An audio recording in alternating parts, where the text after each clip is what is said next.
Well, good evening, track and field fans, and welcome to Track Night New York City here in the stunning Icon Stadium in New York. This event is presented in partnership with New Balance, Trials of Miles, and CITIUS MAG. My name is Kate Van Buskirk. I'm thrilled to be joining you for a jam-packed evening of excitement on the track. I'm joined trackside by University of Kentucky Sprint standout, CITIUS MAG contributor, and content creator for World Athletics, Ms. Caitlin Hutchison. Caitlin, how are you doing tonight? I'm doing good, Kate. How are you? I'm doing fantastic. It is going to be such a beautiful evening of track racing. So just so that folks know, the first hour and a half of our broadcast will consist of some unseeded open and high school events. And then starting just after 7 p.m. Eastern time, we'll begin the professional portion of the meet. And that's going to feature, Caitlin, dozens of Olympians, as well as some of the top high school runners in the nation. It's going to be absolutely fantastic. It's going to be hot on the track. Really good weather here in New York. It's a gorgeous evening with temperatures hovering right in those mid-60s. Some gusty wind, but you know what? It's New York. We're used to that, right? And it's track. It's not track if the weather isn't a little sketchy.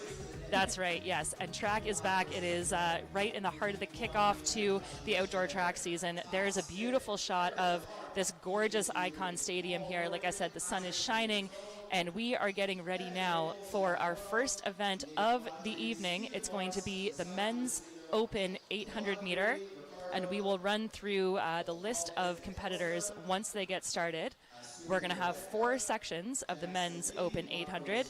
But Caitlin, as we prepare for our first event, what are you most excited for tonight? What am I most excited for? I want to say the sprint races, mainly because I believe Trials of Miles has been like a distance-heavy track meet. So to be able to see some ones and some twos and, you know, see some pretty fast times, I'm definitely excited for that. Oh, and also see AJ Wilson race in person for like the 3rd time. Absolutely. No, that's going to be amazing. So you're seeing right there on your screen, again, the New Balance Track Night NYC. We've got the start list for the men's open section number 1 of 4 of the 800 meters. Again, with that beautiful shot of the stadium in the background. I think if our spectators, if our viewers online squint closely, they could probably see us up waving in the corner there. Hey, y'all. We have like the most premium spot up here to be able to see all the action live. So we'll be bringing you the excitement and, of course, updates and results as we go. But like I said, we're getting set right now for section 1 of 4 of the men's open 800 meters. I think we've got a young child out on the track, too. Well, that's the fun thing about the open, the unseeded open races, is that it's all by seed time. So it's not about age. It's just about trying to get as many people racing around the same, you know, ability level as possible. And this was always, Caitlin, my favorite part as a runner, was going to, you know, the twilight meets, the unseeded events where you could compete with. It didn't matter if someone was, you know, 12, 20, 40, 80. It didn't matter as long as you were running around the same time. So we are off with section number 1 of that men's open 800 meters. And they are looking pretty good. If you don't know how to run an 800 and you're wondering why they're all spaced out, they do not cut in until they come around this orange cone over there. And we've got 2 people already making their way to the cut-in. That's right. And as soon as we get a view on it, we'll give you some updates on who is in the lead of this opening race. But quite a bit of separation right now with those top 2 runners. Yes. Again, they're going to have a bit of a wind to their back coming into the home stretch. It'll be in their faces down the back stretch. We expect that to continue for most of the evening. But right now, it is a separation by 2 athletes up front. They look really strong together coming down this home stretch. I think they're going to look pretty good for the second and final lap. So that appears to be Sean May that's in the lead right now, with Todd Smith the second in close order right behind him.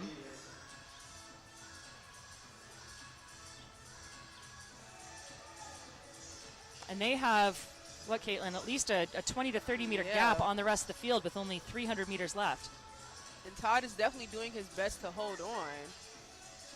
So a bit of separation now with Sean making a bit of a move down the backstretch. Those 2 athletes came through just under 60 seconds for the opening 400. So 59.5 and 59.7 for Sean May of Team Jake Muma, and Todd Smith the second running unattached. And Todd's not letting him go, but Caitlin, this is your specialty now as we enter the final 150 yes, meters. Yes. I mean, Todd still has time. One thing I'll say about the 400 is that it's never over until it's over. But I guess you could say that about any race. So if Todd can find another gear, he might be able to make it. It wouldn't be unheard of. But right now we have got Sean, who is going to be our clear first place finisher for this, coming through in, I think just over 2:04 it looked like. yes. So 2:06.08 officially for Sean May. Again, the Team Jake Muma athlete looking very strong across the line with that decisive win. Todd Smith, who held on really well, comes through in second at 2:08.6. And then a big move by Isaac Politov, who came through in third at 2:11.24. But Sean's looking pretty relaxed there. Yeah, I think he could do a two flat if you make him. Just needs a little more competition.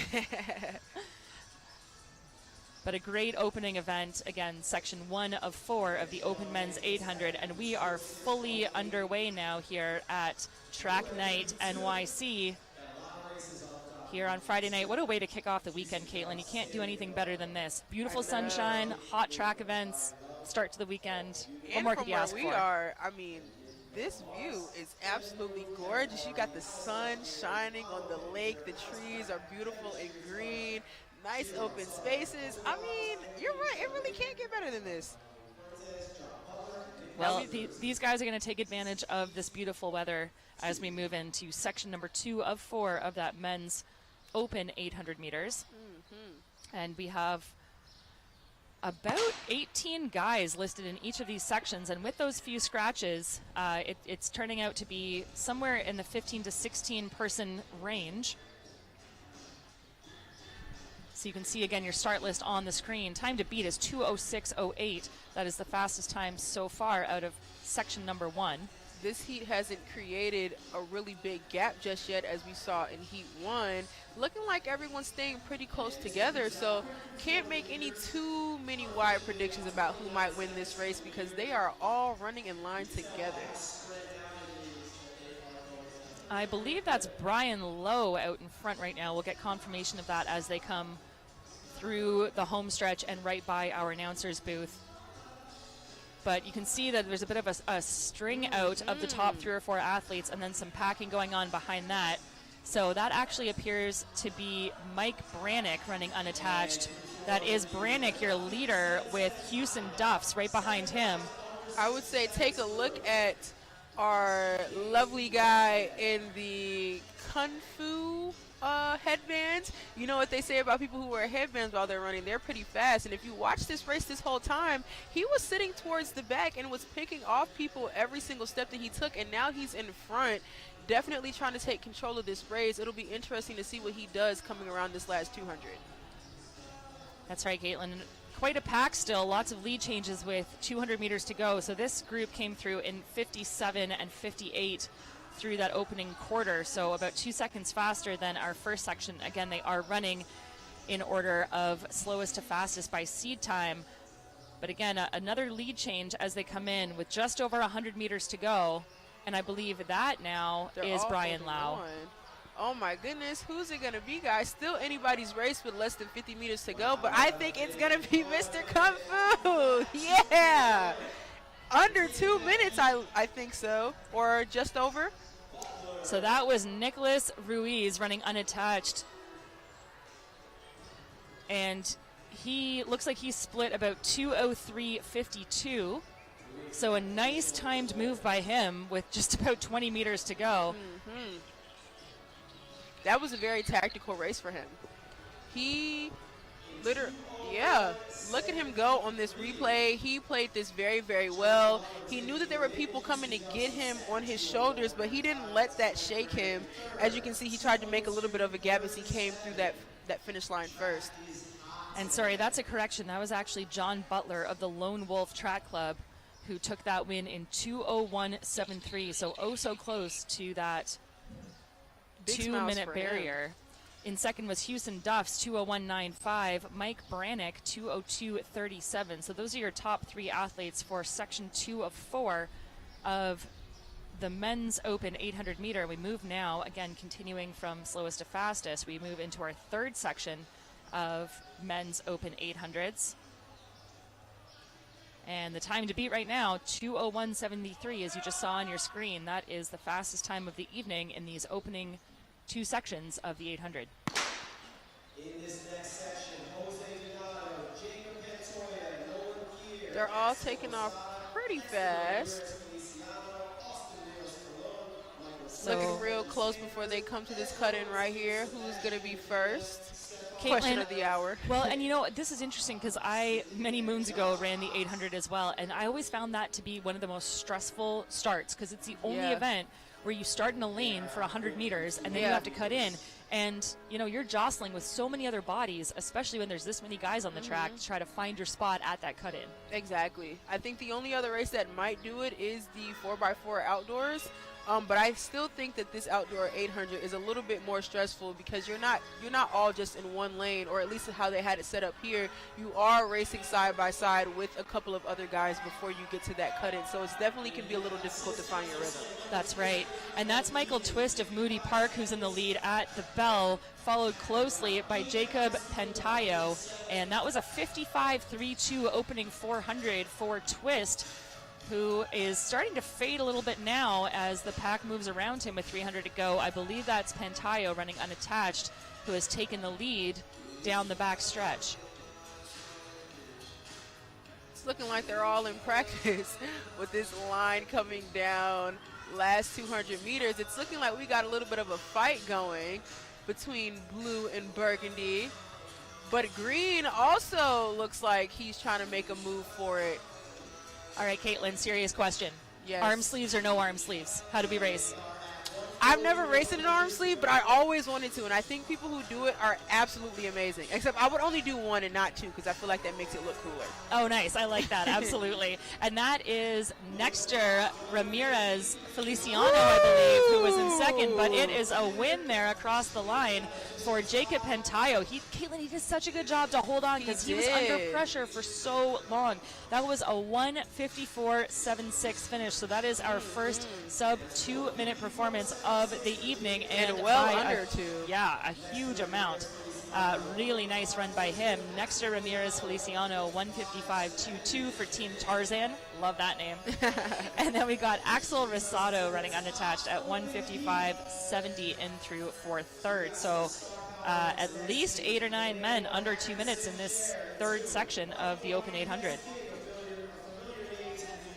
And there you see the results on your screen. Like I said, there are 8 men under 2 minutes, and we're moving now into our final and fastest unseeded open men's 800. Ooh, you know it's fast because they all got their own lanes. That's right. I think lanes 7 and 8 are going to be open for this event, or just 8. Yeah, so 7 men taking to the track for this final section. As you mentioned, Caitlin, everyone has their own lane. That means it's going to be hot. It's going to be fast. 1:54.7 is the time to beat, and I have a feeling we're going to see that get pretty handily demolished here in our final and fastest section. I see someone in a New Balance kit. He's got to be fast. Again, of course, we want to thank New Balance for their support here at Track Night NYC. Couldn't do this without our partners, New Balance, Trials of Miles, and of course, CITIUS MAG, who Caitlin is very intimately familiar with. It's not like they, pay me or anything. Although her remarks are all, despite the payment, they're all honest and genuine and true. Yes, this is not a paid program, I promise.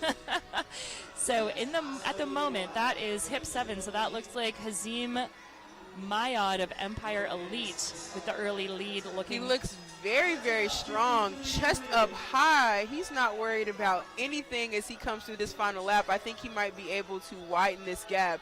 However, I think that he's going to have to put a little bit more pressure on that chase pack because he's got someone tailing him pretty close.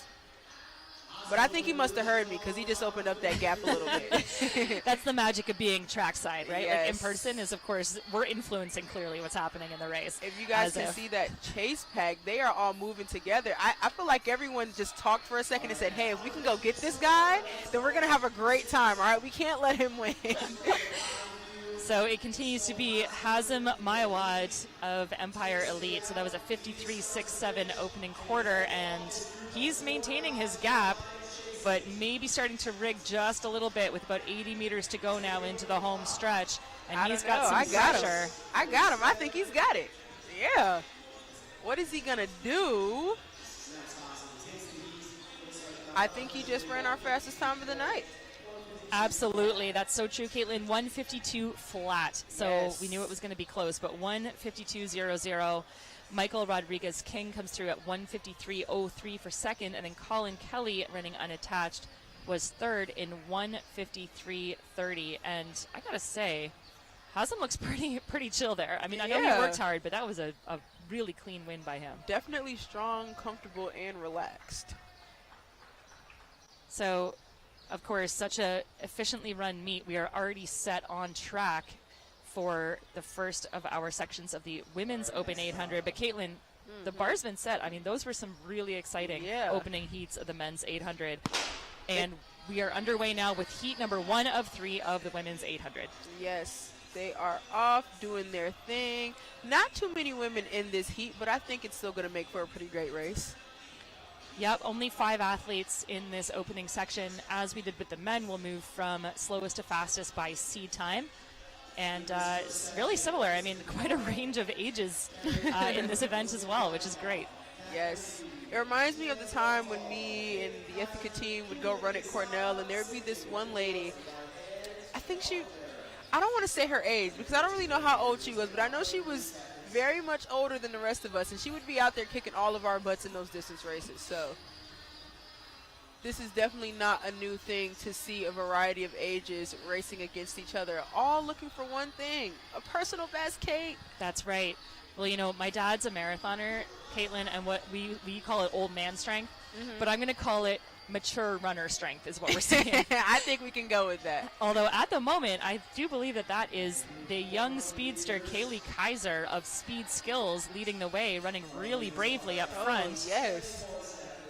If she decides to continue this running thing, at least she can say she's got some experience racing against some heavy hitters. That's right. So she opens up in 1:11.58. So on track for somewhere in sort of the 220 to 225 range for the 800 meters. That's Kaylee Kaiser of Speed Skills. And then she is leading out Cynthia Mikula, a local athlete here of the Central Park Track Club, Tracksmith, who was right behind her. So it's a 3-gal race at the moment with about 2:50 to go. They are looking pretty good coming down this home stretch. 1, 2, and 3. They look pretty even away from each other. But I think our lady in second place is starting to make a move. About 150 meters left to go. And we'll get a name for you in just a moment as they come around in front of the announcer's booth. That is Kaylee Kaiser, though, who has led pretty much from gun to tape, and she's extending her lead now. Yes. Look at this kick. Oh, that is an amazing kick. You can tell she's been holding on to that this whole time. What do you think she's going to do, Kay? I think your prediction about her time was pretty straight on. Under 2:30, most definitely. So 2:27.59 for Kaiser, taking the win in section 1 of the Open Women's 800 meters. In second was Diane De Oliveira in 2:32.44, and then 2:35.10 for Cynthia Mikula, who was in second for that opening lap. So again, the time to beat 2:27.5 set by our youngster Kaylee Kaiser. Kaylee's so young. It's going to be really interesting to see what she does as she gets older. So you'll see the results on screen there as we get set for section number 2 of 3 of our Open Women's 8. It looks as though it's going to be about an 8-woman race for section 2, and they are underway. And Caitlin, same thing, looking like a real range of ages and experience. Really cool to see. Again, the athletes will run in their waterfall start. They have to stay in their boxes until that cut in at the 100-meter mark. You know, I've never ran in a waterfall start. I feel like I'm missing out on something. Am I really a true track athlete, Kate, if I've never done a waterfall start? Well, I've never run anywhere as fast as you in anything shorter than 800, so I don't know. We've all got our strengths. It's all different. But again, they will have a little bit of a headwind down that backstretch. You can see them right now.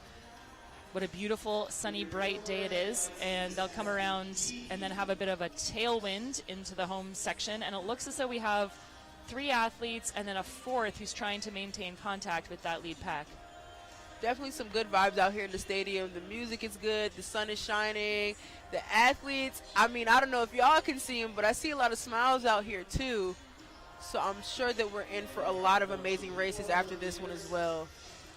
I think that is Tagita Toure, who was in the lead, but now the youngster coming by her, and that is Kay Shamel Sewell running unattached. And I gotta say, she looks absolutely fantastic, and that yellow scrunchie, I think, is really working for her.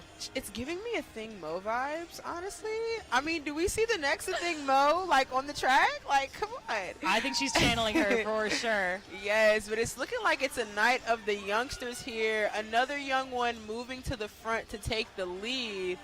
Honestly, I'm excited to see all these young kids coming in first place. Definitely a really big confidence booster, especially for people who are just now starting off in track and field. Absolutely. I think that's such a good point. Like, this is such an amazing opportunity for these athletes to come out. You know, there's not too much on the line. It's not like you're, trying to qualify for finals or anything like that. Except that $8,000 later. Well, I was going to say there is some money on the line later on. But for now, what a fantastic opportunity, because it's a, professional level track meet, but you get the opportunity to kind of like play around, show your stuff.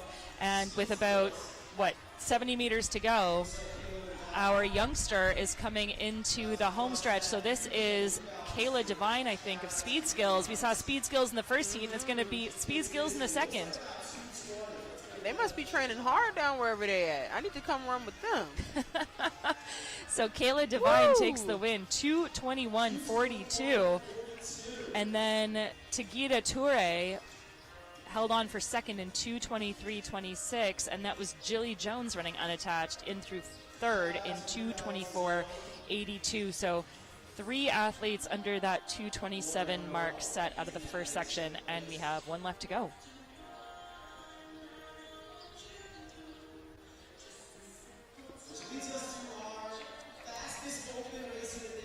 So Caitlin, just as we saw in the men's races, as you take a look at the results from section number 2 there, we're going to move into section 3, and they are going to start in lanes. Again, it's a whole different skill set, learning how to start an 800 in a lane versus in a box or a waterfall. Yes. And I believe we have a full field here with 9 athletes. I see a lot of women out there in rundies and half shirts. You know what that means? They're about to race real fast. I don't know what it was like growing up, but we always knew, like, if you were wearing rundies or if you were wearing a really short shirt, you just had to be fast. That's right. You can't come out here and bring attention to yourself and not be one of the fastest people on the track. Or at least be ready to put in full effort. Exactly. Just don't come dead last. That's right. So section number 3 of our open women's 800s.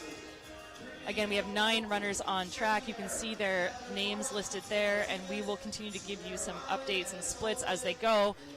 But really tight pack as they cut in here, Caitlin. Yes. Can't even tell who's in first. It looks like they're all in first. But they are moving really smooth. Just finished their first 200. The pack, there's no chase pack as of right now. Everybody seems to be pretty chill together. I wonder how long they'll keep this up before somebody decides they want to make their own move and take control of the race. So 3 athletes in this race from that Central Park Track Club Tracksmith. Sorry, make that 5 athletes, and of course they're so well represented at this meet. And got to give a quick shout out there to the very tall woman in about 4th right now. That is Stephanie Herrick. Yeah. And I got to say, I have raced a lot in New York. This woman has been a rabbit for me in almost all of my races. And she is out there crushing it right alongside her teammate, Nikki Johnson. And both of them are looking to have a great night. 106.53 through that opening 400. She was actually asking about you. She was wondering why you weren't out there. Next time, ladies, next time. So that's Nikki Johnson, Itzel Martinez, and then it looks like Adelanis Rodriguez-Leon and then Stephanie Herrick. Those are your top 4, although it looks as though I believe that's Herrick who's moved into second position behind Itzel Martinez.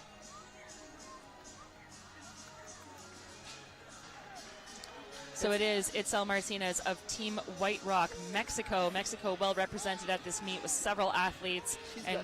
She's got a strong kick coming down this home stretch.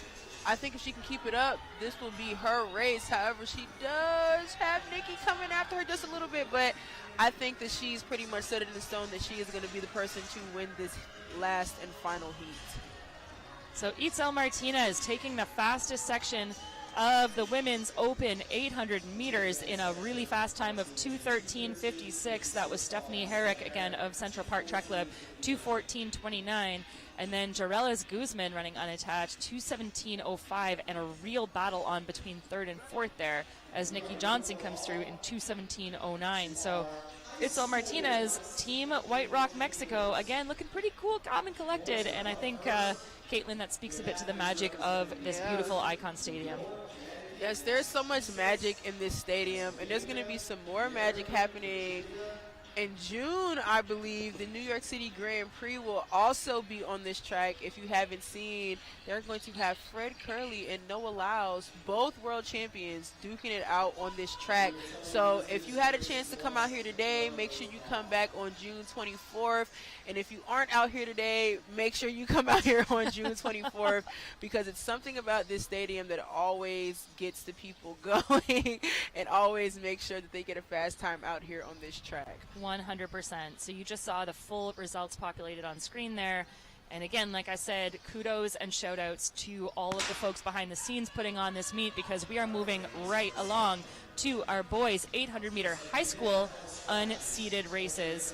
Again, just like we have in the other sections, we'll have 3 sections of the boys 800 high school. This is Liam Greenfield, Andrew Jones, Bryson Anderson, Brady Byrne, Julian Francis, and Ethan Tan. So a few scratches here, but we have 6 boys underway. Oh, only 4 guys underway here in the section number 1 of the high school boys 800. Still making good for a great race, though. I say it's a great race as long as you've got 2 people out there. So, you know, we're doing way better than 2. Our top 2 guys right now seem to be trying to see who's going to take the lead and take control of the race coming into our second to final home stretch. So that looks like it is Andrew Jones battling it out with Brady Byrne. Those 2 are neck and neck as they approach the 400 meter mark. And then it's going to be Bryson Anderson trying to make some contact with these 2, but it is Jones and Byrne hitting the bell in just over 102.91 for Andrew Jones of Minnesink Valley, and then Brady Byrne of Chatham at 103.10. The gap between our lead and chase pack is about 10-ish meters. However, like I said, the race isn't over until it's over, so we don't want to count anybody out here until the finish line is already crossed. And you can see the effort on the face there of Andrew Jones. He is gritting his teeth. He's got his brow furrowed, and he's trying to hold off this kick. But I think Brady looks pretty good behind him. Yeah, something that Coach Green told me, he said, stop looking for a feeling. Every time you race is going to hurt. That's what you need to be feeling. I was like, all right, man. And I think that is exactly what these kids are feeling, but they are showing enough toughness to push through it and show us some kick coming through. What is he going to run? So that was Brady Byrne of Chatham running 2:09.17, and that was a beautiful kick by him. He was able to outsprint Andrew Jones 2:11.39, and then 2:13 both for Anderson and Greenfield. And that was so beautifully timed, that kick. Again, it's hard in an 800 to know exactly how to conserve your energy, but you see the huge move there by Brady Byrne on the outside. And I was always told, Caitlin, if you're going to make a move, it better be decisive, because even if you aren't feeling great, you can kind of trick your competitors into thinking you feel great, and that can be enough to break it. Exactly. Everything is a mental game, too, because if you can make it seem like you're feeling great, you might convince your competitors that they don't even want to try to come after you, and that's all you need to be able to come across that finish line first. Absolutely. So we will move now into section 2 of 3 of our boys 800 meter high school races. Again, 2 1:09, the time to beat.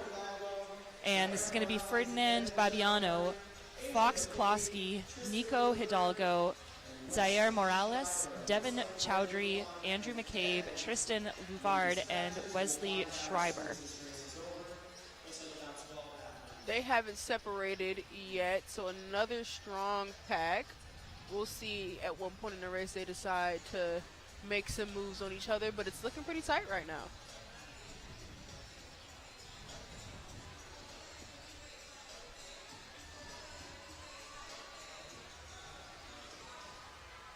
So as they enter the home stretch for the first time, that appears to be hip number 6, so that would be Zaire Morales. And he's looking really strong. So Morales runs for Poly Prep Country Day School. He's going to come through the opening 400 in 59:34. So we've got 3 guys under 60 seconds for the opening 400. That is Morales, Chowdhury, and Schreiber. I think it's going to be pretty fast, Kate.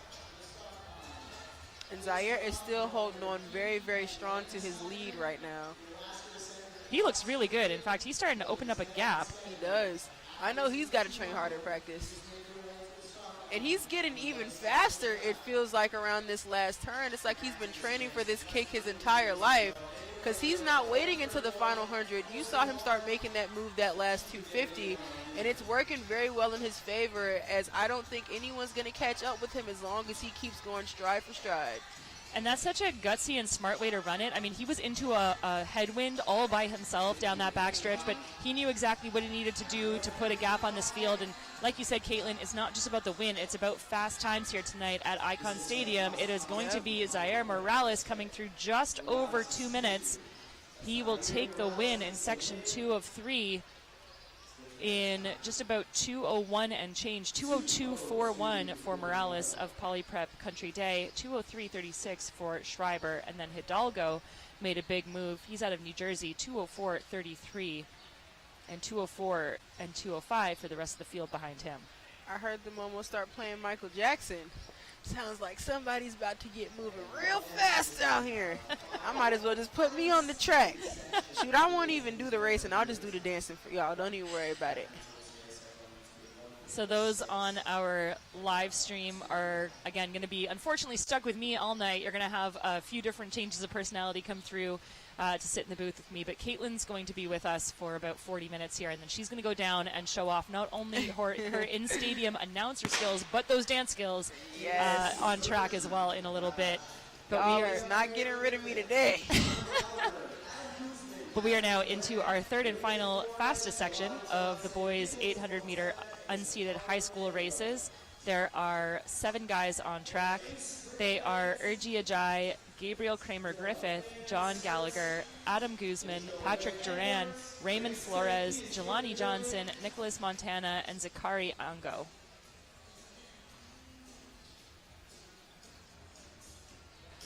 That is a strong lead. I can't tell which hip number that is, but he seems to be racing just like Zaire, all on his own, making this a gutsy race. So if anybody wants to take this from him, they're going to have to be on the same kind of time that he is.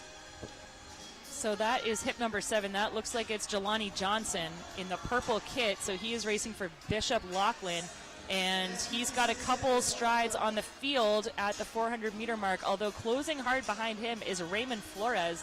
Johnson comes through in 57.53 and then 58.38 by Flores. But, Caitlin, it is going to be a 2-man race, I think. I think so, too. I think it's really interesting to see how both of these kids race, because I think Raymond was racing a little bit more tactical, while the guy in purple decided that he wanted to take out this race pretty hard. But I think it worked in everyone else's favor, as they're now also starting to come through this last 200 looking pretty good. But Raymond also looks like he's got someone fighting to take his spot too. So like I said, the 800 can be anybody's race at any point in time. It just depends on how you race it and how well you can get into your competitors' heads. So true. I think that's Adam Guzman, hip number 4. He's racing for Riverdale Kingsbridge, and he's just put on an enormous gap on the rest of the field. Oh my God. And he's going to be real close to that 2-minute mark, Caitlin. Will he do it? He might have been just under. Yes, 159.57, our first sub 2 for the high school boys unseated sections. I know he's got to be happy about that. He's clapping. I know he's got a smile on his face. Hopefully that was a PR for him. Or somewhere close to it. Absolutely. Fantastic kick. And you know what? I was chatting with a couple people right before this started, and they said, yeah, the times are great, obviously. As you see the times populating on your screen, that is section 3 of 3, and we'll have the full list of results up in a moment. And you'll see those populated now. But it's also, like, anytime you win a race, Caitlin, that's such a cool experience. Exactly. You can go home and tell people, like, hey, I won this race. And you know who it feels the best to tell it to? The people who don't really know that much about track, because they're just like, oh my God, like, you won something? And that just makes you feel so good inside. 100%. So again, moving right along, we are now into the high school girls 800-meter unseated races. We've got 2 sections and a real tight pack of 6 young women up front in the 200 meters opening of this 800-meter section 1. I'm excited to see how this goes, mainly because I'm rooting for the girl who decided to come out here and race in cow-printed shorts. That is very, very interesting. So if you're from Illinois, you know that, like, a lot of the high schools have very elaborate uniforms, so I always love coming to track meets and seeing what other people decide to wear, interesting patterns. And so now I'm rooting for this girl who is wearing those cow-printed shorts because it's reminding me a lot of home. Love it. So it looks as though 1, 2, and 3 are in order of their seed as they hit the bell. So that is Susanna Sharp, Esther Kirk, and Brianna Smith. Caitlin, I think that it was Brianna who's wearing those awesome shorts. Brianna, you got a fan in me, girl. And they are sticking together as a real tight pack there, 1:10.50 through the opening 400. So again, looking to be under that 2:25 finish time with just under 300 meters to go. Smith has got her hair just flowing behind her, looking really strong, and it's looking like she is fighting for first place. She might be trying to play it smart, though, and probably doesn't want to make her move until this race comes closer to finishing. But she's setting herself up for a nice close if she can continue to hold on to that side position. So I think that's Esther Kirk on the outside, the tall figure of Esther Kirk. And she is racing Susanna Sharp of Brooklyn Technical. So it's Morristown, New Jersey versus it's Jersey versus Brooklyn. Oh my God. It's all on the line here now, guys. Who's going to get it? And that is Esther making a very strong move with 50 to go. A little shoulder check. She doesn't need to because she has this wrapped up and in the bag. And she's going to take the win of this opening section, looking pretty smooth, just around that 2:25 mark. What an excellent race. She ran a 2:25.79 to win, with Susanna Sharp coming in second in 2:27.24 and Maggie Rivera in 2:28.47. So it's Jersey, Brooklyn, Jersey. You got to love that rivalry. So I guess Jersey won this one? So far, but we've got lots of racing left to go. I don't think the New Yorkians are going to be happy to hear that. New Yorkian, that's a new one. I love it. All right, so you liked those shorts. We've got more on display here. Oh, my God, more cow shorts. Can I get a pair? I was going to say, we need announcer cow shorts. These are awesome. Exactly. Like, I'll just come in a cow suit. Go big or go home. I want to see you dancing on the track, Caitlin, in your full cow suit. I think that would be a sight to behold. All right, so let me go get my cow suit, and I'll be right back. We're going to have a real quick costume change here. All right, section number 2 of 2. This is our fastest heat of the girls' unseated 800 meters. This is Megan Niglio, Lexi Cole, Claire Anyuk, Carrie O'Day, Madeline Madere, Julia Lelko, Destiny Samuels, and Aaliyah Jordan. And again, a real tight pack down that backstretch at the cut-in.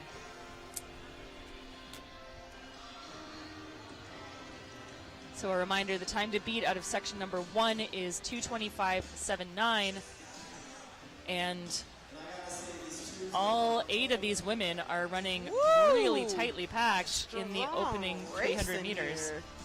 I love races like this because somebody was asking, like, as a fan, do you care more about the time or do you care more about the race? And I think this meet is a perfect example why I feel like the race matters more than the time. Now, sometimes I feel like the time is, you know, everything that matters, especially when it's record-breaking, but how can you not help but be mesmerized by a group of men or a group of women who come out here and just put everything on the line? Like, whether you run a world-leading time or not, I think there's got to be something exciting about the fact that, you know, you're just going out there and you're putting your best out there. Absolutely. And I believe that that is Chase Gilbert of Old Lyme with the lead with about 2:50 to go. She opened up her first quarter in 107.76, and that is Carrie O'Day of Cherokee right behind her. And it is those two in the lead with 200 to go, but there are two packs of two women running very strong.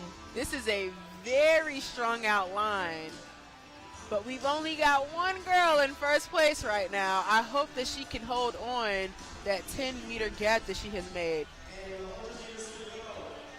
Oh, but she definitely will. She is opening it up. These girls, I don't know what they be doing at practice, but I need to know what they do to get their kick so strong.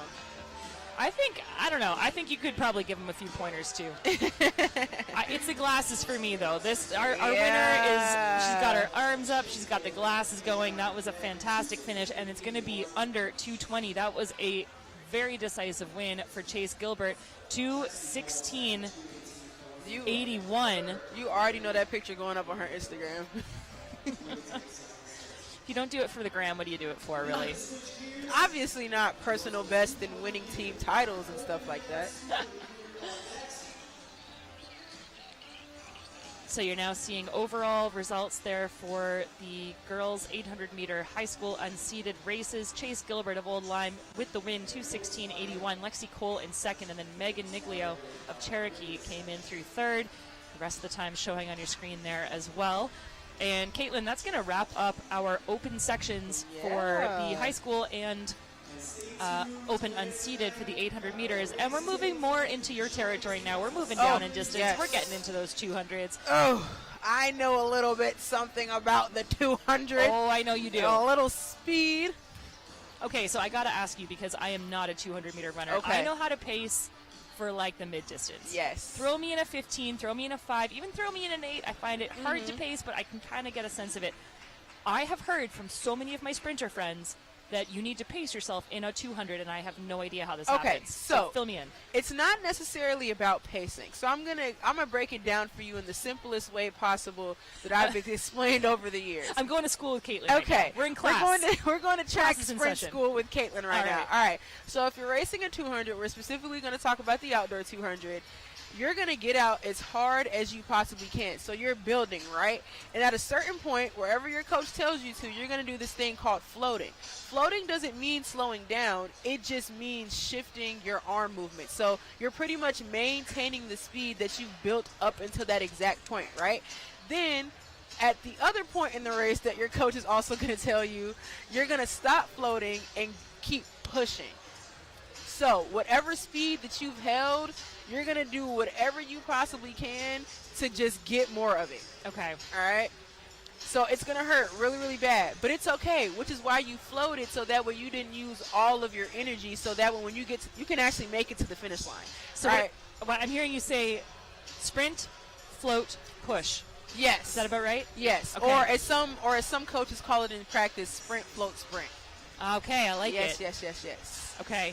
All right. See, I've been running my 200s all wrong. Not that I've run many of them, but at the end of the day, it's always going to be a full-out sprint, but it's just going to be a little bit more technical than what people make it seem.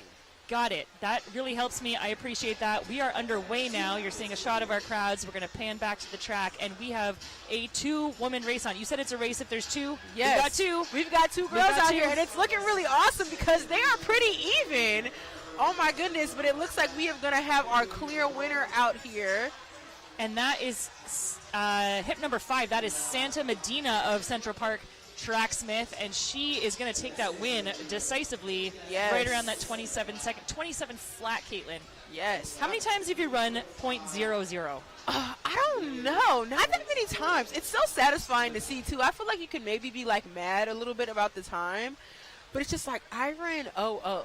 Like, time is time. Like, it just doesn't happen that often where you just run a flat anything. Right, So. right, absolutely. In practice or in racing. Yes. So that was true for our winner of section number 1, Santa Medina, 27:00, and then behind her, Rebecca Herbert, running unattached, 28:45. That is the result out of section number 1 for our women's open 200, and I believe that was actually the entire race. So we're going to move now on to our men's, and we have four heats. sections. Yes, a lot of people out here deciding that they want to show off their speed skills in a little bit of a shorter distance. Some people are using blocks, others are opting not to. So we'll see what happens as the gun has just went off. It's looking like somebody up the middle is already breaking that stagger. That might be a familiar person. That is Hunter Wiles. He went to my alma mater, Ithaca College. However, it's not Hunter that's going to be the one to take the race. It is on the outside, all on his own, lane 8, Giovanni Parkinson. Wow. It's something about being extremely tall and running on the outside. It works for us, okay? I know we get scared about the fact that we can't see anything, but for people who are like over 6 feet tall and are just big for no reason, we need those outside lanes so we're not running those tight turns. I love it. Big for no reason is maybe my new favorite punchline. Just for our listeners who don't know, Yes. Caitlin and I are both 5'10 plus, so Yes. we know what it's like to be a tall person on the track. But so does Giovanni Parkinson. Elite Yes. feats 20, another 0-0. 22 flat. Oh my 22 goodness. flat for Giovanni. And 22 ain't slow. I mean, shoot, there's a lot of people that wish they could run 22 right now. Absolutely, and we got to give a shout out to all of our competitors in that section, including 6th place Herbie Medina. Not sure if any relation to the Medina out of section number 1 of the women's race, That would be awesome. but 41:17. And this is what I love about this night: is it doesn't matter what your speed or ability is. You can come out, you can compete with your fellow athletes, and have a great time on the track. The wind is strong. We're getting some nice wind-aided times here. I think that was a plus 2.7 wind reading for that 200. But, feels good to be pushed. Right, exactly. And like we said, we are just out here having fun. That is what this is all about. Screw those wind readings. Who needs those anyway? All I want to see is a good race. And we're going to see that in section number 2 of 4 of our open men's 200 meter. This is Aiden Rodriguez, Jaden Jenkins, Connor Buckley, Khalil Sakunli, Cole Baldick, Jeremy Scott, Emil Allen, and Arinze Udo. Wow. Another race where he is all on his own. I'm telling you, it's just something about coming across the line in first when you know that there's nobody next to you that just makes you feel like, damn, like this was me. Like, I got this. Absolutely. So 22:76 for Jeremy Scott running unattached, and I love to see this, that means that our fastest time of the day so far actually came out of that first section with Giovanni Parkinson, 22 flat. So there you see the results from section number 2 of 4, but the time to beat remains that out of section number 1, Giovanni Parkinson of Elite Feats, 22:00. We've got 2 more heats of this.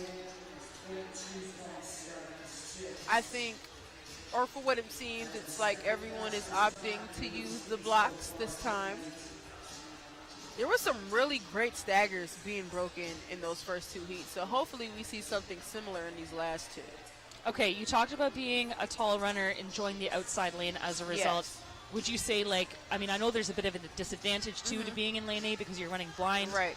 What's the trade-off there for you? Would you rather have the space to run that, more gentle curve, or would you rather have some eyes on your competitors? How did you like to race? I prefer having eyes on my competitors.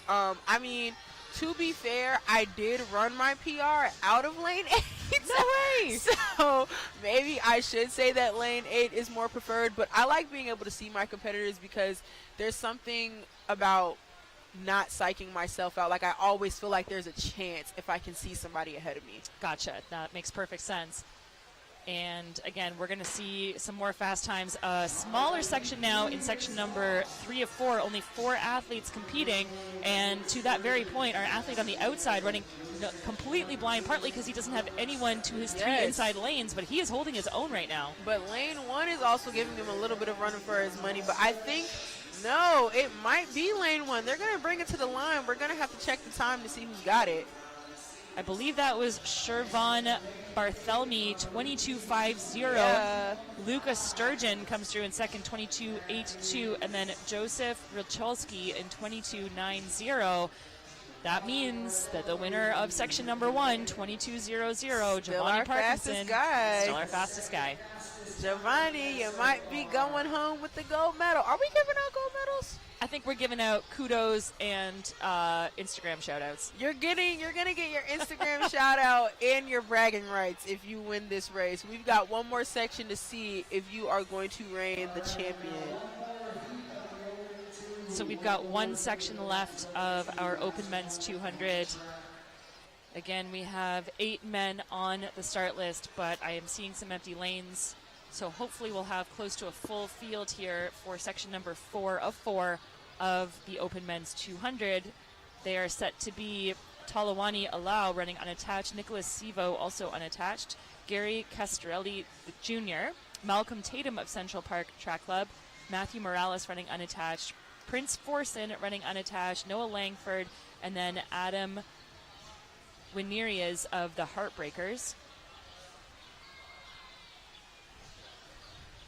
It's a great name for a club, the Heartbreakers. Right.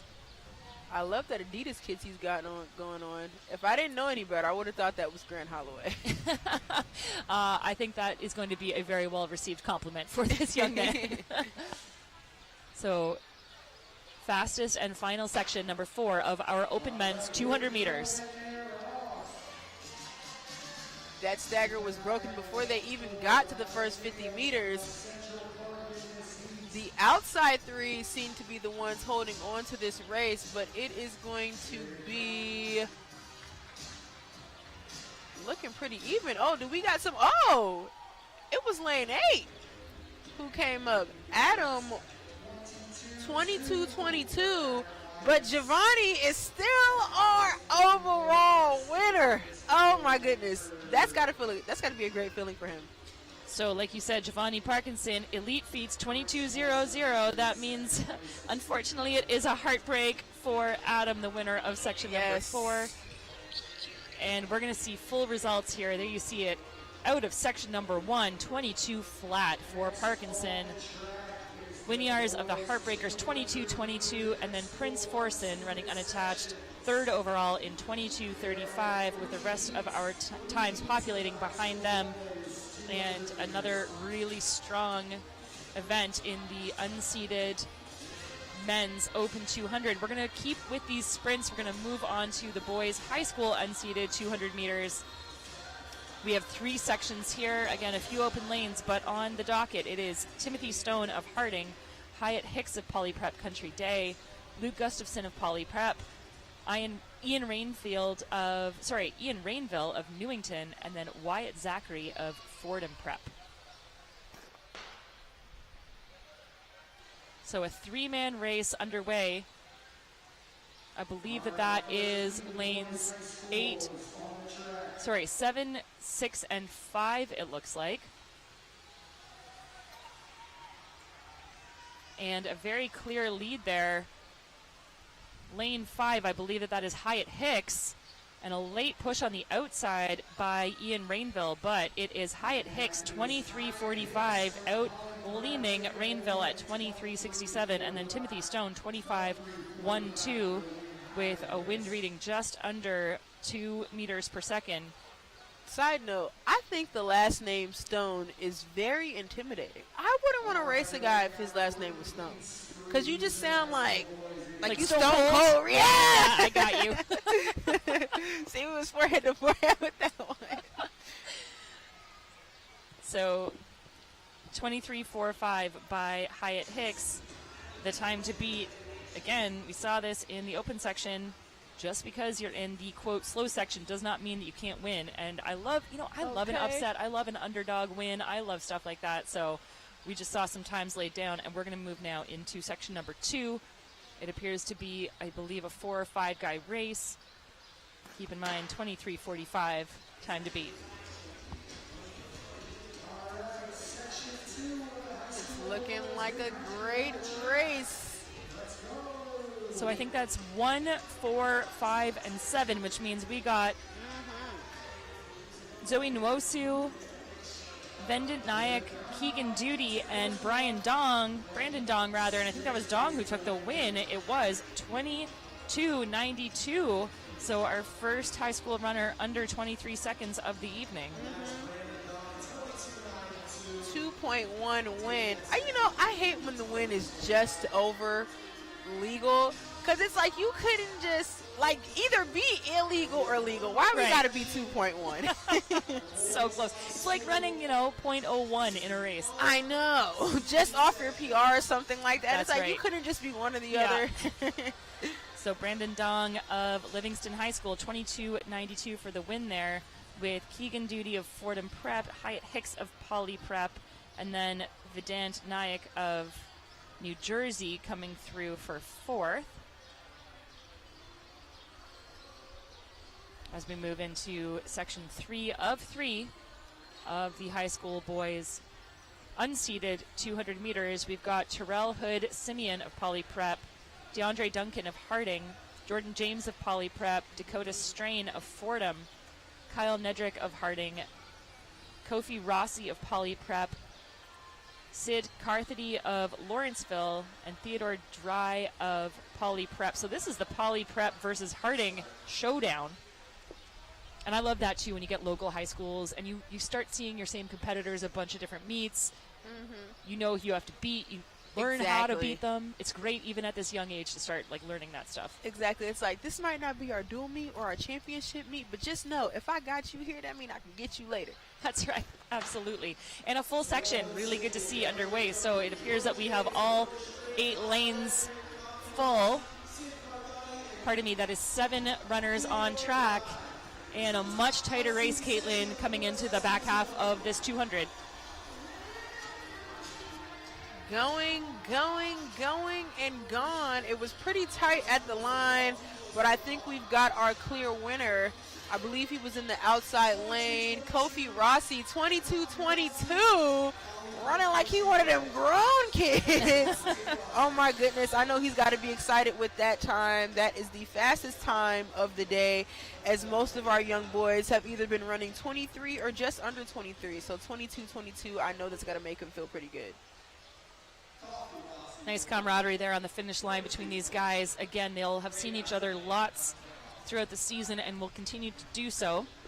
And there you see the results of section number 3. So Rossi, 22:22, Dakota Strain of Fordham Prep, 22:29, and then Duncan of Harding through in third for 22:35. And there are the full results of all sections inclusive.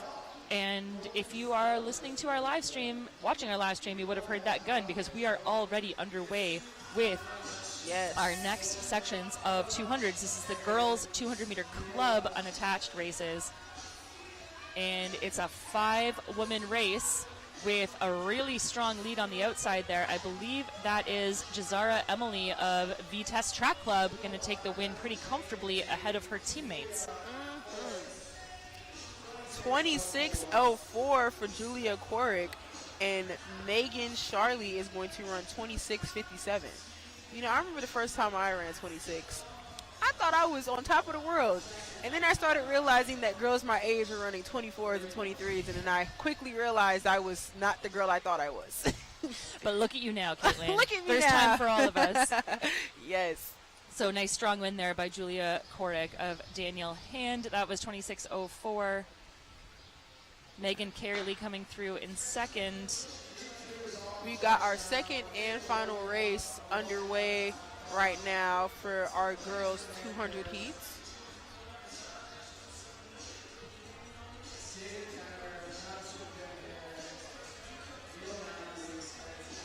There's only 4 girls in this race, and I believe that we've got our clear winner in lane 6.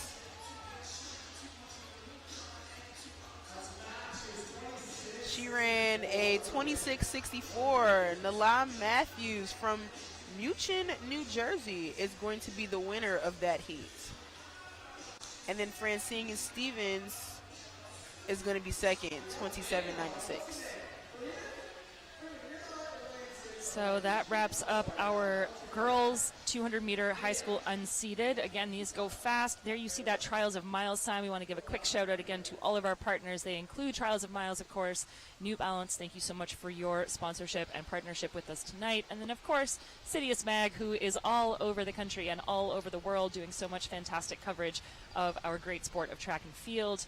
And we're going to move into the girls 200-meter high school unseated. So we just saw the club and unattached races. Now we move into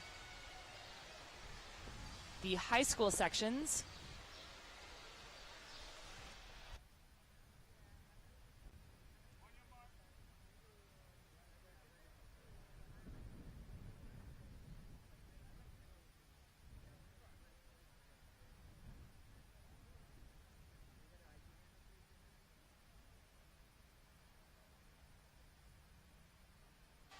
So if you're looking at the screen right now, you're seeing the start list, and we're just wondering if perhaps things have been switched around a little bit because it was Vitesse Track Club that was represented so well in those previous sections. They are listed in this one. We'll make sure we get that sorted for you, but regardless, we are underway with another group of 6 women on track, and right now that is lane number 3. Taking the win pretty comfortably, and that appears to be Jillian Rickford of Under Armour. 25:59 will be her time.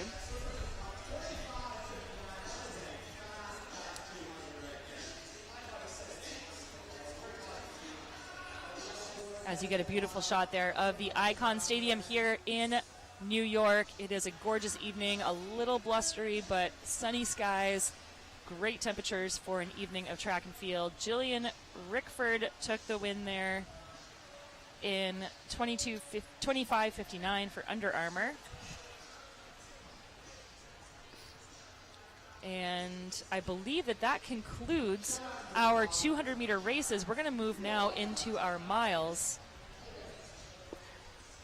And on track, we have our first section of the boys' unseated high school mile. We've got 2 heats listed for this event. And it appears as though we've got several scratches in this first section. There were set to be 15 guys. It appears as though we might have about half that number. So once they get started, we'll make sure to give you an updated list of exactly who you're seeing on your screen. Another waterfall start we've got going out here, which is pretty normal for this event. I think my favorite thing that I'm seeing on the track right now is that most of them have got on those neon colored spikes. Hey, you know what? Look fast, feel fast, run fast. Yes. I think I've got a thing for the neon colored spikes, probably because my school gave them to me for free, but you know. That helps. I think something about neon colored spikes just makes you feel like you can do anything because it feels like you got a pair of lightning bolts on your feet. That's right. I love it. And, you know, the lightning, you know, maybe that kind of like yellow-green color, but I gotta say I'm partial to the hot pink. Honestly, I like it when the athletes do the hot pink and the lime green one because it's like, oh, you must think you're real fast if you got mismatched color shoes. That's how I know you got money because you got 2 pair of spikes at home. I love that. Yeah, you can do like pink for one meet, neon for another. You can mix and match. You never know. Or those people who've got enough money and trust in other people to get custom colored spikes or like custom made spikes. Because I've seen some really crazy cool ones and I'm like, I want those, but if I never get my spikes back, I'll be a little sad. All right, so we are underway with section number 1 of our high school unseated boys mile. They are competitors John Larkin running unattached, James Anderson, Eric Schlief, Julian Gonzalez, Gavin Wynn, Julian Francis, Zach Perlman, William Hogue, Cyan Walls, and Jack Ryland of Poly Prep Country Day. So So 7 boys on track and already some separation. That is athlete number 15. That's Jack Ryland taking a pretty bold opening 200 meters to put some distance on the rest of the field. I believe that is James Anderson running right behind him. We'll get confirmation of that as they come by here. But a big gap already in the opening 300 meters for this first section of the high school unseated boys mile.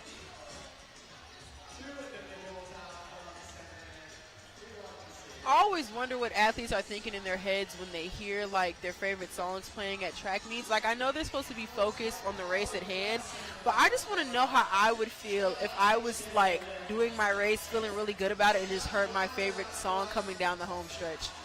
That is one thing I'll say, having raced in, college, where at least when I was racing, there wasn't, a lot of that kind of like hype and music going on. Yeah. I'm not going to date myself here, but I'm going back over a decade at this point, just letting y'all know.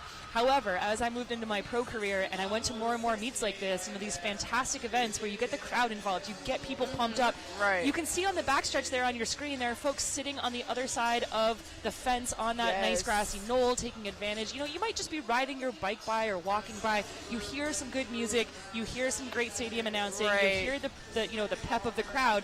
Why not tune into a great track meet? I think it just adds to the excitement. Exactly. I think we're just honestly having a great old time out here at Icon Stadium. Y'all making me feel like I want to come out of my summer break hiatus and get on this track myself, but I left my spikes and my running shoes at home on purpose for that exact reason. If it weren't for that, we'd have her down there racing. Oh my goodness. All right, so that is number 15. That is Jack Ryland continuing to lead. He has been in a comfortable lead right from the beginning, so they are coming through the half-mile mark in about 2:18, and not letting him go is James Anderson, so 2:18.33, 2:18.59, and those two have about 2.5 seconds on the rest of the field at the half-mile mark, but a big move there by John Larkin, who's running unattached.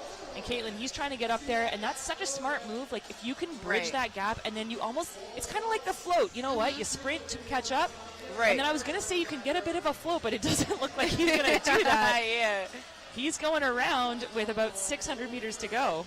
So I love people that race like that because it's similar to what I do. I personally don't like to get out super, super hard for my races. Not that I'm not actively sprinting, the first part of my race. It's more that there are some people who like to do their first 400 and sprint their first 100 like they're actually running the 100. Where for me, I'm like, let me find a good rhythm that I know I'm going to be able to maintain, because I know that the last 200 and that last 150 is where I get the most out of my race. Absolutely. So that's exactly what's happening. He's timed it really well. That is John Larkin running unattached, and he's going to hit the bell. 1 lap to go in the lead, having done all that work through the third lap of a mile. And I can tell you, as someone who is a 1,500-meter runner and a miler throughout most of my career, that's usually the slowest lap of the race. Yeah. It's the third lap. You hear people talking about falling asleep in a race. That's usually where that happens. Yeah. Let me tell you, he just woke these guys back up. He really did. He said, if y'all want to race, I'm going to give y'all one. And that's exactly what he's doing. Looking really strong coming down that backstretch. But that is Jack Ryland, our early leader, and he is not letting go. In fact, he At might have all. just taken a little bit of a rest there. Like I said, floating on the back of that tall runner, Larkin, up front. It's going to be a two-man race with 150 to go. And now, as I say that, move. a big move by Ryland on the outside. He said, I want this win to be mine, and mine is what it's going to be as long as he keeps coming. But he has got to hold on strong because he's coming up right behind him. Who's going to be it stride for stride? They're going arm for arm. Oh, he's going to lose it. That was such a great race to watch. This is what we're talking about, people. This is what Trials of Miles and Track Night is all about. The racing, the adrenaline, who's going to get what's going to happen. All of the excitement is what you're going to find out here in New York City. So we're glad that you guys are tuning in, having a great time with us, and I'm hoping that we have some more races that'll keep you on your toes. 100%. So big shout out there to John Larkin running unattached. He took the win there in 4:33.67, just about a half second ahead of Ryland, and this is where it all happened. Ryland was in that lead. He did so much of the work early on, but he just doesn't quite have enough to hold off that long stride and fast charge by Larkin to his outside. Really strong racing by both these guys. Through in third, James Anderson in 4:37.77. Those are your three athletes under that 4:40 barrier in section number 1 of 2 of the boys' unseeded high school mile. And on track now, with it looks to be about 10 men. Our final heats for the boys' miles high school unseeded. They are also looking pretty strong. Nobody making any major moves just yet. But it is a mile race, so you can never be too sure what's going to happen. Well, the interesting thing too, Caitlin, is like the opening, you know, you start on that curve, and then really your first straightaway is into a pretty significant headwind. So I think it's just, you know, feeling things out, trying to get a sense of like where your competitors are around you, who's wanting to take the lead. Being smart about it. That's right. That's what racing is about. It's about being smart, sticking to your strategy, and knowing when it's okay to maybe divert from the strategy. But we just had someone fall on the track, but he got back up, which is the most important thing. He is, you know, falling a little bit behind to the back, but hopefully, you know, he's got enough time to make this up if he's got it in him. That was really unfortunate. It looked like maybe just got a little too close to the rail there. Yeah. And a bit of body contact. Again, like you said, that's racing. Unfortunately, that is middle distance racing. I've always said this. If you are a middle distance runner and you think that it is not a contact sport, you unfortunately are in the wrong. So that is Gavin Rossi, who is taking the early lead through the opening 400 in 64:23. Right behind him, Patrick Cole, and then Fernando Diaz, Brendan Fant, and Owen Martin. It is a 5-man race.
All right, so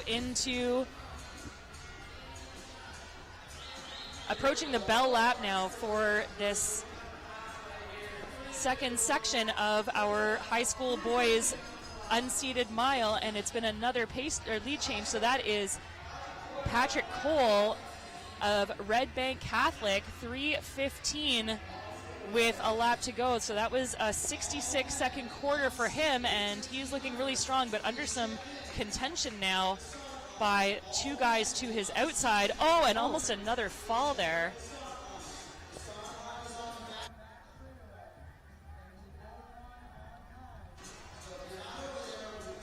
So these guys are doing well to stay on their feet, and that is Patrick Coyle retaking his lead with about 1:50 to go. Again, the time to beat 4:33.67. They are going to be well ahead of that coming into the final stretch here. And it is a race on behind Coyle in the lead. That is Martin, Fant, Rossi, and Diaz. And a big move to the outside now. And that was a really fantastic late charge there by Sean Reedy of Fordham Prep. A well-timed kick by him.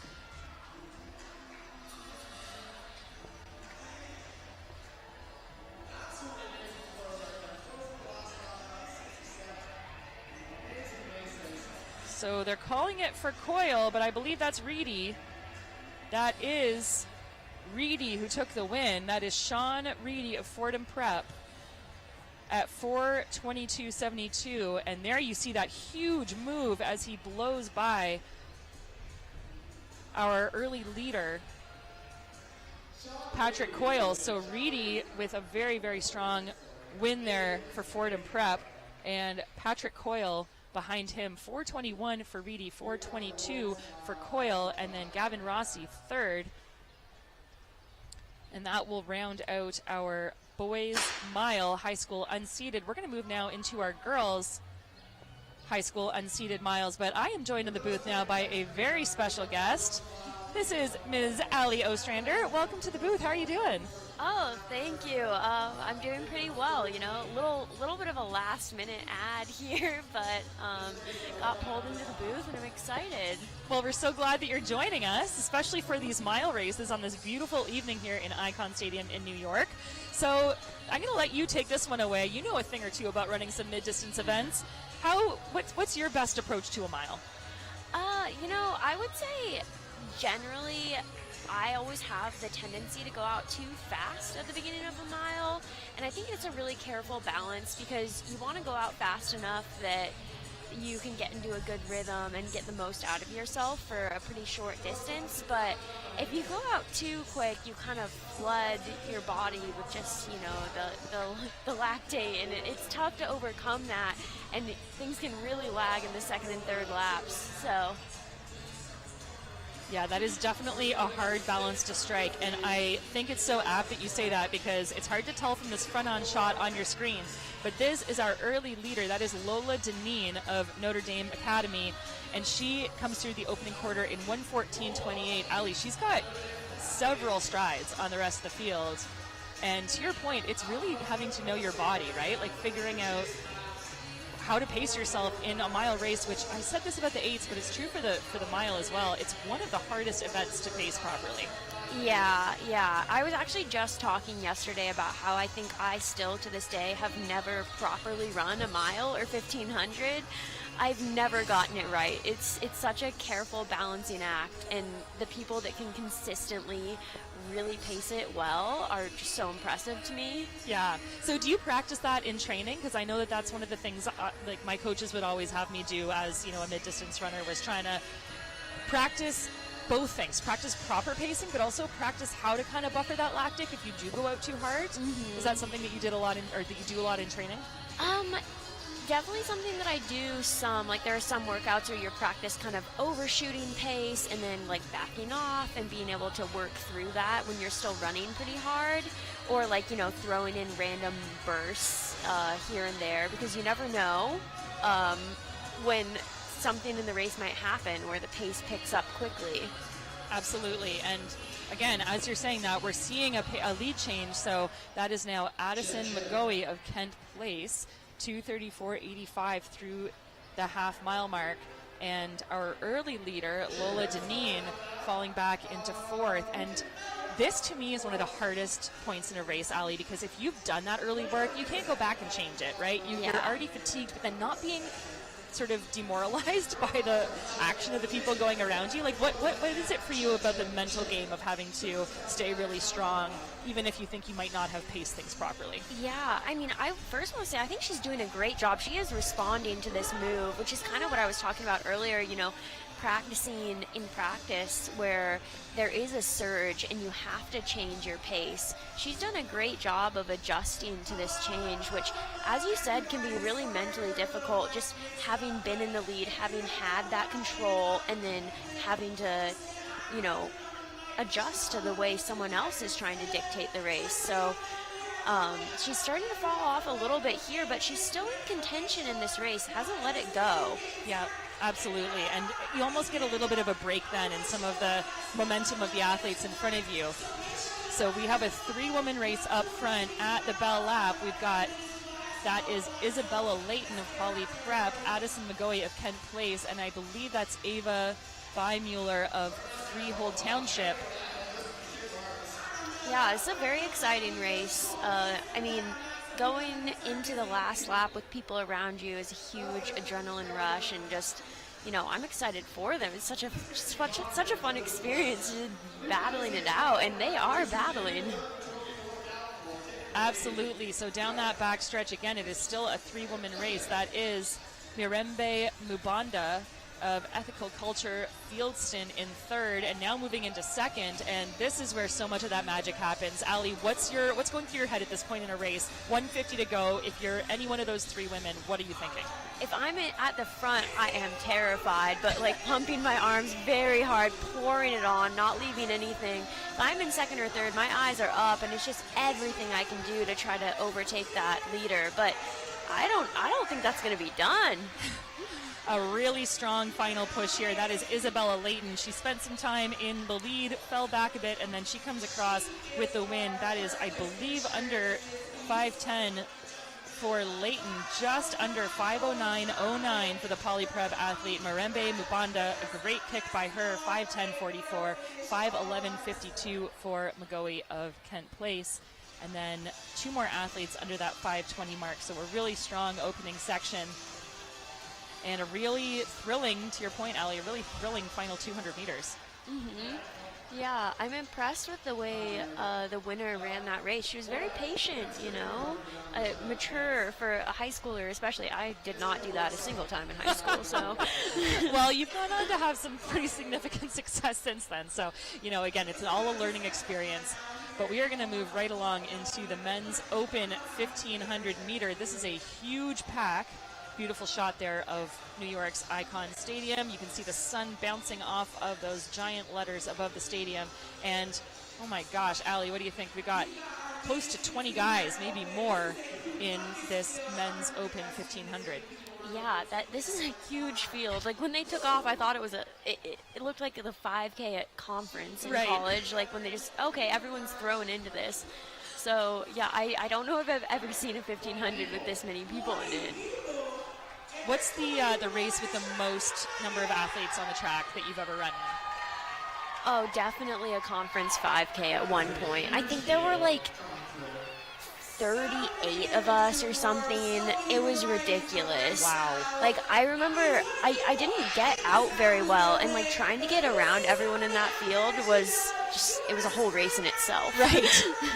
Well, that's so true. And I mean, luckily the pace is hot enough that these guys are starting to string out a bit, but we saw some falls in earlier sections, and of course that's always the risk in a field this large. I believe that we had not one scratch. That means that there are 22 men out there on track for this 1,500 meter. Yeah, but they are very strung out at this point, which is definitely good. If the pace lagged and they bunched up, it would just be a disaster. Absolutely. Yeah. So that is your early leader, the tall athlete in that white kit. I believe that is hip number 17, which means that it is James Heelman of Pacers. James Hellman, he went through the opening 347, and he is continuing to lead this pack, stringing them along. And again, the tempo is hot. Patrick Tui is in second. Miguel Bonilla Seda is in third. I'm sorry, that is actually Michael Zerzolo into second. So a 63-second lap. Yeah, and that lead pack is starting to string out. It was pretty big about 300 meters ago, but now it's getting whittled down quick. So you said that if you're in the lead, you're running terrified, and I'm assuming that's because you have no real sense of what's going on behind you. Again, beautiful stadium here, but they don't have the advantage of the big screen. They can't get any kind of sense of what's going on. If you are in the lead, what's your tactic at this point with about 500 to go? You still have over a lap left, but you got to be able to put some gears to the field behind you. Yeah, definitely. For me, I think it's all about making your own moves, but also responding. So if someone's coming up on your shoulder trying to pass in a 15, you kind of have the decision, do I move with them or do I try to sit on them and kick past later?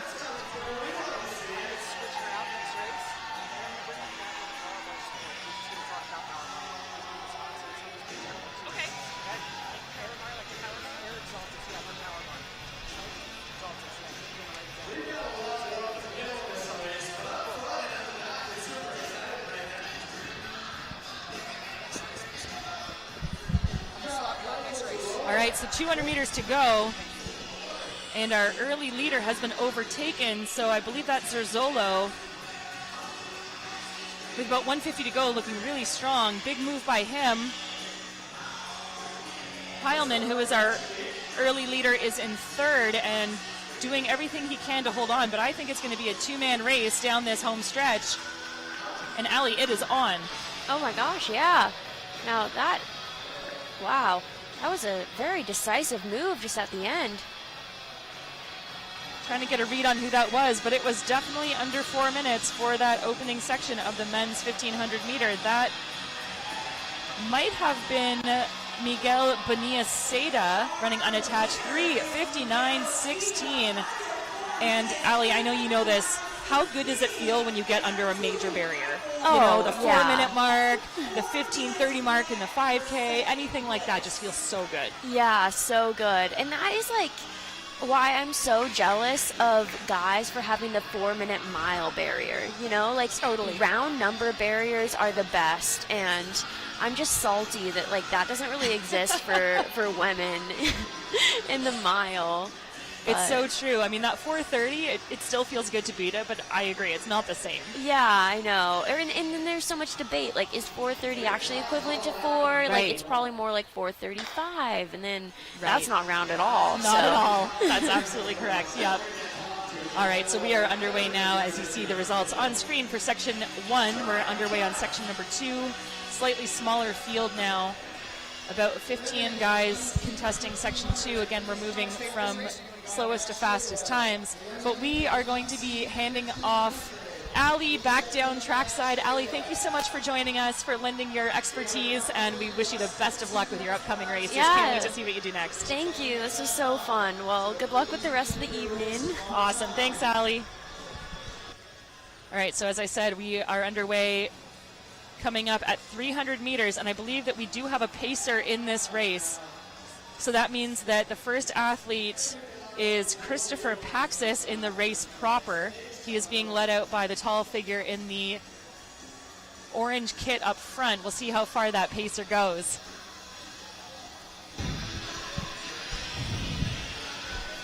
Opening 400 there. Unfortunately, we don't have a clock on screen, but we'll try to get you some splits as they continue.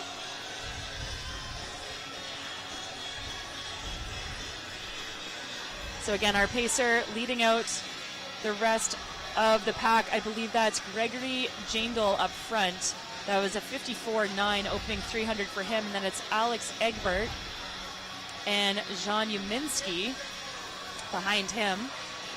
And all these guys still pretty closely packed down the home stretch. But I'm joined now in the booth by another guest. I'm loving how much of the musical chair shuffling we have going on. I'm joined here by Eric Zaltis of Power Bar. Eric, how you doing? I'm doing great. How you doing? I'm doing very well, thanks. Thanks so much for being here and for your sponsorship for this awesome evening here at Icon Stadium. What a great night. It really is. It's been great. The track's been hot.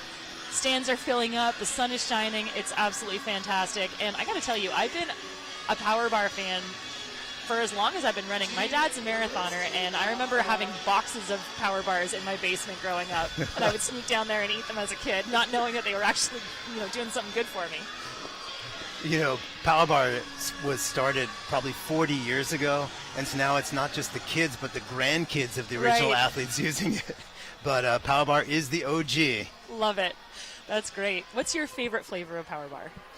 Oh my, I get up early, I start working, and I'm looking forward to my workout halfway through the day, and I grab the Cola Chews. Ooh, which I haven't had that one. They have caffeine in them, so about a half hour before I go out for a run, I start snacking on those, and when it's time to run, I'm revved up and ready to go. Fantastic. All right, that's a really good hot tip. I've got a long run coming up on Sunday, so I think I'm going to maybe take that tip and employ those Cola Chews you said. I will bring them over to you. Love it. All right. You'll get the endorsement on Sunday then from my feedback from my long run. But on track right now, we've seen a couple of pace changes and lead changes. Our pacer did a fantastic job stepping off with just over a lap to go, and I believe that was John Uminski who was in the lead at the bell, but now he is being overtaken by the runner in the light blue up front. And I believe that that's Christopher Paxis. Again, we'll get confirmation as they come into that home stretch, but it is a two-man race with 100 meters to go in the second section of the men's 1,500 meter. And what a race. I think these guys might have taken the cola chews before. Yeah. It is right to the line. Nice kick. A great kick there, and that was Paxis running unattached. Chris Paxis takes the win here in 3:52.23. So a huge time for him, and about a half second ahead of Gregory Jandel, also running unattached, 3:52.91. So we've got a whole slew of guys under that 4-minute mark for the 1,500 meter, and we've still got another heat to go.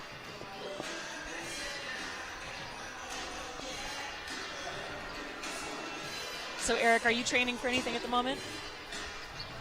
So I'm in the OG category myself now, but so I was a bike racer in the 80s.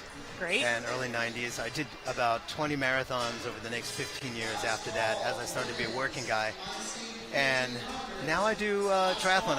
I'm past my long distance stuff and now doing shorter distance stuff. And you know, you get old enough, you start getting competitive in your category. So I'm not going to say what my category is, but I'm competitive. You're competitive. I love it. That's all that matters. We were talking earlier in some of the open races about the fact that they were just seeded not by age but by time. And I think that that's so great. You know, you have a range of experience, you have a range of ages, but everyone's just trying to get the best out of themselves. And it sounds like you're seeing that too in the, you know, whatever the age event is, and we won't ask, but whatever the age group is for triathlon now. That's fantastic. So are you doing mainly sprints? I do longer sprints and Olympic distance. I find that Olympic distance is just, I don't have to train too many hours in the week, and I feel, you know, I get the impact of running. I love cycling. It is where that's my home sport. And swimming, I like better than going to the gym. So, nice. You know, that's my advertisement for, short to middle distance triathlon. Love it. I know that swim would be my my weakest link by far, but something I've always wanted to try. But speaking of weak links, we don't have many in this section. They're strung out, but this is a very fast third and final section of the men's 1,500. And I believe that is a pacer up front. That's Hazem Maiwad, and we saw him earlier in the 800 meters. So he's swinging back for double duty after having run a really strong 8 early on, and he's going to take the field through 700 meters, meaning that they have 2 laps to go. I believe that's Marco Langen behind him of Runners High Racing. But Maiwad doing a great job approaching the 800 meter mark of taking this field out.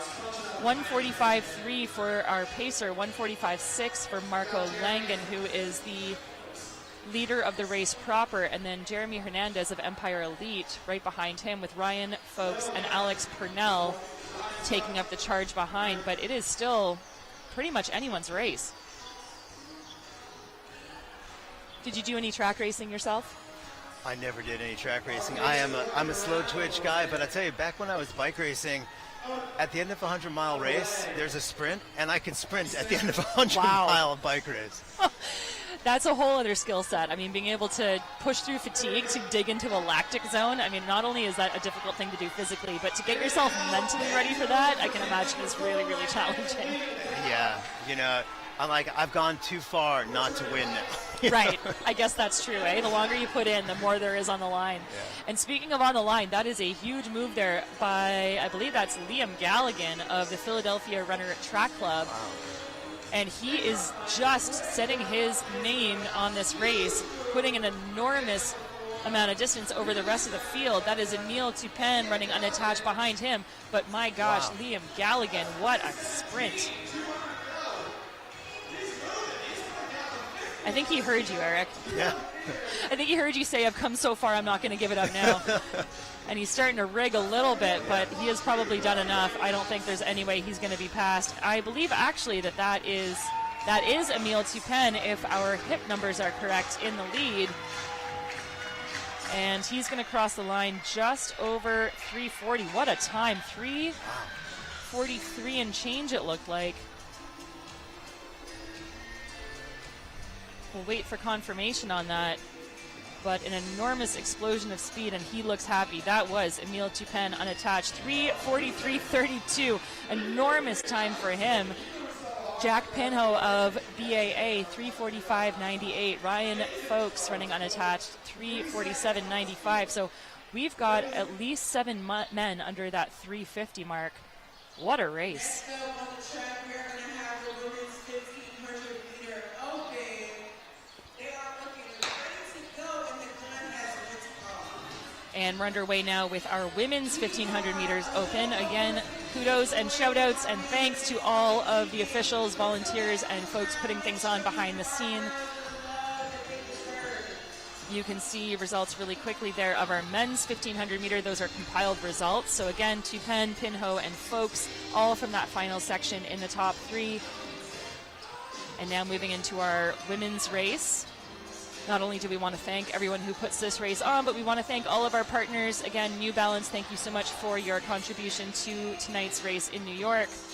Thank you to Trials of Miles, to CITIUS MAG, and of course, to Power Bar. Thank you. Really, really glad to have all of these sponsors. Again, as someone who was racing in these events myself not that long ago, I understand how important it is to have all of those partnerships in place. So we're really grateful, Eric, that you're here. It is great to be here. This is such a cool event. And you know, Power Bar started with a runner, an elite runner, all those years ago. So it's so cool to have Power Bar at the track at a great event like this.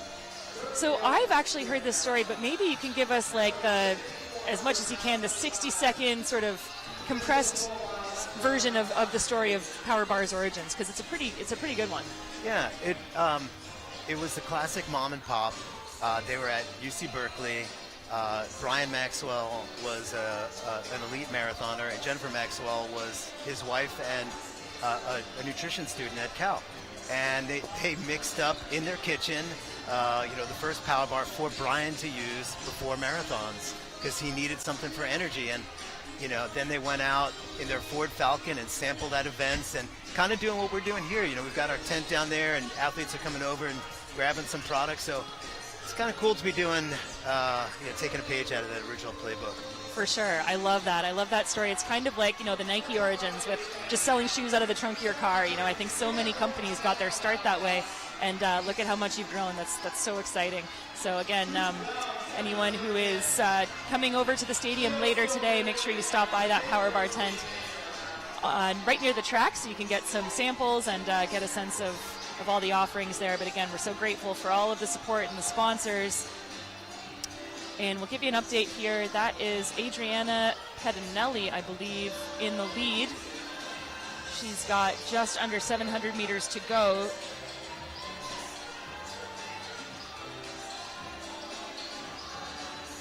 And a little bit of separation now down the backstretch with 600 meters left in the race. And I apologize, that's actually Zoe Wilkie Tomasic of the Brooklyn Track Club.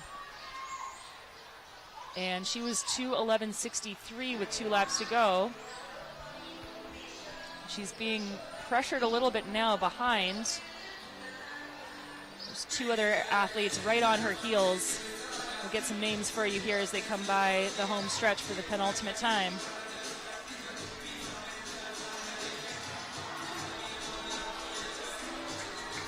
That may be a Central Park Track Club athlete.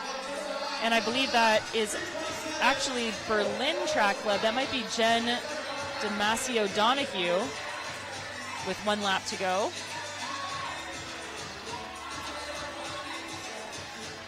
And it is a 2-woman race up front.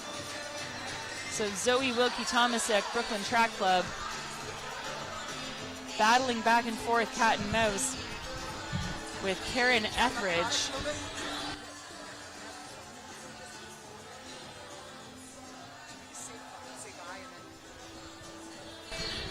And as we enter the final 200 meters of this race, again, it's still 3 women battling for that win.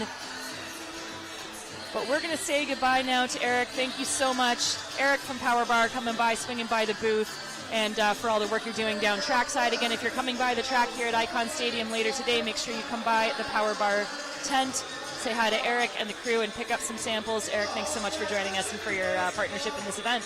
It's a pleasure. Thanks, and great job to all the athletes. Awesome. Really appreciate it.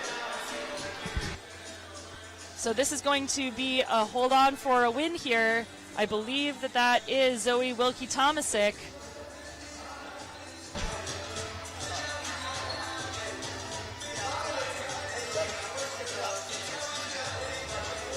So 4:40.18, a close finish, about 3/4 of a second ahead of Adriana Pedinelli running unattached, 4:40.84.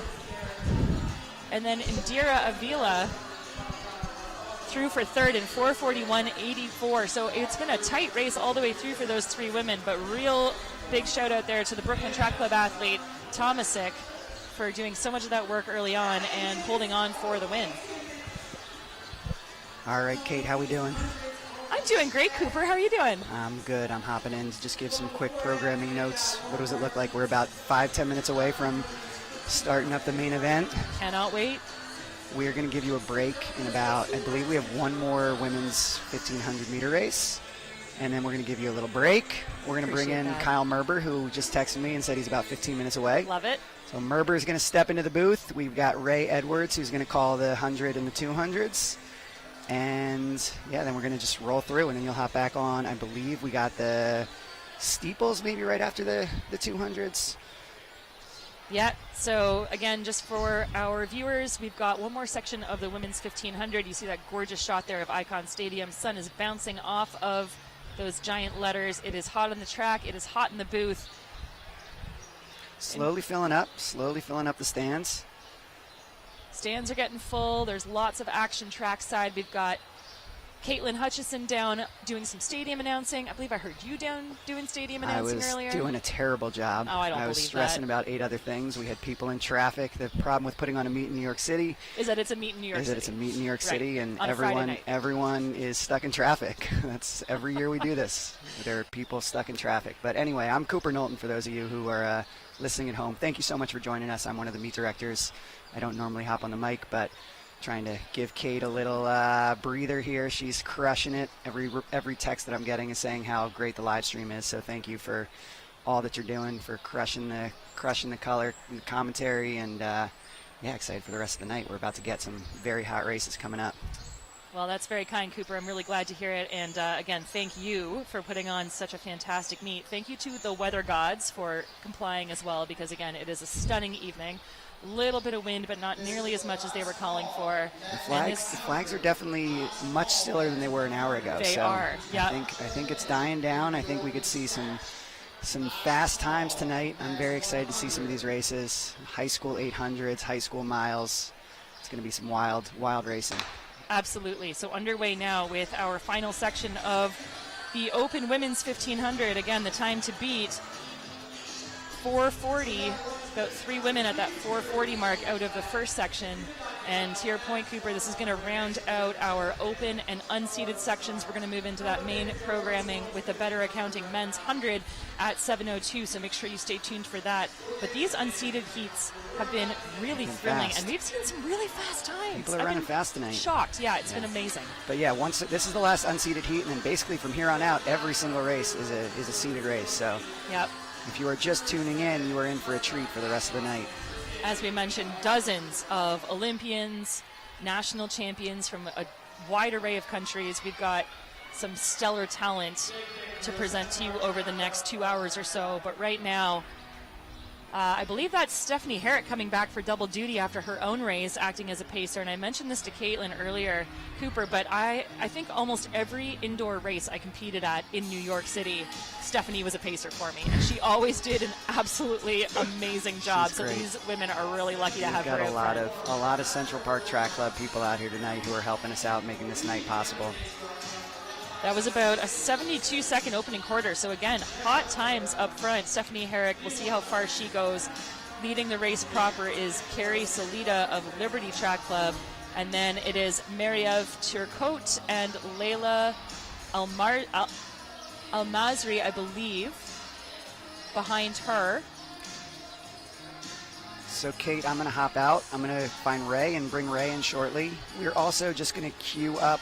Caitlin's going to be hopping on for some post-race interviews pretty soon, so we're going to try and figure that out. Bear with us at home. There might be some learning as we go, but we'll get it going. And thank you so much for tuning in. Thank you for watching this, spending Friday night with us, and we're in for a treat for the next few hours. Awesome. Thanks so much, Cooper, for all your hard work. Really appreciate you. All right, so less than 2 laps to go, and Stephanie Herrick is starting to move to the outside there, our early pacer, doing a fantastic job leading the field through about 800 meters. We'll get an approximate split for you here as they're about 2:21 through 800 meters. So really consistent. They were 72 opening 400 and then 2:21, and our pacer moves off the track, and that means that it is Carrie Salida and India Wire of Princeton up front, but really tightly packed together here.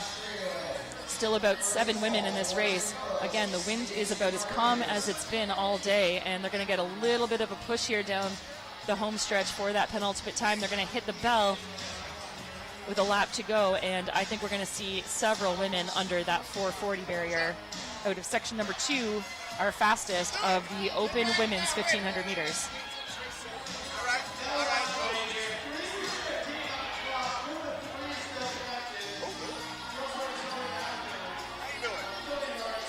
All right, so into the final 350 meters, it is continuing to be India Weir up front with Zoe Mathern of the Philadelphia Runner Track Club. And just about 3:30 with 300 meters to go. So they have continued to pick up this pace, running right around those 70-second laps.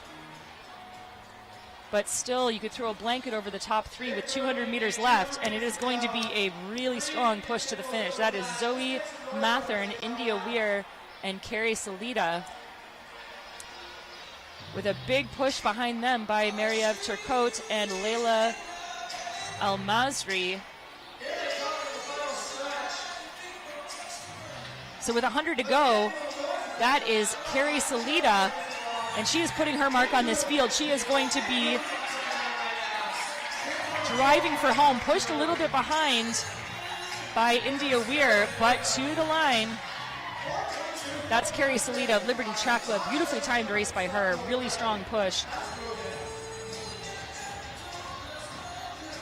So 4:22.75 for Salada of Liberty Track Club. India Weir of Princeton, 4:23.19. 4:24.38 for Leila Al-Masri of Palestine. And then Mariev Turcotte, 4:20. Oh, I'm sorry, that's Zoe Mathern of the Philadelphia Runner Track Club at 4:25 for 4th. So 6 athletes under the 4:30 barrier in that second and fastest section of our women's 1500 meter. There you see the results. It's Salada, Weir, and Al-Masri. And I believe that means that our winner of the first section will have come 7th overall. We'll have populated times there for you in just a moment. But this is going to conclude the opening portion of this evening's track meet here in New York. There you see the final compiled times. And we're going to move now into our pro and seated sections. We've got about 2 hours of absolutely thrilling coverage for you here at gorgeous Icon Stadium in New York City. We are on Randall's Island. It is a beautiful evening. The sun is shining. If you're just joining us, thank you so much for tuning in to Track Night New York City. We're going to open things up in just about a minute's time with the better accounting men's 100 meters. And I am joined now in the booth by Mr. Ray Edwards. It is so nice to see you, sir. And we're going to have some lightning fast commentary and lightning fast races on track. And bringing you all the action is going to be Ray Edwards, joined by Mr. Kyle Merber in the booth momentarily. We've got Caitlin Hutchison down trackside. She's doing the PA announcing tonight. She's doing a fantastic job. We're going to get some live interviews from her as well with our athletes. You're going to see dozens of Olympians. national champions, World Championship finalists, Commonwealth Games medalists. We have a jam-packed night of action for you here. It is just getting started, folks. Thank you so much for tuning in to our live stream of Track Night NYC in partnership with New Balance, Trials of Miles, CITIUS MAG, Power Bar, and Randall Island Park Alliance. We're so grateful for the support of all of our partners here tonight.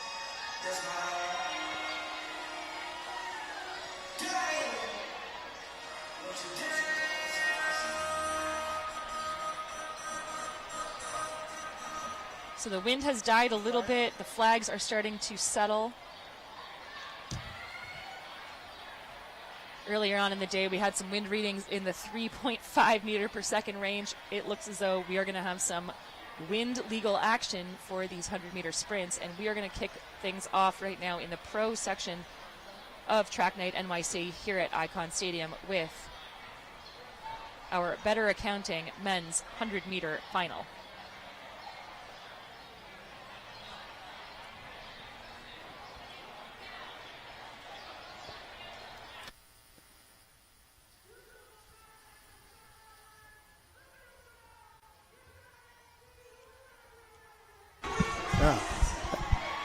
Oh wow! Oh wow! Oh wow! Am I on? You're on. You're on, sir. Oh yeah! All right. I can hear myself. You sound good. Welcome to the booth, sir. Thank you so much for joining us. That was a Thank you hot for having section me. number one of the 100 meters. Yeah. You know what? I gotta be honest. I'm a little jealous though. Of all the times I've ran here, you know, actually my fastest time came from this track. On my Did PR. it really? Yep, my PR And what came was from this that? track. 10 flat. 10 flat. Yep. 10 so flat here. I was here for that, and I was also in Usain Bolt's race when he broke the world record. I was in lane 8. I was in another race here in 200. The thing that I don't like is that we never had this weather. Never. No, I'm telling you right now, never. We never had this weather. This is like the most beautiful weather that you could ask for a track meet, especially as a sprinter. This is pristine, and we are going to go down now to Caitlin Hutchison trackside with our winner of that first section. Big speaker and everything, so great atmosphere. So thank you. Now you said warm up. What can we expect from you later this season? I mean, like my goal is to go to awards this year. So today I'm trying to hit the standard. It's gonna be hard, a good competition. So see in an hour and a half what happens. Well, we are rooting for you. Congratulations on your win, 10:28. Congratulations. Thank you guys. So as you heard from one of the meet directors, Cooper, a few minutes ago, we're not certain if those at home heard that interview. Bear with us if not. We are going to keep bringing you live interviews. But that was Mr. Diego Pederossi of Italy, who took the win in that opening section in 10.28. Not as fast as my co-host in the booth, who ran 10 flat on this track. And I'm hearing it was not as good conditions either. So what you're saying is you could probably take the win in that one. You know, I thought about coming down and running today, but I said if I was going to do it, I had to be the 800. Okay. I want the 800, not what I do. Well, you missed it. The 8's already went. We got the pro sections coming up in a little Well, that's bit. what I'm talking about. I'm talking about the $8,000 one. That's the one. I was going to train for like 2 weeks and try and get in it. Now, of course. This next 100, though, I'm actually looking forward to seeing this one because we got Michael Rogers in it. And, you know, Michael Rogers, he's been around. This is his 16th year professionally running, like 16th year. So that's pretty impressive for him. Absolutely fantastic. And then the guy, that was actually a good run by Diego, too. I don't know if people know that, but he's the Italian hurdler champ. So 10:28 for him is actually a good run, considering him being a hurdler, and he's getting ready for Budapest. So that was actually an impressive run. Absolutely. Really good tune-up for him. And like you said, we've got a really stacked second section here, again, featuring Mr. Mike Rogers. He is going to be in lane 8. So we've got a few scratches here. Ooh, they got a lot of scratches. Hopefully they move Mike in then, since there's so many scratches, because I don't see him in the 8. So maybe they allow him to move into a closer lane. We're about to find out. We're about to find out. So 6 men underway in section number 2. They did not let him move in.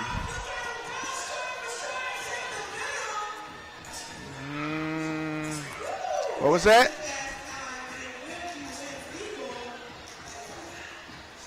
Yeah, it looked 10:23. Oh, so now we're going to have a close one because we got 2. Oh, wow. No, 10:23, 10:28. That's not bad, and legal at that. It seemed as though Mike had some issues right around 60 meters. Like he started to slow down and pull up a bit. I wonder if him being out there in lane 8 by himself, pretty much took him out of the race to where he couldn't understand where he was at. Yeah, that's a real tough place to be running totally blind like that. Yeah, because you can't tell. I mean, you can never tell like where you're at in the race, if you're in the race. So that's tough luck for him. So there you see the results of section number 2, and we are going to go trackside for an interview with our winner, with Caitlin. All right, I'm here with CJ Green, the winner of both heats. Oh my God, how was that? It was a good race. It was a good race, man. Going into the race, I knew the competitors, they were going to be good. They were going to give me a good fight, so happy to come out here to win. All right, a good fight is what it was, because you did, in fact, have a competitor right next to you, neck and neck. What was going on through your head when you hit that last gear? And truly just making sure I stayed on my race. Listen to what coach said in the warm-up, so trust that I can only run my race as good as I can and not worry about the competitors. All right, now what's one more thing we can expect from you this season? A whole lot of fast races, a whole lot of wins. All right, congratulations.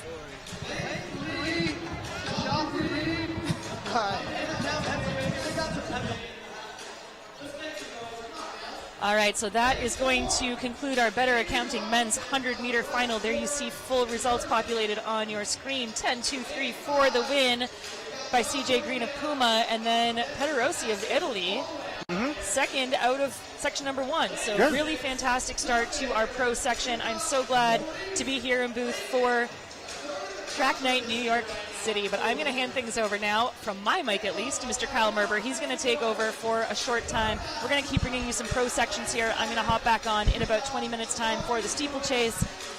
Mr. Kyle Merber, welcome to the booth. Great to have you, sir.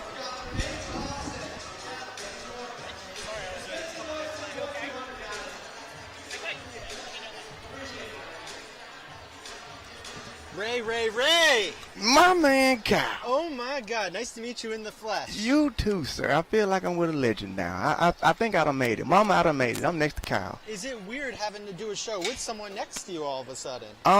It isn't. Okay, I was born for this. You were born, finally. I was born for this. Finally, the Rays take CITIUS MAG collab. Everyone has been waiting. This is kind of like Aerosmith meets Drake. It's like. I don't know which one I am. Of course you're Drake. Come Yeah, on, man. You know you're Drake. You know I'm Aerosmith. Well, we had lines of cars going all the way up from Westchester trying to get into this meet. So I'm sorry I'm a couple minutes late, but I know that you're a huge supporter of these races that are about to be on the track here. Yes, sir. Of course. I'm just actually grateful to be here. Especially this 200 though.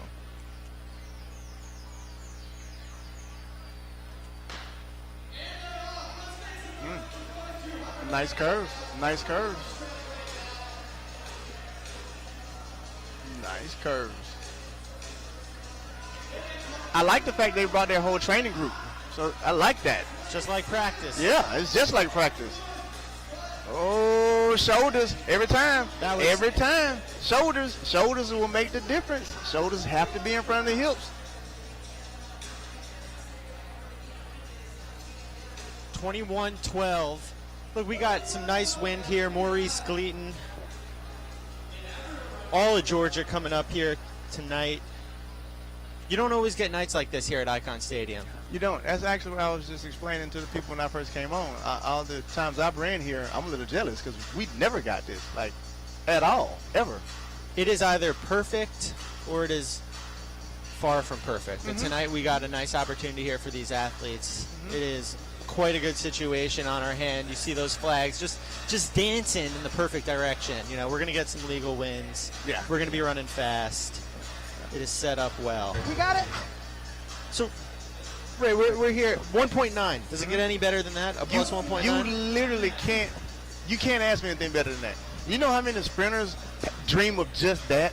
Yeah. Like 1.9, not 2.0, 1.9. You travel the world looking for something like that. You travel the world looking for a 1.9, looking for a perfect 72, 73-degree weather, and who would have ever thought it would be on Friday night in New York City? So, Ray, talk to me here as we got these high school athletes out here. You have seen athletes come from this level all the way to the very, very top. Besides just running a fast time, which is obviously the goal, right? What are the specific things that you are looking at that say that individual has a future in this sport?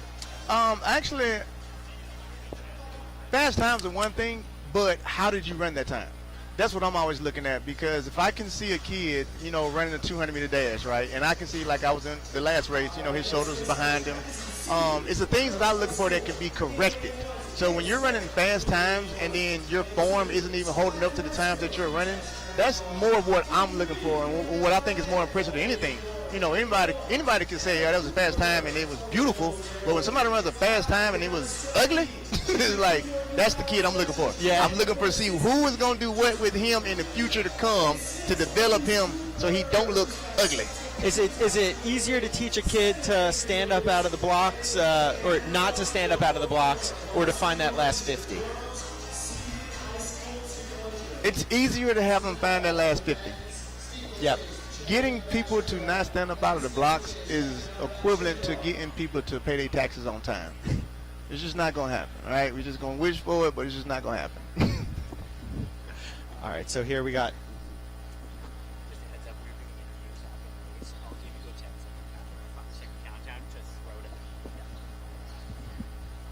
All right, so lane 1, we got Kayla Swift. 2, Soraya Dureska. Lane 3, Brianne Barnett. 4, Ella Cooper. 5, Brianna Selby. 6, Elise Cooper. 7, Avery Lewis. And 8, Anna Vidolva.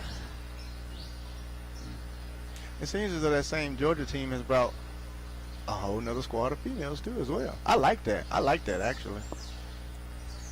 It's a fun trip to New York for this. Well, I'm keeping a close eye here on Elise Cooper from Maryland. She's run 22:93 so far this season. That's the number 4 time in the country, and she's only a sophomore. Yeah. She's only going to get faster. So, again, that's what I'm looking for when I watch this race, to see how she runs it. See how she comes off the bend, to see how she translates, to see how she slings shots. Above all, to see how she looks at last finish, in that last 50. That's her in lane 6. Okay. Outside lane's moving real well. Moving very well. Very well. But this is where it gets tough at. This is where it gets tough at right here, though. That is, I believe, Avery Lewis right now. Yep. Oh, can you hold it? Can you? Oh, nice. Elise was closing hard, but Avery Lewis had that final last 20 to hold her off. Yeah, Avery she ran an exceptional curve. 23:57 for Avery. I mean, she just got out and held it. Wind a little strong there, plus 2.9. That was a nice, solid run for her. I mean, I like the way that she knew she was in front, and then she just took control of the race. I love that part. I love that part, actually. Because you'll see a lot of people who can't run out in front, and they start to panic, and they start to, try and dig harder instead of just relaxing. So it seems as though she relaxed extremely well in that straightaway, and that's what I was looking for.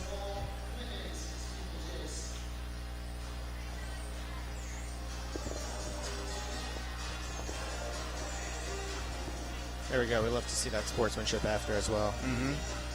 That's what it's all about. And I believe we're going to try to get Caitlin down there with Avery, our race winner. Ray, when was the last time you were here in New York for a track meet?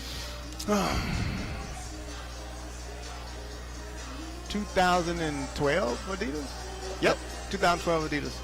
All right, let's kick it down to Caitlin. She's there with our race winner, Avery Lewis. 23:57 here at Icon Stadium.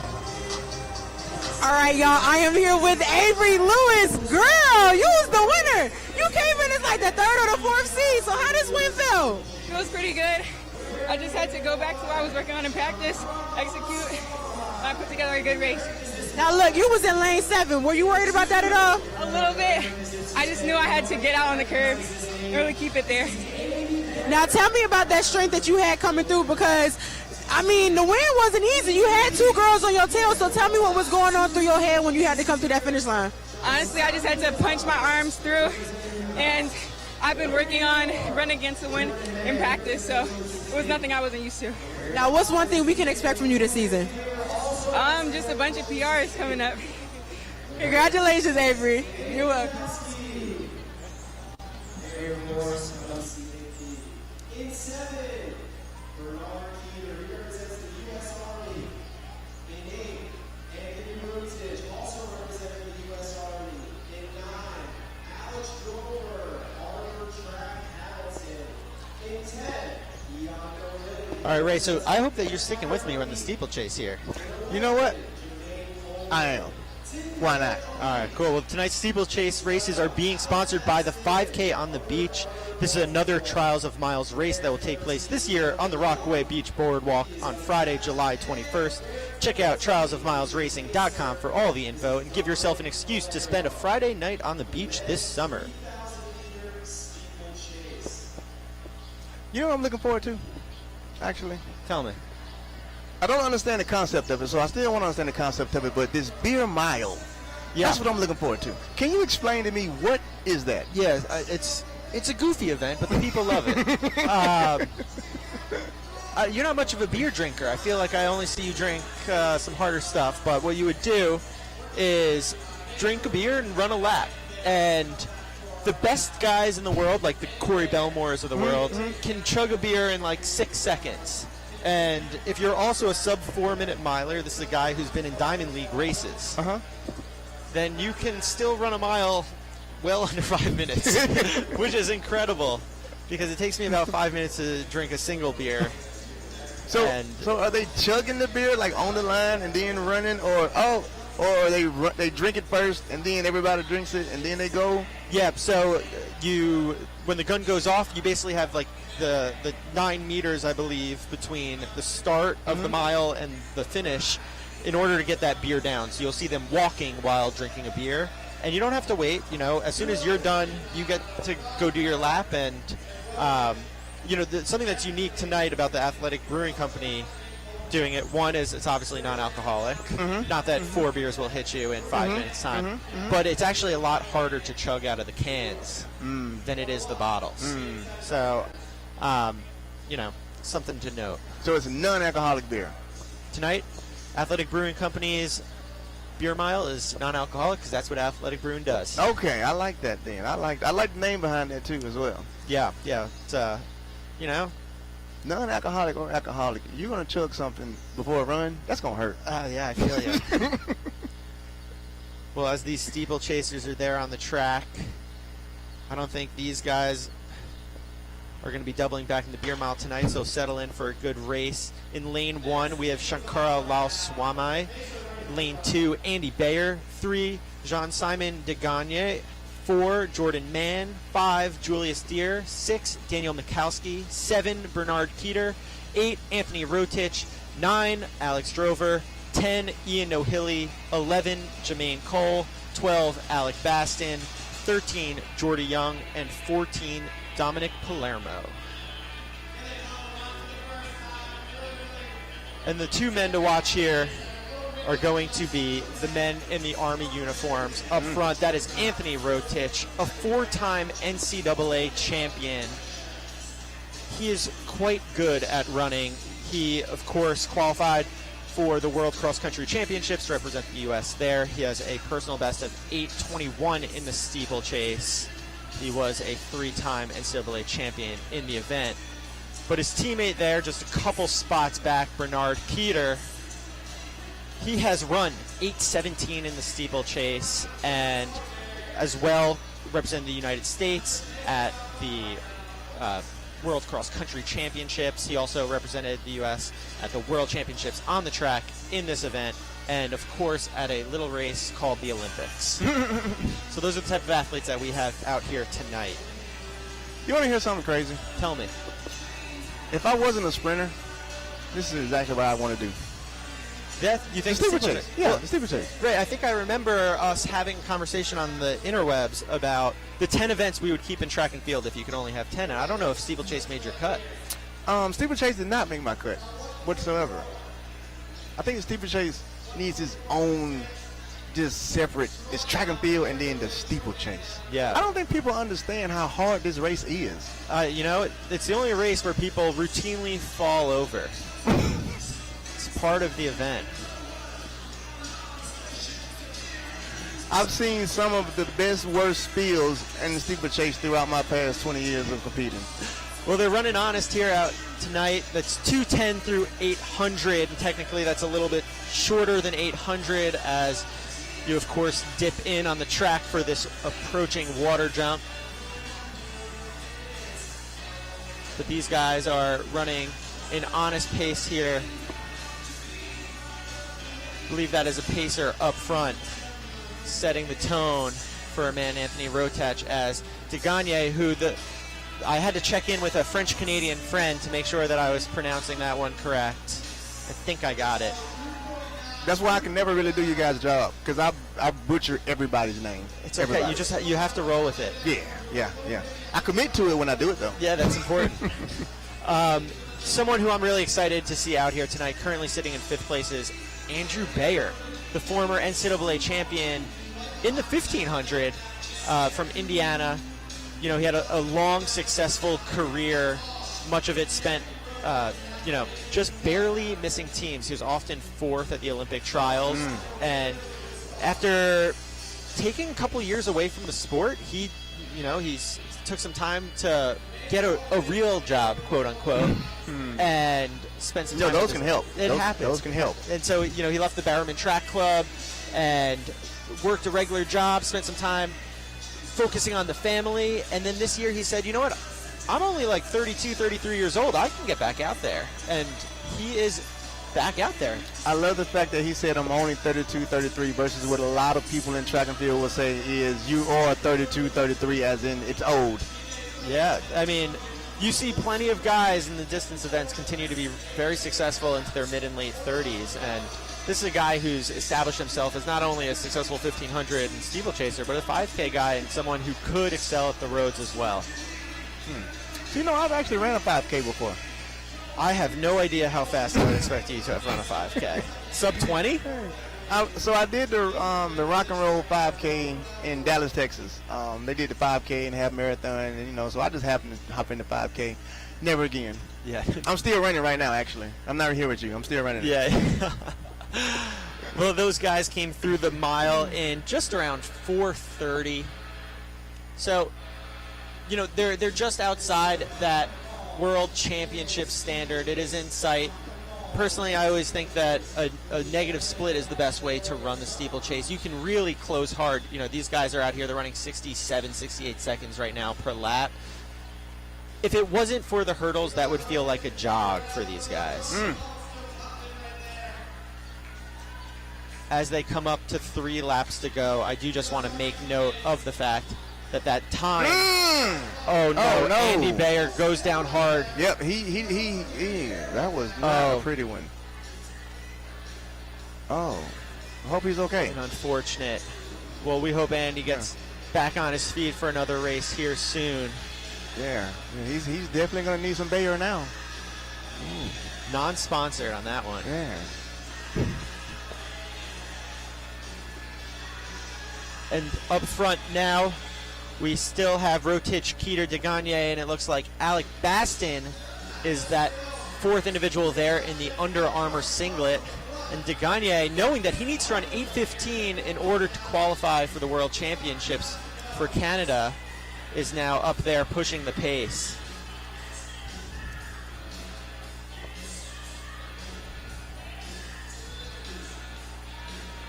He's making a serious push here. The 24-year-old has a personal best of 8:20. Baston is latching on to him. The question here is, can Rotich hold on? Keeter's doing his best. With 2 laps to go, they are making a big, big push. They know that they need to get going now. They cannot wait until the final 200. Baston immediately hitting off that barrier and springing into action.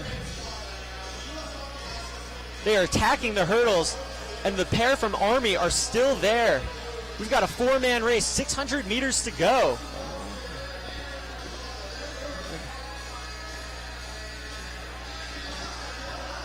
Can they get through this water jump smoothly? All 4 of them can. 500 meters to go. Baston just happy to sit right now behind Gagne, but at what point will he make his move?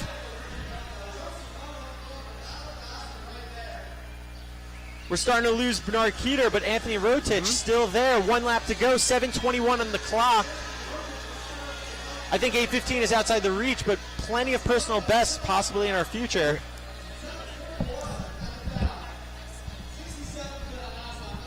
Baston is on his tail.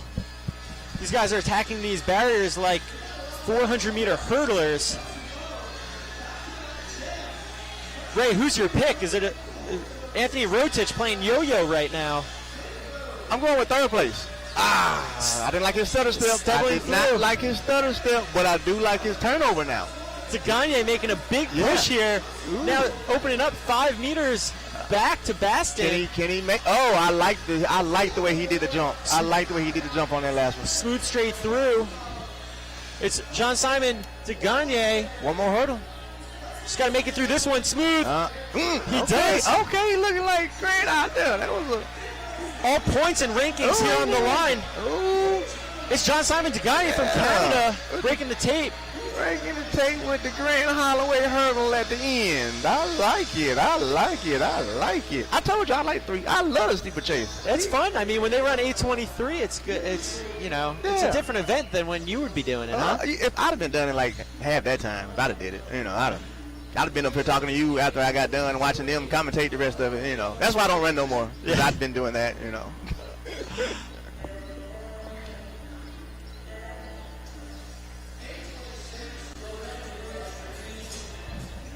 That's good stuff. Well,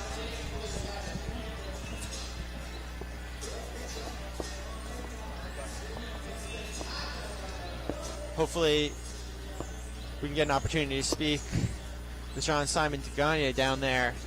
Caitlin Hutchison, CITIUS Mag's own, on the track, chatting with the athletes. Ray taking off, pleasure.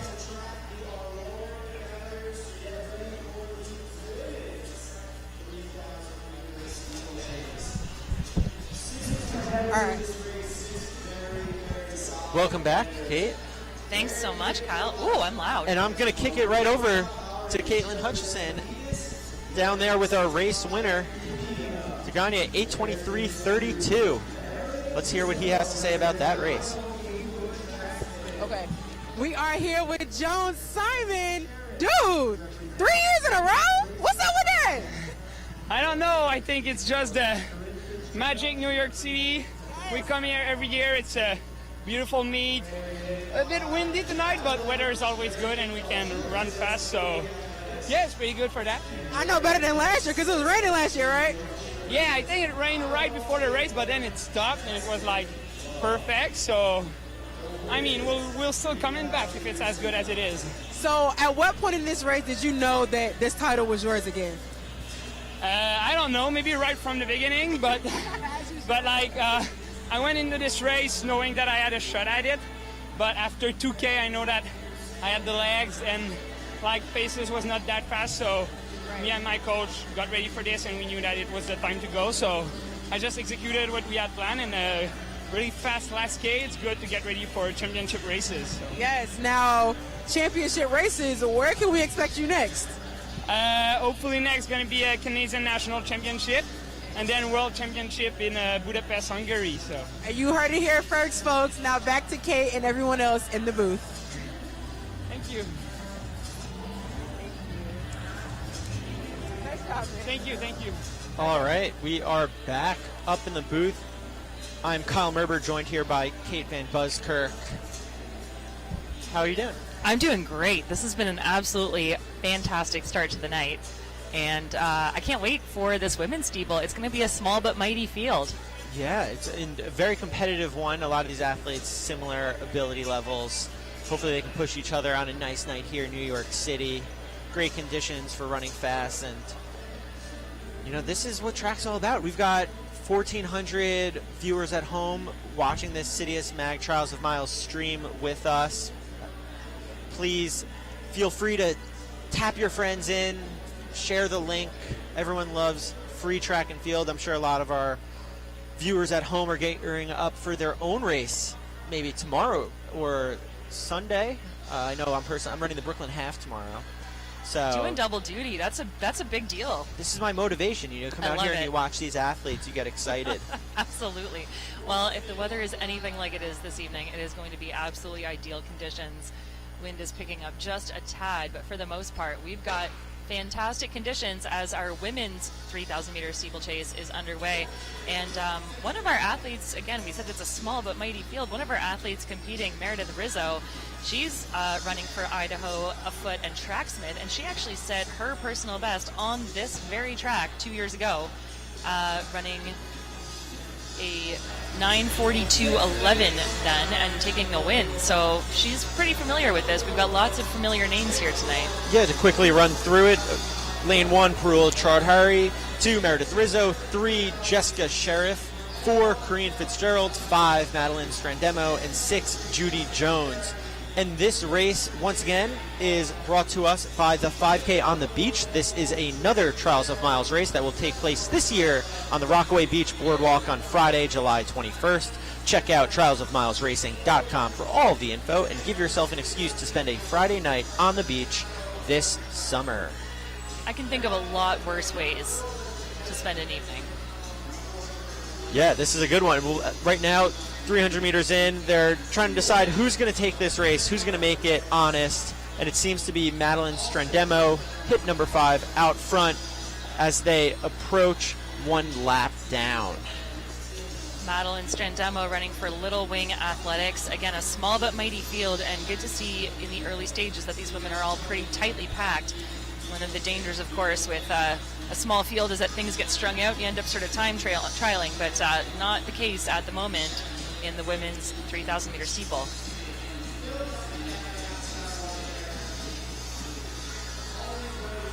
They are all bunched up right now. It's all about working together. On the home straightaway would be the part of the race in which these athletes have a little bit of a tailwind at their back. Use that to your advantage. The steeplechase is already naturally a bit of a fartlek, so might as well lean into it. That's right. I gotta say, I've said this before, but one of my favorite scenes, we didn't quite see it with the men, honestly, but one of my favorite scenes is the finish line of a hardcore steeplechase race. I mean, I've run a lot of really challenging 5,000s. I don't know if I've ever been as spent as what it looks like at the end of a 3,000 steeple. Everyone just hunched over the barrier just past the finish line. That's right. So again, ideal racing conditions for these women. The temps have dropped to right around the 60-degree mark. The sun is still in the sky. The wind is not too strong at the moment. They're going to get a little bit of help from it in that home stretch, which is great. Crowds are filling up. And music is pumping. Power Bar tent is full. Kyle, it's an awesome night here in New York. It is, and Parul is taking advantage of it. She has gone to the front, an athlete competing for India. She has a personal best of 9:38 for the steeplechase, and she's really starting to open up a little bit of a gap here, see if anyone wants to come with her. Her personal best of 9:38 was set last year at the World Championships out Hayward Field. And she's really putting the gears to the field. That was a decisive move. I think she just used those opening couple of laps to get herself sort of situated in the field, but she is really stretching things out right now, and I love to see that gutsy running up front.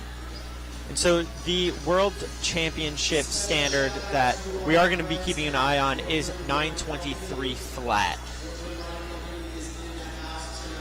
Again, a really hot time. We saw some quick times in the men's races, no one quite hitting that standard, but again, you can get through on points. And we should remind everyone, if you have already done this, I apologize, Kyle, but this is a World Continental Tour bronze level meet, so you do get some points as well. That is important to contribute towards that. I know that can be a confusing system for a lot of viewers at home. It's confusing, for us, and that's right. That's what we do. But all you need to know is that it is a combination of how fast you run and what place you finish at. The bigger the meet, the better. Right. And essentially, this gets some status as a big meet, which is pretty cool for Trials of Miles to be able to do. Sure does, and rightfully so. Again, beautiful weather, great track, lightning fast, and the competition is on. And Parul Chaudhry continuing to extend her lead. Now with less than a mile to go, That's she came through 4:33 for about 1,400. Right, hard to tell with that water barrier being on the inside of this track. The splits are never exact, but it is Chaudhry out by herself. And that's such a tough spot to be, Kyle, especially in a race like this. As we mentioned, it's physically demanding, it's mentally really tough, and she's running blind right now.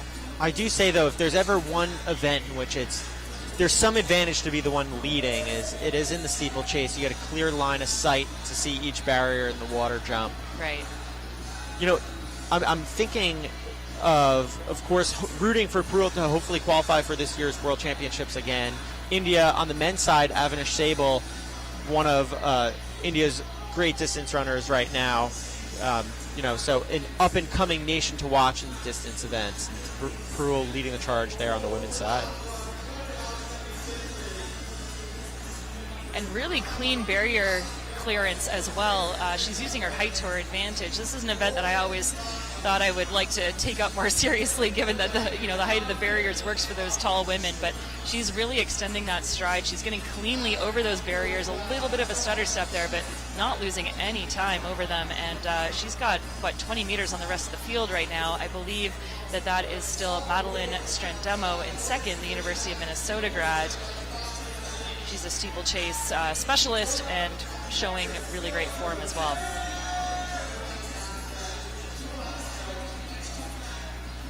As we approach 1K to go, you know Parul is just trying to dig deep. You know that last 400 is going to be there. You just have to trust your fitness at this point in the race. You know, it's you against the clock. I think at this point, barring disaster, which does happen in the steeplechase. Sure can. You know, she's got the win, but it's not just about the win. We got to go run a fast time this evening, take advantage of the opportunity that is the status of this meet, get as many points as possible in the process.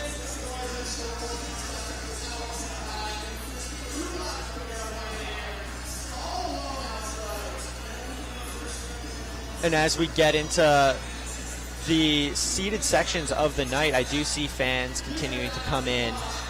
Great crowd out here enjoying the scene this evening. Always fun here at Icon Stadium. The music in the background pumping everyone up.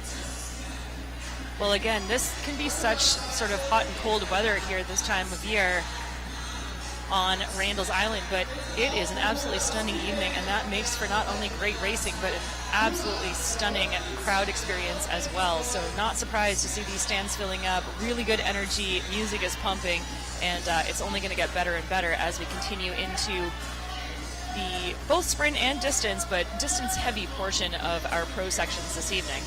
With 600 meters to go, Parul's maintaining pace. She's been running consistent 77s there, so even doing it all alone up front, she's found her rhythm.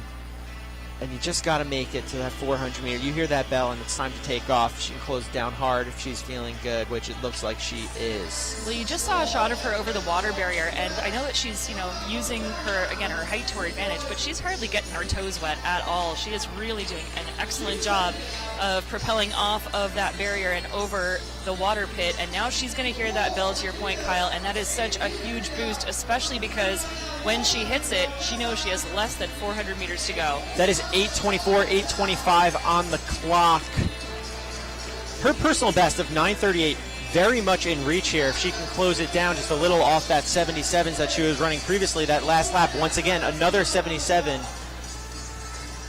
But a 72 would get her a new mark on the World Athletics form chart. You're seeing Strandemo there over the first barrier of her last lap as well. Again, these women running so well by themselves. And I'm really impressed by our leaders' form and speed. This is one of the hardest things to do at this point in the race when you've expended this much sort of metabolic energy to be able to hold on and turn over well. She's got a water barrier, she's got one more solid barrier after that, and she is well on her way to an incredibly fast time solo here at Icon Stadium. A really strong mark doing it the hard way.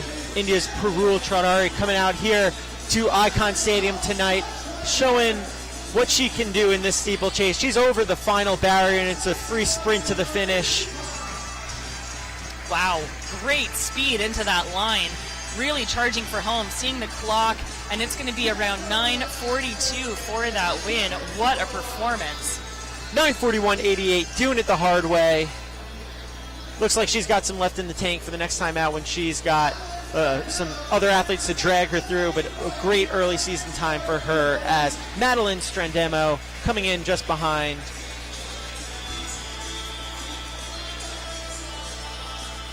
As the rest of the athletes there follow in suit. Judy Jones in third place, just under 10:10. So 10:02, just over that 10-minute barrier for Strandemo of Little Wing. Meredith Rizzo in through for third at 10:08, 10:13 for Judy Jones. Sheriff of Green Racing Project 10:24.63. And crossing the line now, Corinne Fitzgerald of Central Park Track Club. We've seen so many of their athletes here competing tonight. Really appreciate their involvement and support here on this beautiful evening at Icon Stadium. But that will conclude the 5K on the Beach women's 3,000 meter steeplechase. You see our times populating on screen. And Kyle, we are moving into, I gotta tell you, I'm partial to it, one of my favorite events. Our event. Our event, that's right. I've spent many a meet where you and I were both competitors in the 1,500 meter and the mile, and we are moving into the Brooklyn Running Company men's 1,500 meter seated race. This is a crowded heat, but you know, if you have to be in a crowded field, I'd always take the 1,500 over the mile. You get that 100 meters to figure things out. Absolutely, yeah. So this is going to be the men's 1,500 meter presented by Brooklyn Running Company. This is New York City's only independent running shop and home of the Brooklyn Mile, the most exciting road mile experience in all the land. I love that, a little throwback to ye olden times there. And I know that we definitely have some Holtmania fans in the chat here. Let's press F for Eric in there. You know, the local Empire Elite's own. See if he can hold it down. Another local athlete that I'm going to be keeping an eye on is Rob Napolitano, representing Diodora now, former Columbia Lion here locally. And we're going to kick it down to Caitlin, who is there with our race winner. Oh my goodness, girl. That steeplechase looked absolutely amazing. What was going on through your head for your win?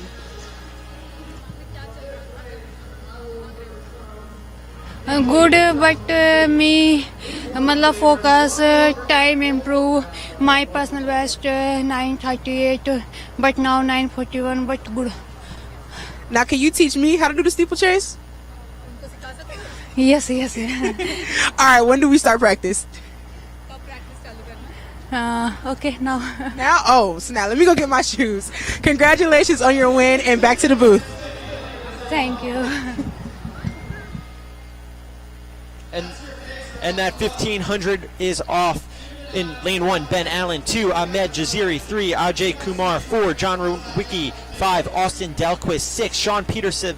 7, Adam Fogg. 8, Casey Cummer. 9, Brett Meyer. 10, Jack Salisbury. 11, Willie Fink. 12, Rob Napolitano. 13, Eric Holt. 14, Charles Philibert Thibodeau. And they are 200 meters in, and they are out. These athletes are thinking about that 1,500 time of 3:34.2, but again, given the status of this race, it's about beating people, running fast, and finishing as quickly as possible in front of everyone else. 45 seconds through 300? That's right, absolutely. And so we've got a couple of guys in that 3:34 range already. Seed times range from 3:34 up to 3:43. And we've got Amankwa as the pacer. He's set to go about 2:23, 2:24 through 1,000 meters, and he's doing a great job right now with the pack hot on his heels. You saw John Renwicki taking the first lap. Charles Philibert Thibodeau getting a little antsy. The 1,500 specialist there, taking over from the 5K guy, and he's right on the rabbit's toes. He wants to go. This is a guy who's never been scared to push the pace himself. always the nicest guy to have in the race as an athlete as they come through 600 meters, just a tad below 130. So, you know, they're going to be able to close, I'll say that. Absolutely. And, you know, I'm trying not to be partial to my Canadian counterparts here, but Charles Philibert Thibodeau, again, coming off of a fantastic new national record at the BAA 5K champs. Casey Comer has now moved up onto Charles' shoulder, 158. He's been having a great outdoor season so far, showing a lot of fitness. But this is probably the biggest opportunity that he's going to have yet so far. And Charles is now in charge of the pace as the Rabbit steps off and they approach 900 meters. And this is really great racing up front by Charles and the rest of the pack as well. Again, you know, you can kind of throw a blanket over the entire field right now. These guys are hungry. They understand the value of, you know, the night that they're given here. Beautiful weather, perfect conditions for racing, and you couldn't ask for a much better opportunity domestically here in New York. And all four guys now striding for home with 1 lap to go. They'll hear that bell, and they're 2:44 on the clock. That's Casey Comer up front as the Fog Dog himself is sitting there. Teammates working together. Lots of Under Armour singlets up there. But out of nowhere, Eric Holt has inserted himself into the picture. Not a guy you want to let into the race with 300 meters to go in 2:57. Holt is on the outside. He's trying to make that move, but Charles is not letting him go as Casey Comer and his teammate Adam Fogg continue to push with 200 meters to go in 3:11. And there goes the Fog Dog. He's taking it. Will these athletes have the opportunity to respond here? They're trying their absolute best. Comer is there. Holt is there. Charles PT is there. They're swinging into lane 2. But right now, it is going to be Casey Comer. Wait, sorry, is that John Renwicki?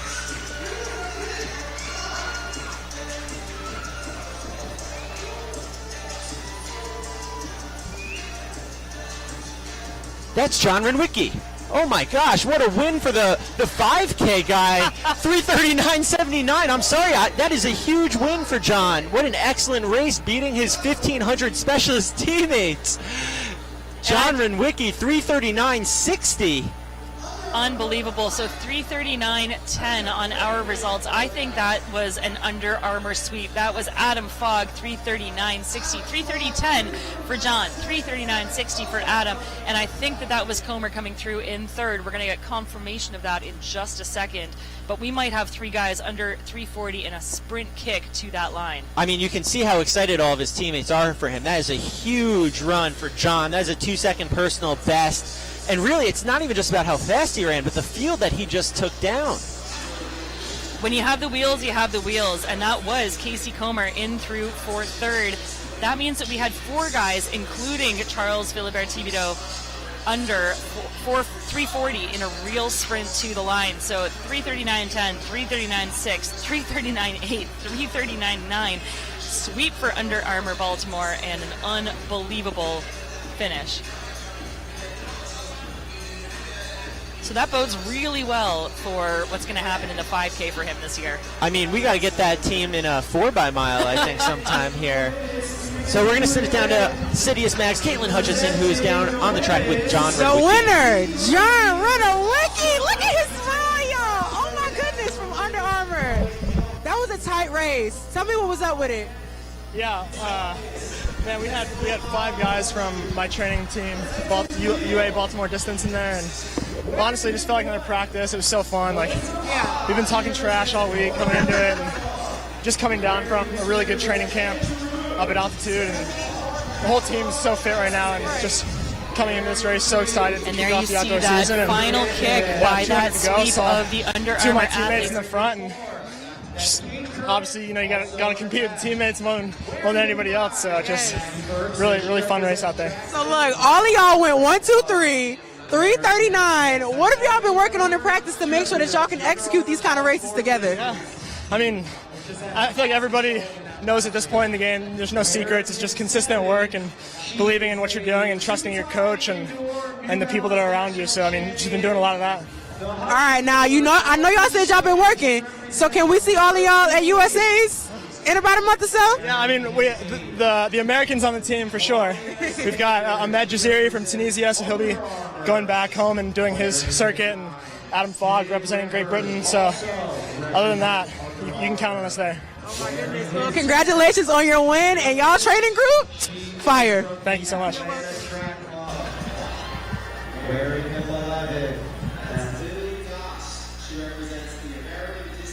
So thrilling start to the 1500 meter events. We are going to move next to our top women's section.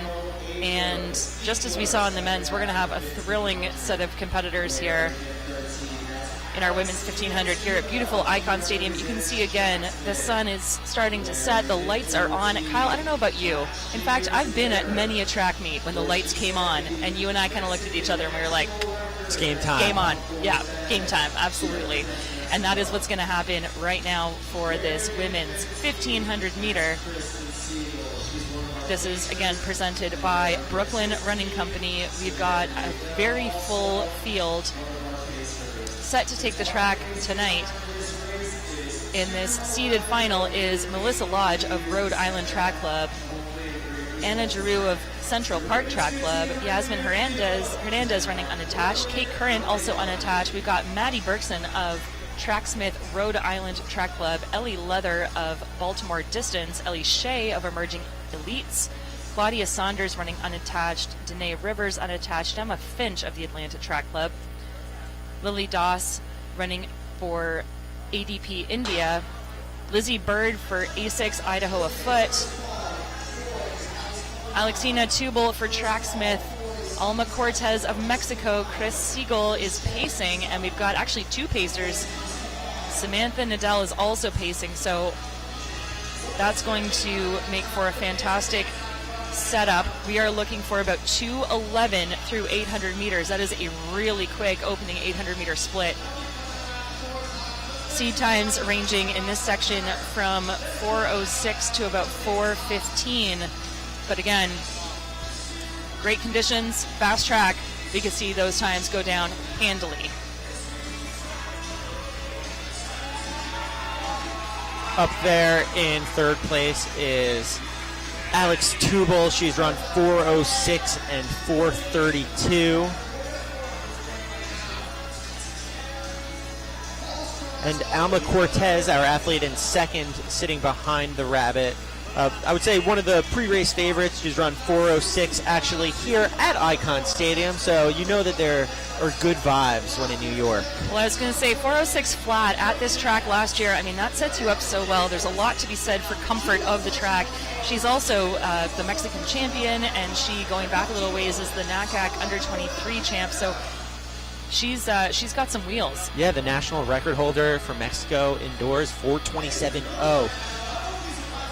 So she is on the rabbit, keeping it honest, as Alex is there behind her. 600 meters in about 1:39. And you can tell that pace is hot because they are stringing out. It is 3, 2, and then the pack. So they went through the opening 300 in 48:20. Again, we have Nadell pacing at the moment, followed by Cortez. So 156.3 through 700 meters. Once again, as a reminder, they were looking for about 2:11 through 800. We'll give you that unofficial split, but they look to be right on pace for that. So 2:12, 2:13, and our pacer is off. The race is on, and it is a two-woman race up front. Maddie Berkson there from Tracksmith Rhode Island TC, seeing if she can reattach. She's run 4:10 for 1,500 meters. But Lizzie Bird, the steeplechaser, has closed the gap on those leaders there. You know, stepping down in distance, getting some speed work in, but also being quite competitive here. Lizzie, of course, a very accomplished steeplechaser, having run 9:07. 9:07 for 3,000 meters over barriers. She has run 4:14 in the 1,500, and we're looking to take that down tonight. But it is Alex Tubal with one lap to go, looking at 3:03 on the clock. And she is continuing to extend that lead. She looks absolutely fantastic right now. And I think it's going to take something big to be able to catch her. She's the 29-year-old, and she holds a personal best of 4:06.32. So this is definitely within her wheelhouse at about 3:19 through 1,200 meters. She's also a 2:05 800 gal, so don't count her out. She's really starting to move down that backstretch, Kyle. Alex is not waiting. She's going from 400 meters out. Now with only 200 to go, 3:34. That personal best of 4:06 very much on her mind. She's only run 1:15 outdoors this year, and it was at Drake Relay. She was 6th in 4:13.2. She's going to demolish that season's best. Keep your eye on the clock. 3:50 with about 100 meters to go. That is Alexina Tubal from Tracksmith with 50 meters to go here at Icon Stadium with a dominant last 400 meters as she crosses the finish line. Wow. 4:07, hands in the air, celebrating a very impressive performance as Cortez finishes right behind her and all the athletes compiling in behind. But it was all Tubal with big smiles on her face. Smiles rightfully deserved. Kyle, that was a 63 final lap to take an enormous chunk out of the rest of this field. That was so impressive. 4:07.68, about a 5-second advantage over Alma Cortez of Mexico. Again, a 4:06 athlete in her own right, runs 4:12.89 tonight. But what a final kick for Tubal. She's got to feel really, really good about that. Alex Tubal, 4:07. Alma Cortez, 4:12. Lily Das, 4:15. Lizzie Bird, 4:15. Ellie Leather, 4:16. Gemma Finch, 4:16. Some great races out there. I do also want to give a big shout out to the high school many-time national champion, Ellie Shea, running 4:17. Great to see her out here, always a regular at the Trials of Miles events, competing with the professionals. Yeah. Okay. And we are going to send it down to Caitlin Hutchison, who is with our race winner, Alex Tubal. Alexina Tubal! Girl! Now, I don't know if y'all was paying attention to that race, but it was nobody but hers. What's up with that? I felt so good. It was just like, felt really easy, and so there's a lot of wind, so I kind of was trying to stay behind Alma with 600 to go, but I was like, I just gotta go. I just have to go around and like try and like carry that through the last lap. And yeah, came here to run fast, so a win is great. At what point in this race did you know that you felt good enough to win this? Honestly, like 400 in. I was like, this feels really easy. This is crazy. It was just like kind of crazy how easy it felt. So yeah, I'm really happy with it. So what have you been doing in training to make it feel this easy? So I actually coach at the University of Northern Iowa. So we had our conference championships this last weekend, and I always race really well the week after, even though it's a super long weekend. So yeah, I've been really busy with that. We head to regionals on Sunday, so it's a quick turnaround, but yeah. All right, and what else can we expect from you this season? Well, normally I'm a steepler, but I'm focusing on the 1500 this year, so you'll see me in the final of the 1500 at US Champs. All right, well, congratulations to you, and hopefully you make it all the way to Worlds. Thanks.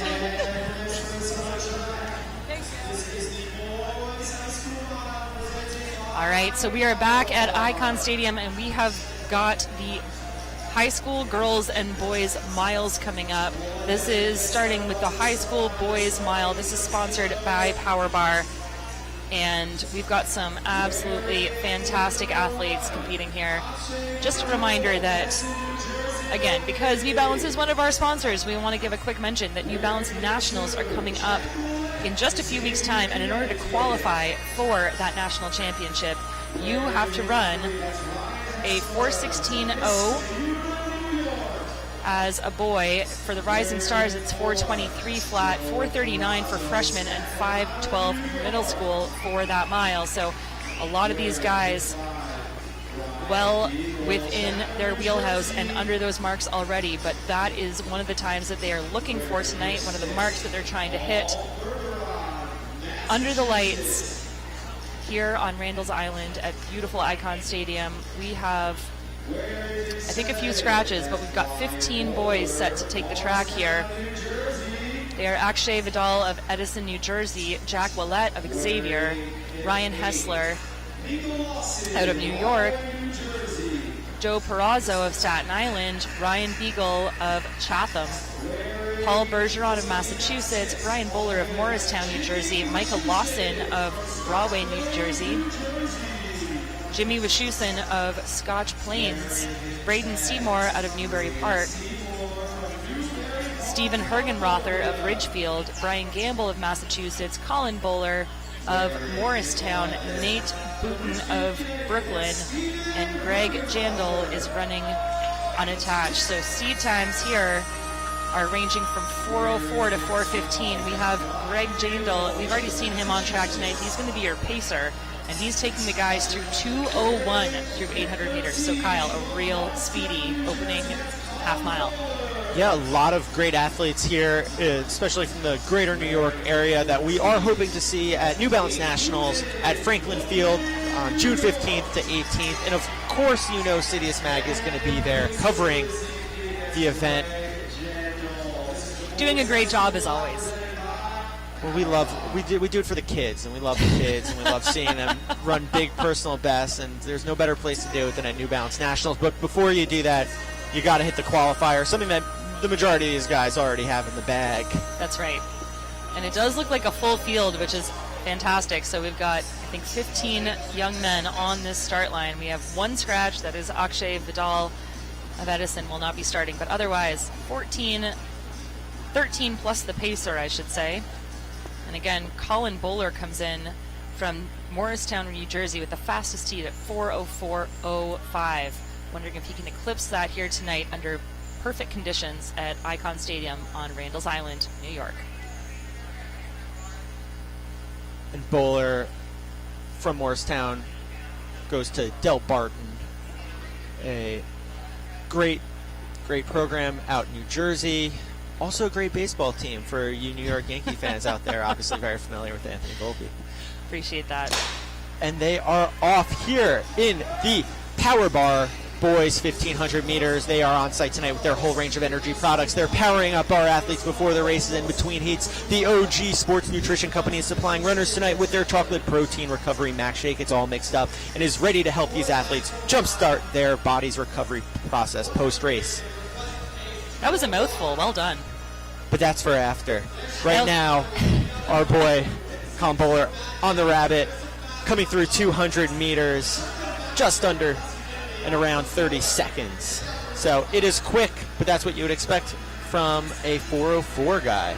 Absolutely, and he ran that 4:04 actually indoors at that lightning fast Boston University Track Center in February. So 4:04.05, he's run 4:05.95 outdoors at Franklin Field in Philly last year, but certainly looking to better that tonight. Our pacer doing a great job up front. Again, he's going to try to go through at least 800, pulling these guys along, but man, Colin's not messing around. He's right on that rabbit. The Princeton commit is being followed by Braden Seymour of Newbury Park. Here, all the way on the other side of the country, there's nowhere Newbury Park won't go to run a fast time. I love looking at this start list, and it's New Jersey, New York, Connecticut, and then California. That's just a great sort of standout in the middle of all of those lists. And look at this pace. This is absolutely blazing. The Rabbit doing an excellent job there, as Bowler is able to just settle in right behind him, shut the mind off, just focus on the back ahead of you. You want to save all that mental energy for that last lap. And you know, Bowler knows how to race. He's got some pretty sizable wins under his belt. He won the high school indoor mile at the Milrose Games, of course, here in New York at the Armory back in February, running 4:09.15, and then ran 4:06 for 5th at New Balance Indoor Nationals, again on that beautiful track in Boston. So he is full of confidence, and that is on display right now. He is on the Rabbit's heels, almost kind of tripping them. 2:01, this Rabbit's giving him everything that he got. I thought we were only going 800 meters, but he's bringing him all the way through 1,000. As Ridgefield, Connecticut, Stephen Hergenrother, I believe, is there trying to chase him down, trying to close that gap. But right now it is all Colin Bowler up front. The race is on for second. But barring disaster with 500 meters to go, this is the Colin Bowler show, Morristown, New Jersey's very own, and he is not showing signs of slowing down. In fact, he's increasing his tempo. He's running blind with the two guys behind him in hot pursuit, but as he hits the bell, he's 3:02 on the clock. How quick can he go? That is the question everyone is asking as the stadium is getting into it. We love our boys running fast. Joe Perazzo's there as well from Staten Island, just a hop, skipping, and jumping away. They're starting to make a little bit of a move on him. Well, with about 2:50 to go, he's got several strides on the chase pack, and I don't think anyone's going to catch him. He looks absolutely fantastic. 200 to go. He's at 3:33 on the clock.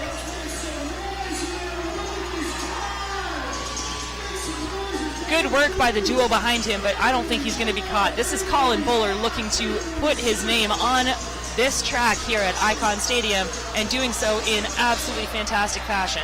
Stephen Herkenrother trying to catch him along with Joe Perazzo, but I just don't think there's going to be enough room. Colin Bowler doing it the hard way by himself. They're trying their absolute best, but he's fighting through the line, and look at the time on the clock. 4:06.71. Del Barton's Colin Bowler with an excellent win over a star-studded field here. Staten Island's Joe Perazzo, 4:08. Second place, he did his absolute best to close it down. Just couldn't get Colin. He put too much ground on them in the middle laps. Excellent running for him. And Kyle, I think that's an outdoor PR. Again, he ran that 4:04 indoors, but that is an outdoor lifetime best for the winner, our New Balance athlete, Bowler, out of Morristown, New Jersey. Excited to see what he can do later in the season. A lot of these athletes, again, will be coming back to compete at the New Balance National Meet at Franklin Field, June 15th to 18th. And I believe Caitlin Hutchison is down there with him. Our race winner, 4:06, Colin Bowler. My God, everyone, I am here with Colin Bowler. Dude, you went for it! Oh my God, what was going on? Yeah, man, I just wanted to give it everything I got and let the shits fall where they may. But I was just happy about the effort. It's a great vibe out here. You can't beat it. I just wanted to rip and give it a shot. Yeah, happy with the effort for sure. And if I'm not mistaken, you went 4:04 indoor, right? Yes, I did, yeah. So that's up for it. It's coming, it's coming. What else can we expect from you this season? I was going to give it my all and have a ton of fun. Sir. All right, congratulations, Colin. Thank you very much. Back to the booth.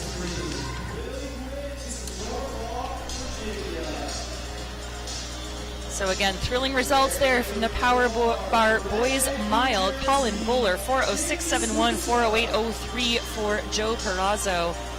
And then Hergenrother, 4:09 flat. So three guys under that 4:10 barrier as we get set now for our seeded high school girls mile. Again, several women, young women I should say, under that standard already for New Balance Nationals.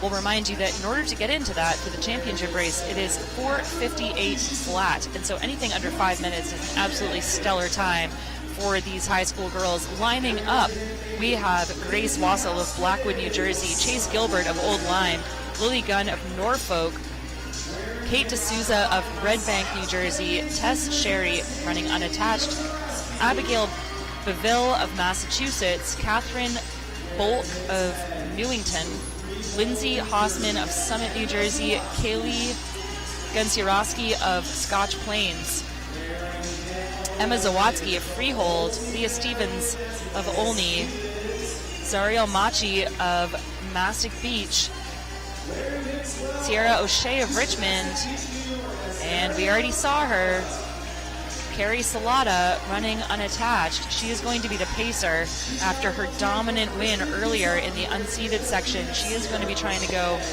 2:21 through 800 meters, putting these women well on pace to get under that standard of 4:58 for New Balance Nationals.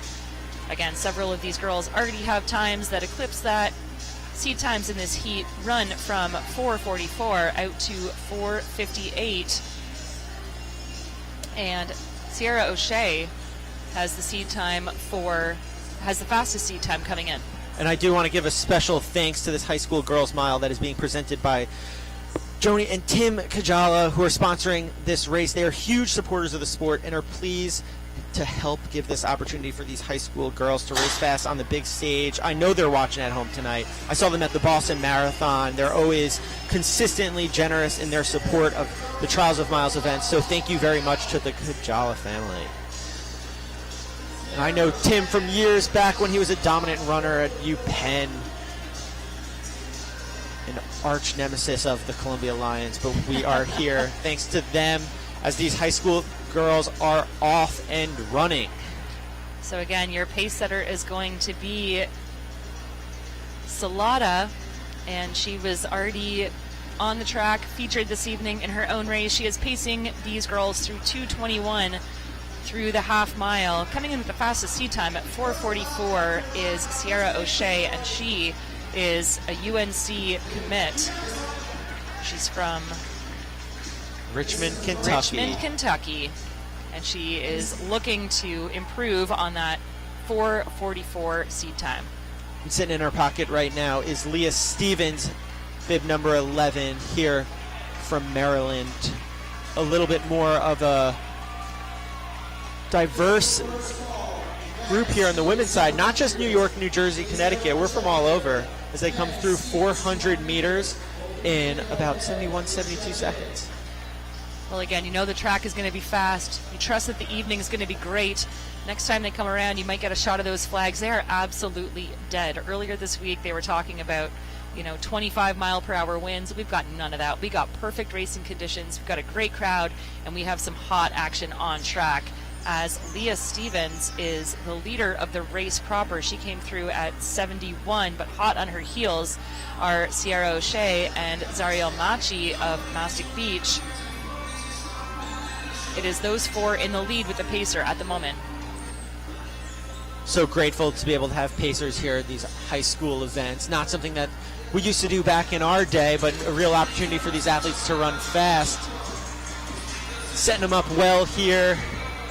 The value of an even pace race is infinite, and that is exactly what they are getting here as they approach a clock with 800 meters. They are looking good. 2:22 high with 2 laps to go as our Rabbit steps off, having done her job very well, executing. And it is Stevens and O'Shea up front with Zariel sitting in the pocket. Really excellent pacing there, again, by an athlete who already had her own race to do. So 2:23.1 through 809 meters, and it is a 3-girl race right now. As you mentioned, O'Shea, Stevens, and Gunn with a sizable advantage over the rest of the pack, and they're looking really strong. O'Shea with the fastest personal best in the field of 4:44 as they come through 1,009 meters under 3 minutes. So that is still in range, especially with 3 of these ladies here together being able to push it, keep it honest. Nothing gets you going like actually being in a race. Absolutely, again, under perfect conditions here, but don't count out Leah Stevens. She comes in with a 4:47 seed, and again, looking to eclipse that tonight. These girls are working hard together, and they're going to hear the bell here, and they're going to get rolling because they know what they have to do to get to not only New Balance Nationals, but get on the radar of, prospective collegiate recruiters. They are 3:37 with 400 meters to go. And still Kira O'Shea up there pushing the pace. Stevens on her. When will the decisive move be made? Stevens been run the whole race on the outside of lane 1. And she's starting to take it there. The question now is, can they respond? You see Zariel trying to follow suit. With less than 300 meters to go, Leah Stevens making a big bid here.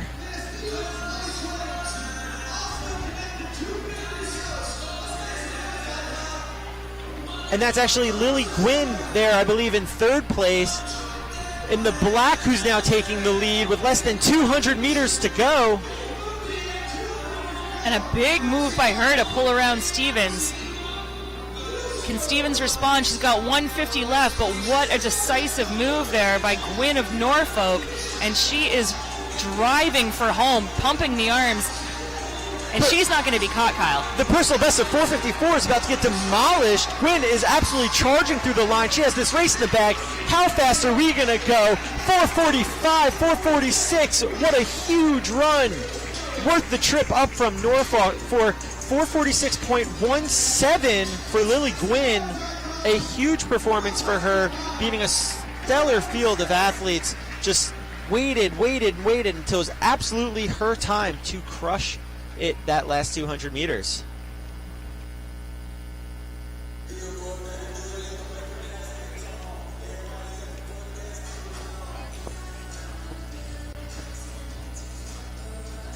Lily is fired up, got a big hug afterwards. You just don't get 8-second personal bests like that very often. As Kate steps out for a second, I'm joined once again by the man himself, Ray. The People's Champ. The People's Champ. I think I stole that from The Rock, but it'll be okay. I'll give it back to him tomorrow. Track and field People's Champ. We'll do it like that. Ray, where did you go during the mile? What did you do? I went down there. Of course, I went to the track, okay? I'm a fan. I keep telling y'all that. How were the vibes? You know what? If I could be honest, I don't think you can get on the track the way they did. Yeah. I mean, I liked it, you know. It was all in lane 3 and 4, taking pictures. But I would be like, hey, man, get out of lane 3 and 4. People running. Lily Gwynn, are you levitating? Because you are a winner right now. Yes, definitely. Oh, my goodness. Please talk about that monstrous kick that you had during that race. I just felt so good, and I knew before, like, I had a chance to win this, and I didn't want to count myself out because I belong here, and I just, like, gave it everything I had, and it worked. So at what point in this race did you know that it was yours? Okay, like, third lap, I was like, I feel really good right now, and I've never felt like this, so I was like, just give it everything, girl. Just hang on there, and then just go to the finish with all you got. Now, who do you have out here supporting you? Because I saw you just received a really big hug. Tell us who you got screaming your name out there. I have my mom, my older brother, and then my younger brother's the one that came and hugged me. Oh, my goodness. Well, congratulations, Lily. What else can we expect from you this season? I want to, next week I'm running at Running Lane, hopefully a fast 2 mile and mile there, and then just like see how the rest of the season goes for nationals. Well, we think that you're going to do awesome. And back to Kyle and Kate in the booth. Thank you. You're welcome. We're back. Ray, we've got some loaded 200s about to come up, and it says on my screen that I'm supposed to give you a shout out. So, shout out to you for sponsoring this race and these athletes here. Tell me, what do we got? First off, why are you sponsoring races? I can tell you why I'm sponsoring races, okay? I tell you why. Somebody had to do it. Somebody had to do it. Why not? All right? What better to do than sponsor a race, okay? Because you guys know me. I love track and field. I keep telling y'all, why y'all let me sponsor the steeplechase? Next year, I want to sponsor the steeplechase, okay? All this sprint stuff, I feel like y'all are being like discriminate towards sprinters. We like stuff like that. But no, seriously, first of all, I love the 200 more than 100. And a lot of people don't understand that. I was number 1 as a U.S. junior, you know, in 2057. I won junior college indoor 200, outdoor 200. I mean, I've ran 20.17. But for me, the 200 just was never a challenge, believe it or not. And everybody would always tell me to stick to the 200 and not run the 100. So I stopped running 200s and started running the 100.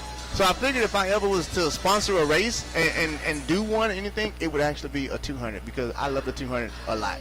So, and then when they reached out to me about sponsoring this 200-meter race, I was like, would love to. And then I called Wallace. I was like, nanny boo-boo, you ain't got a 200-meter race you sponsored. Well, Ray, you know, I always enjoy watching your 3-hour solo monologues about track and field. Oh, yeah. We got like almost 2,000 people in the chat here. You know, we got a lot of distance runners.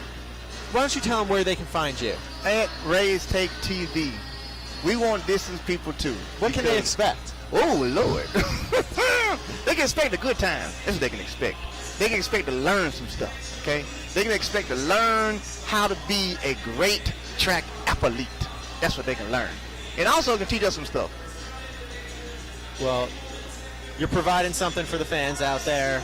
A much-needed venue to discuss the sport in a way that is often not discussed.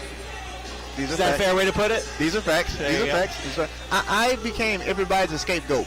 I say what everybody wants to say. That's became me. There you go.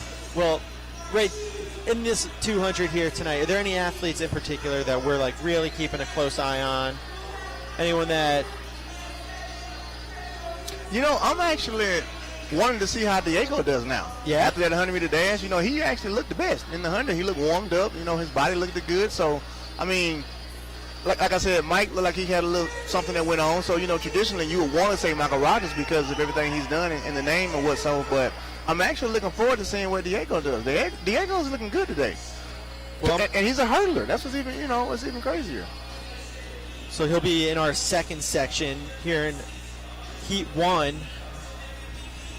I'm going to keep a close eye there on Long Island's guy, Miles Lewis. Came up in the Section 11 system together. So, you know, he's really great short sprinter. Let's see what he can do out here in 200, but he's got a bullet start. I'm expecting Miles to take this one. You know, I like his lane, first of all. I spoke with him before he went out there. You know, his confidence is where it needs to be at. You know, he's real loose. He's real relaxed. So, you know, that's a good pick for him.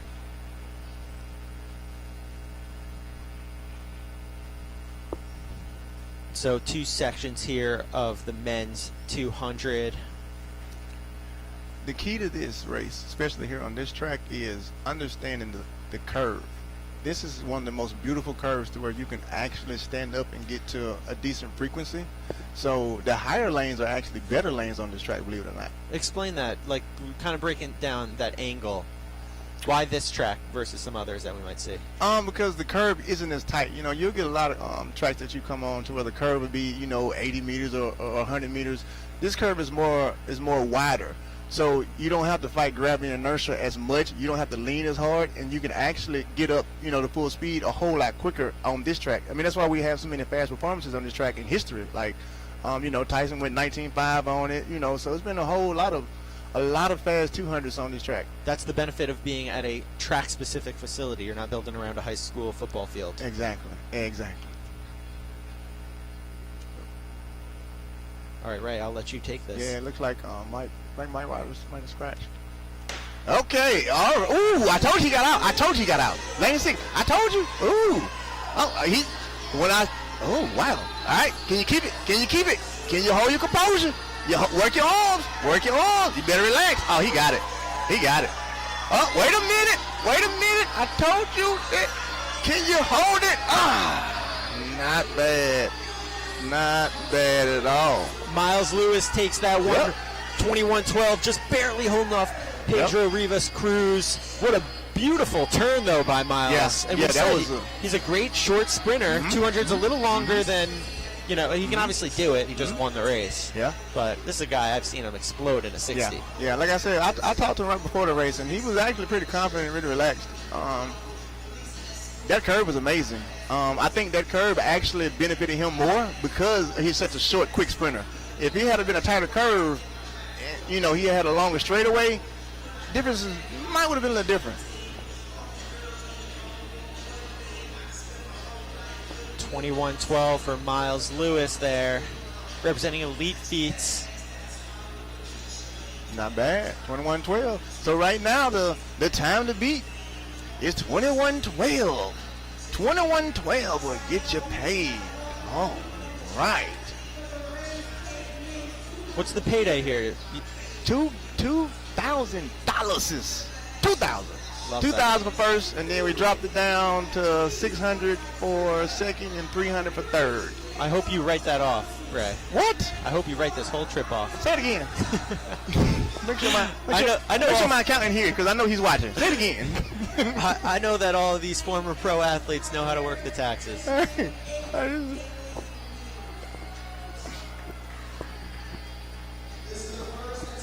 All right, now we're getting ready for the second heat here. Just to quickly run through the names. Mario Heslop, lane 2, 3. Chidi Okizi, 3. Diego Petrosi, 4. 5. Dwight St. Hilaire, 6. Eric Harrison, 7. Micaiah Harris, 8. Jolene Means. Yeah, Chidi is a former teammate of mine from Nigeria. teammate of yours. Yeah. Well, you know, I had dual citizenship. I don't know if a lot of people remember that, but yeah, I had dual citizenship, and I finished out with Nigeria in 2013, 14, 15, 16. So he's a veteran. Yeah, he's definitely a veteran. He's definitely a veteran. What's his strength here? Tito don't have a strength in this. He has a weakness. He's in the wrong lane. I can tell you, he's in the wrong lane. His limbs, like a better lane for somebody like Cheeto would have been a higher lane in this particular race at this particular track. But let's see, you know. The one good thing is he's no stranger to any type of pressure, you know, because he's done Commonwealth Games, he's done Olympic Games, he's done World Championships. So, you know, it's just another day for him, another workout, as he told me, you know, when he came here. It's like, Ray, you know, you was throwing it, so I decided to come up here and get a workout in. That's the Ray bump that these fields see. Yeah. It's not just the money. It ain't the money. It's the visit. I keep telling you, I'll give you a steeplechase next year. All right, Ray, once again, I'll let you take it. Here we go.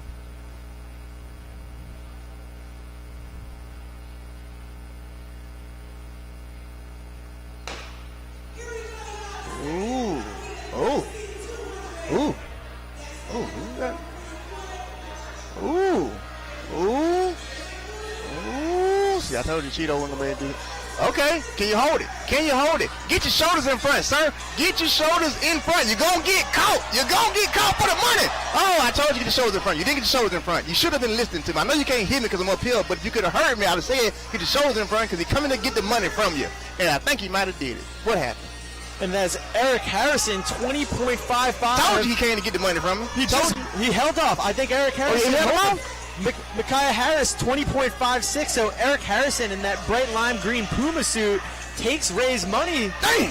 He held it off. You know, held him off and took the money. Nah.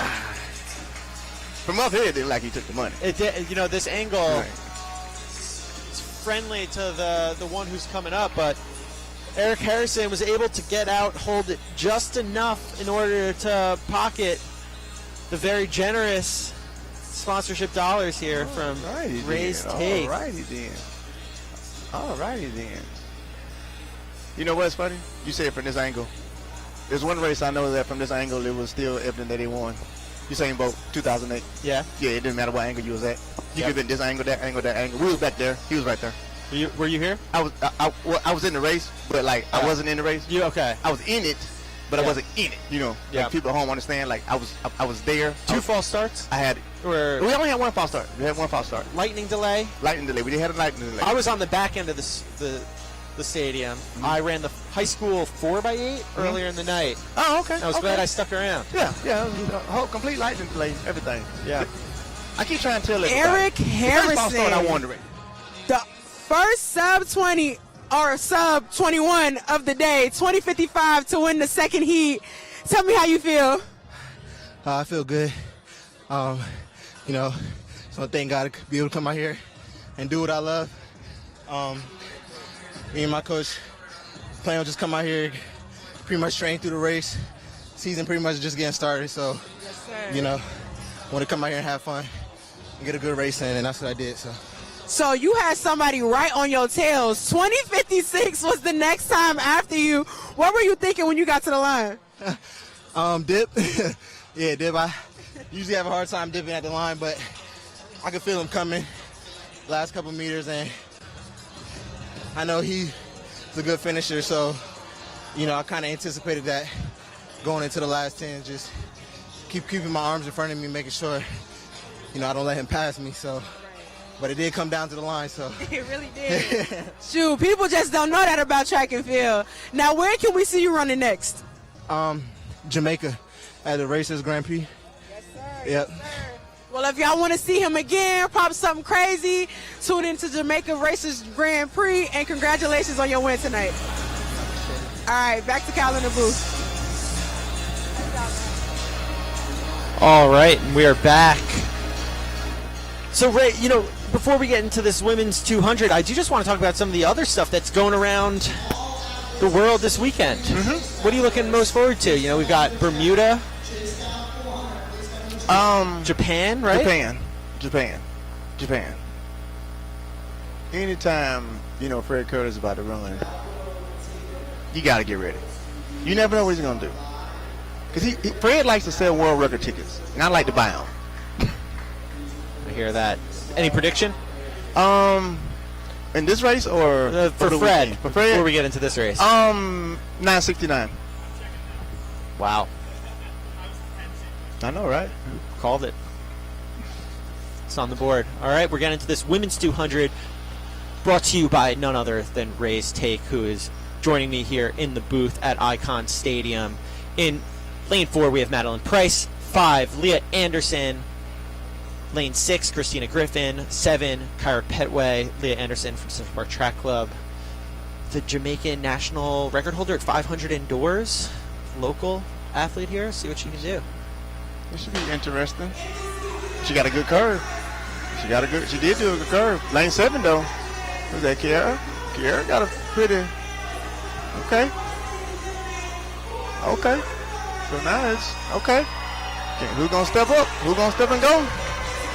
Leah Anderson goes in hard. Yeah, that last 50 meters, Central Park Track Club. Yep.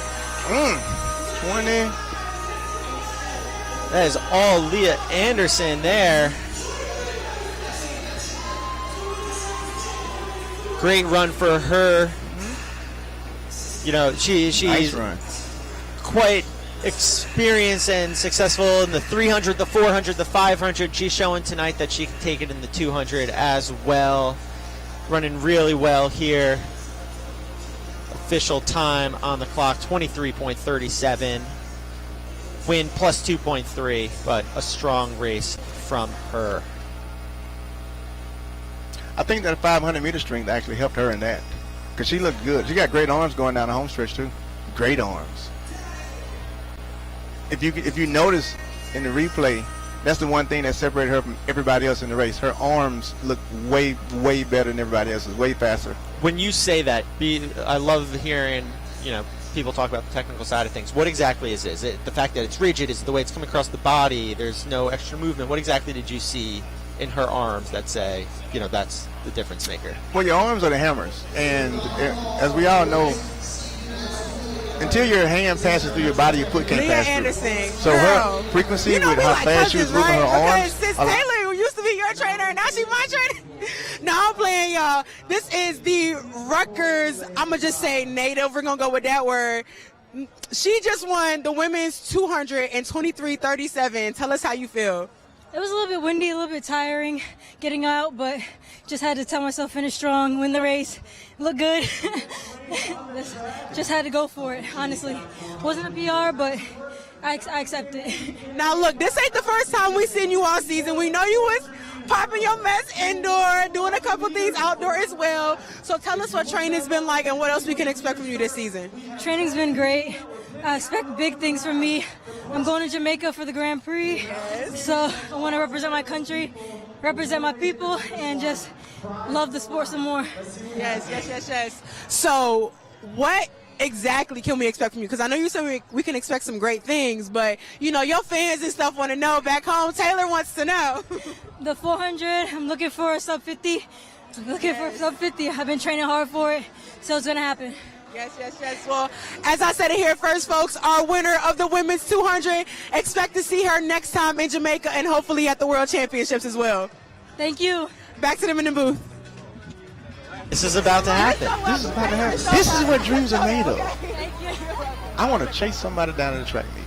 All right, so here we go. We've got a number of fans lined up 100 meters ahead of Malcolm. Malcolm about expected to run 48 seconds for 400. And we are going to see if he can get them. Now the question is, do you go out hot and try to eat up as much ground as possible immediately, or do you bank on everyone dying that last 100? Bank on everyone dying the last 100. That's what I'm banking on. Little issue with the gun.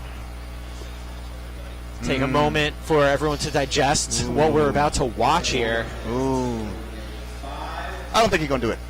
You don't think he's going to catch everyone? He's going to catch. I think we got some little kids out there. I was about to say, I think he'll catch like little kids, but I don't think he'll catch everybody. If he catches everybody, that would be remarkable. I mean, 48 seconds for a 300, like that's 64-second pace. People can do that. People can do that.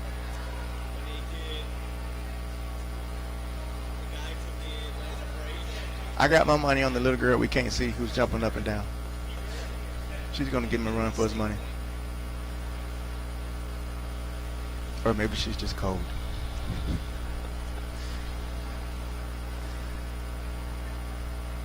There we go. The Glue Factory 400-meter he gone. chase down. He gone. Oh, he's not catching him. There's one guy out Whoever there. that is, he's not catching him. He should have started at the 400-meter Yeah, he mark should have as ran well. the whole 400 with him. He cheated. Oh, no, he's not catching him. All right, well, that guy's going Oh, on my a God. 37-second 300. But Malcolm, he's got a little boy in red right in his view. Malcolm eating up ground. He's got one down. That 6-year-old's got nothing on Malcolm Tatum. Our race leader's about to finish, but Malcolm's got other children in his scope.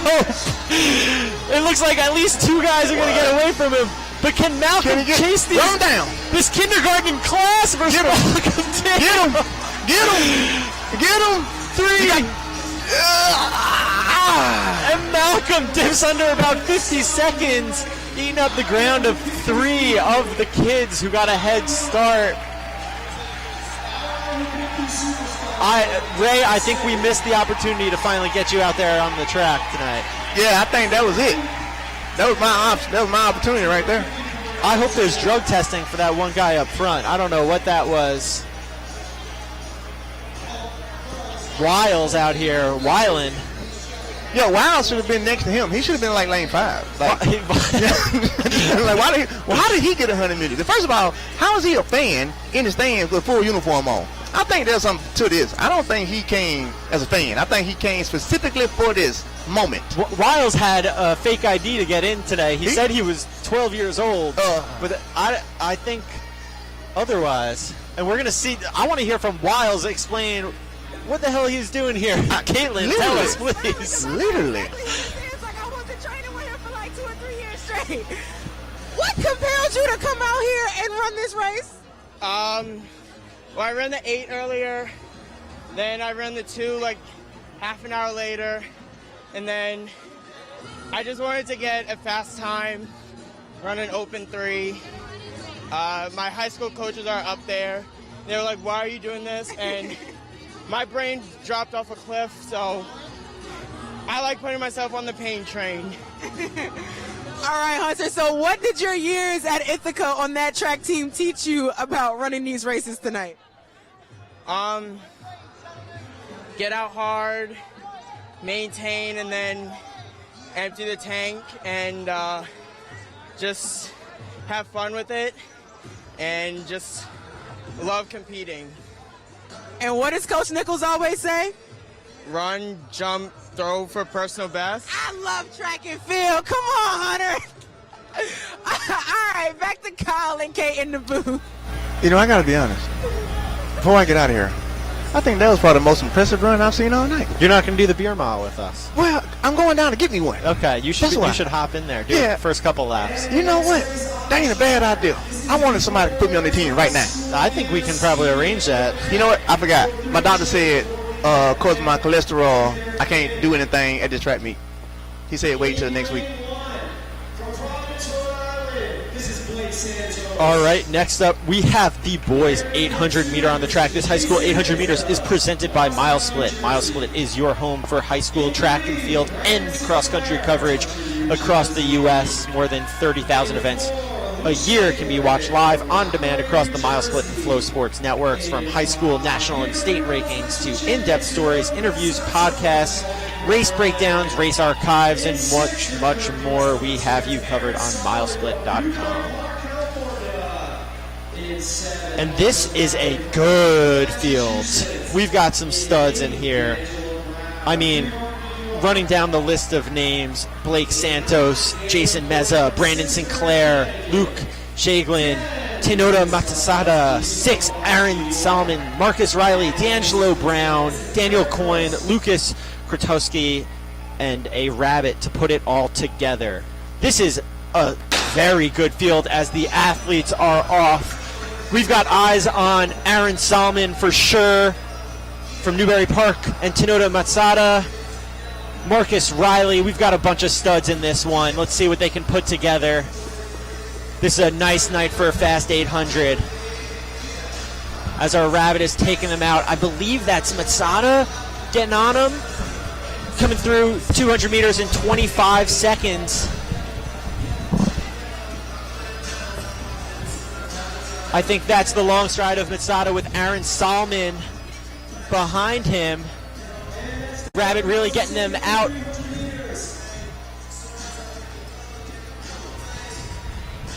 These boys are really rolling here. Not scared to hold back. And it's exactly who we thought it would be. Matsada, Salmon, Riley. We saw a big upset indoors as Matsada took down Salmon and the rest of the boys in New Balance Indoor Nationals in Boston, and he is ripping and roaring here. Salmon just a few feet behind. Can he close that gap?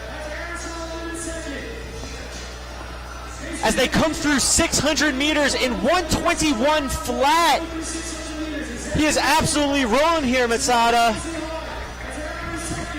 Tanoda Matsada, 148.27 is his personal best. Very much in range here.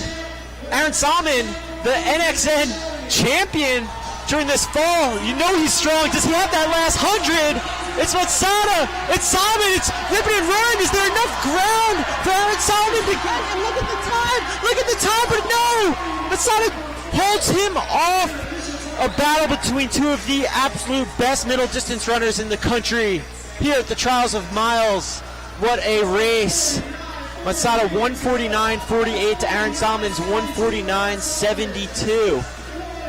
What a performance. Georgetown versus NAU commits, and it is the 6th versus the 2nd fastest runner in the country this year. What an absolutely thrilling finish by these guys. That was a crazy last 100 with Aaron Salmon trying his absolute best to get him back, but Tanoda Matsada just had too much.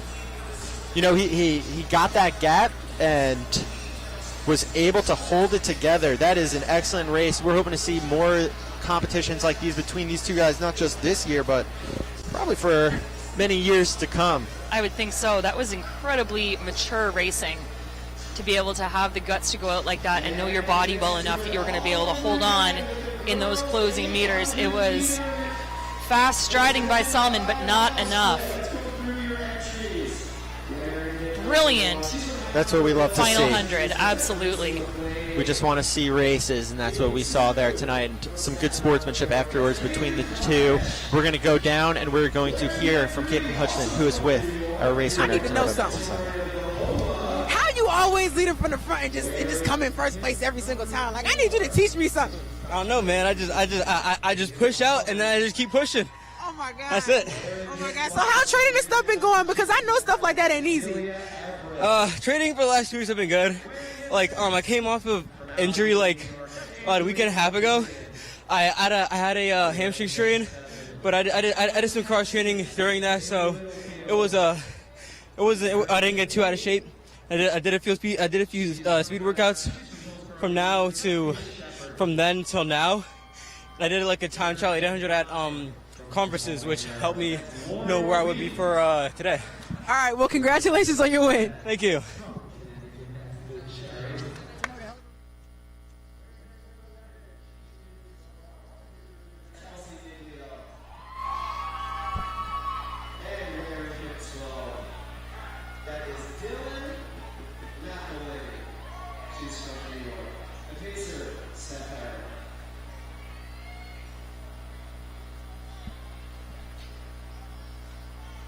So after that thrilling race by our high school boys, we move now to another exciting event, the high school girls 800 meter finals.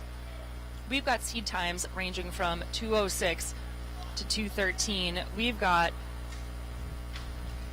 Steph Herrick again going through as a pacer in 61.5 through 400 meters, but what a chock full event of stunning athletes. We've got Lucy McLean, Caitlin Cleash, Victoria Vidolva, Peyton Hollis, Amelia Everett, Angelina Napoleon, Kaylee Littlefield, Paige Shepard, Lauren Leaf, Liv Sherry, Kelsey Miglio, and Dylan McElhaney, with again Steph Herrick running as our pacer. So just about 30 seconds through that opening 200, and they are rolling.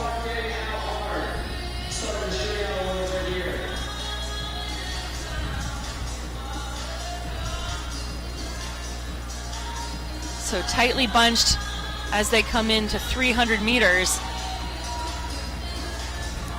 With several seeds in that 206, 207 range, we are going to see a hot event on track. Pacers doing a great job through this opening quarter. Right about 62, and she has done exactly what she needs to do, but you could throw a blanket over the top 5 in this race right now. That is unbelievably fast running. Steph Herrick, 62.76 as the pacer, and then Peyton Hollis is the leader of the race proper. Peyton Hollis, 206.42. She was 4th at New Balance Indoor Nationals, and she was 3rd in the mile here last year, so she's got some incredible strength. But rolling now with 200 meters to go. We're at 135 high, and there are still 6 women in this race. It's going to come down to the final 100.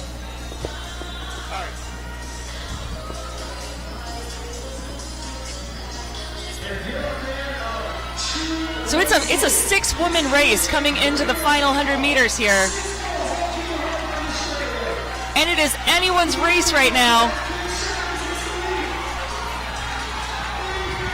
It's going to come right down to the wire.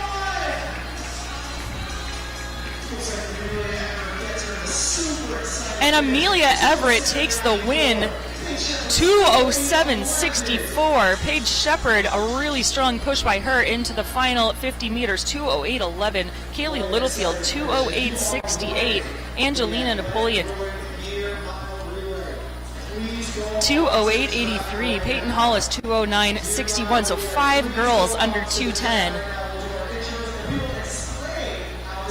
And they are spent at the finish line. Incredible close there. 63-64 were the splits for your winner, Amelia Everett.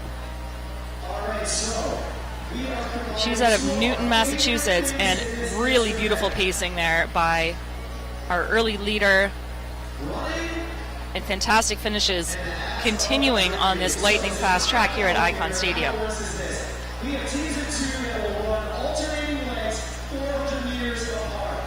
All right. So unbelievable miles, unbelievable 800s. There you see that final kick.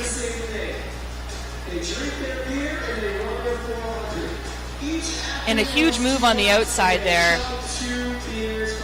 by Amelia Everett, perfectly timed. Nabs that win by about 0.2 of a second. Everett, Shepard, and Littlefield sets them up really well for the rest of the season. And we're going to have Caitlin now with the winner of our girls 800 meters, Amelia Everett. Amelia Everett, that was a close race, girl. Tell me about it. I don't know. I was kind of coming around, and I was like, I'm not going to count myself out. I'm a little boxed in, but kind of just waited, and I felt like I had a lot left, so I just decided to go for it and see what happened. So you guys had a pacer during this race that dropped out after the first 400. Yeah. So what was it like with your race strategy, knowing that you had somebody that was going to push the pace? It was really good. I think kind of in the high school race, you kind of just take it out however you feel. So it was kind of relieving to know that like there was a set pace and see what could happen from there. Now, where else can we see you this season? Brooks, Nationals, yeah. She said you already know the big leagues. All right, girl, well, congratulations on your win. You're welcome. Now back to the booth.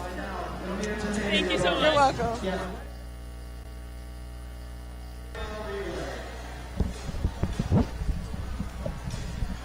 So we are back on track with, Kyle, I don't know, maybe the most thrilling event definitely of the evening. I can't even definitely say after the chase that this is the most unique of the night, though. That's true. And you know what? Again, big shout out to Trials of Miles for putting on such a fantastic event with crowd favorites, like, for instance, the non-alcoholic beer mile relay.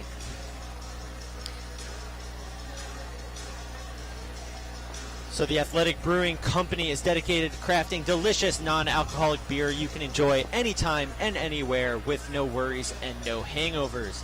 Their amazing lineup of brews are available in stores and restaurants nationwide, and of course at athleticbrewing.com. So those familiar with the beer mile understand that it is 4 laps, it is 4 beers, it is no puking, which again, the likelihood I think of that goes down when it's non-alcoholic, although of course it is still delicious and carbonated, so we're not certain what we're going to see. But this is a relay, something you don't see all that often.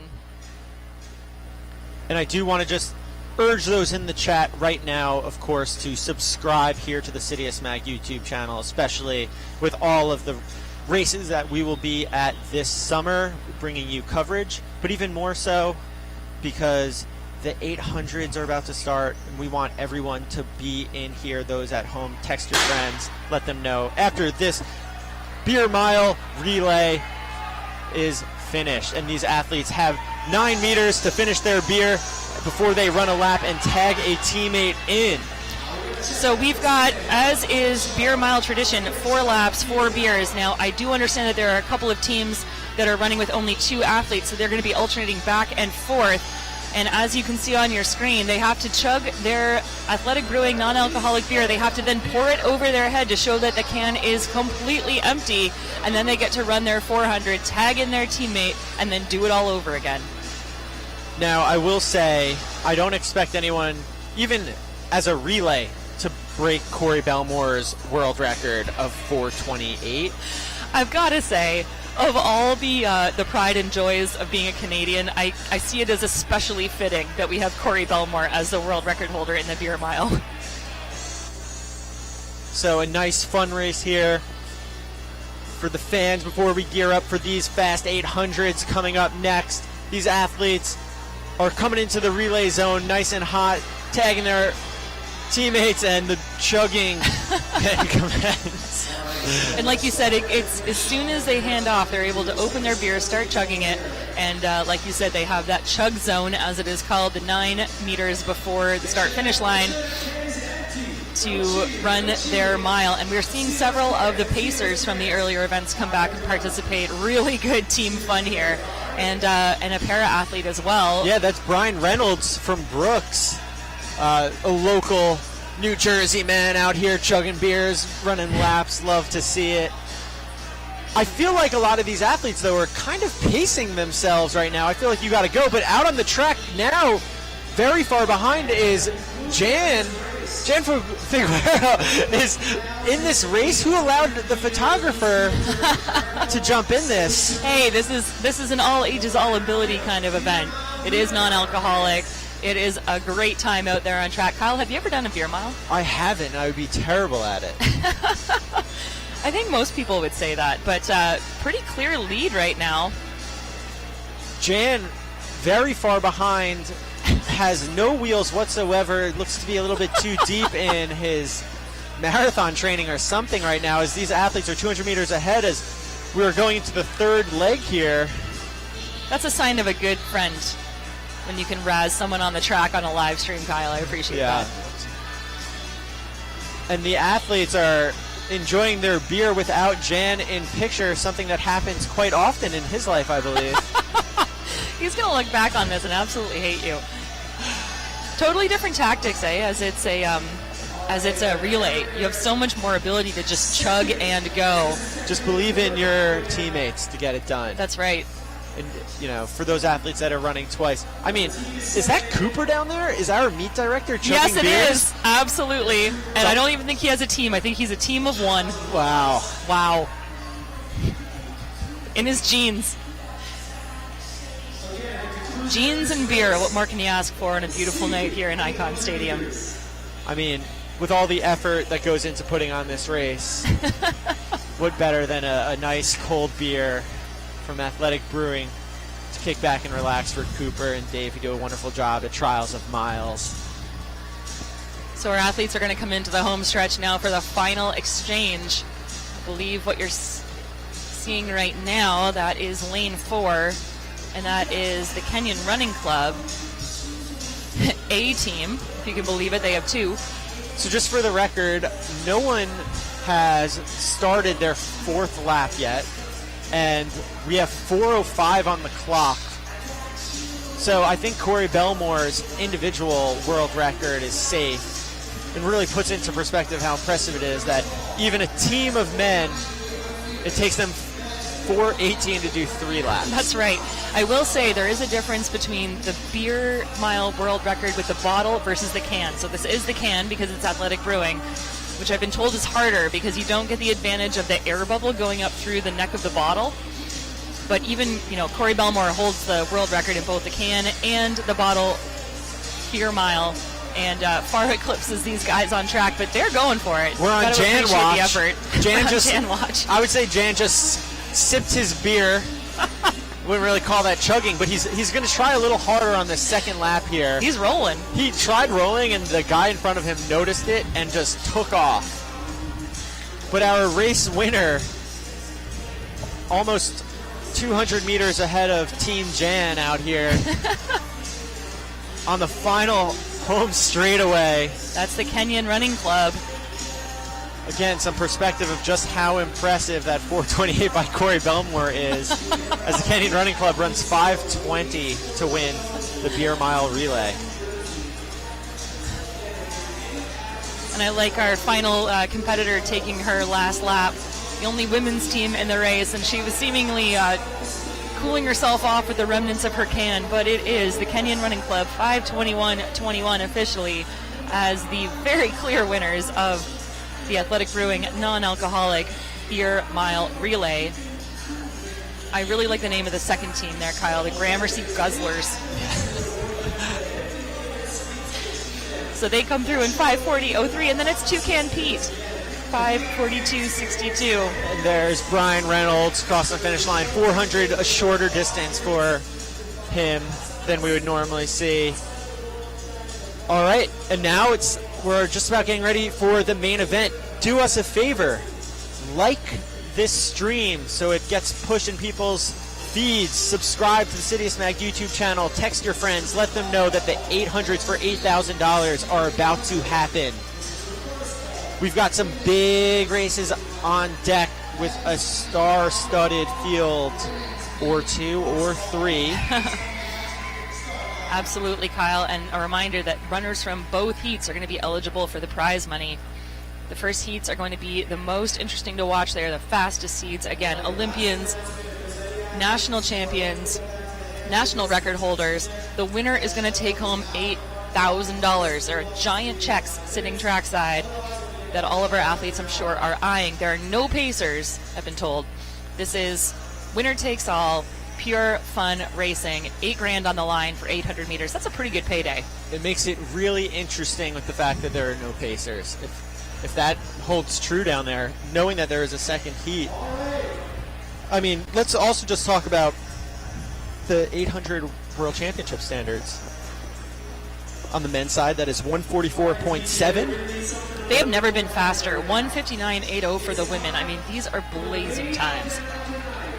These athletes not only thinking about getting the win here and that nice payday.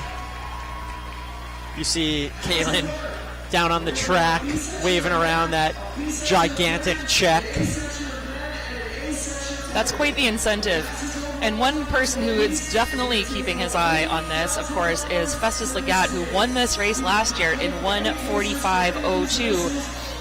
He's an Under Armour athlete. He's coming in with a 1:44.31 seed, of course, out of Eldoret, Kenya. All right, running through the first heat, lane 1, we have Stephen Evans. Lane 2, Christian Harrison. 3, Luis Peralta. 4, Idos Ibadan. 5, Abe Alvarado. 6, Shane Strike. 7, CJ Jones. 8, Luciano Fiore. 9, John Lewis. 10, Robert Downs. 11, Luca Chatham.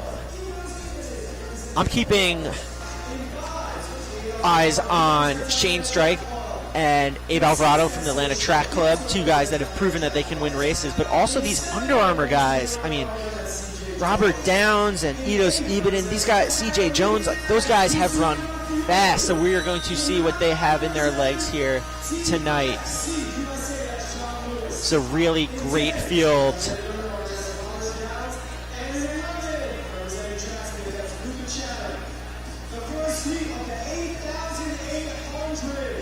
So as you said, you know, I love an underdog story. I love a win from behind. So this is the second and technically slowest heat of the two, but do not count any of these runners out. And these guys know what they have to do. And they're off. Let's see who's going to be the one to take it, keep this honest.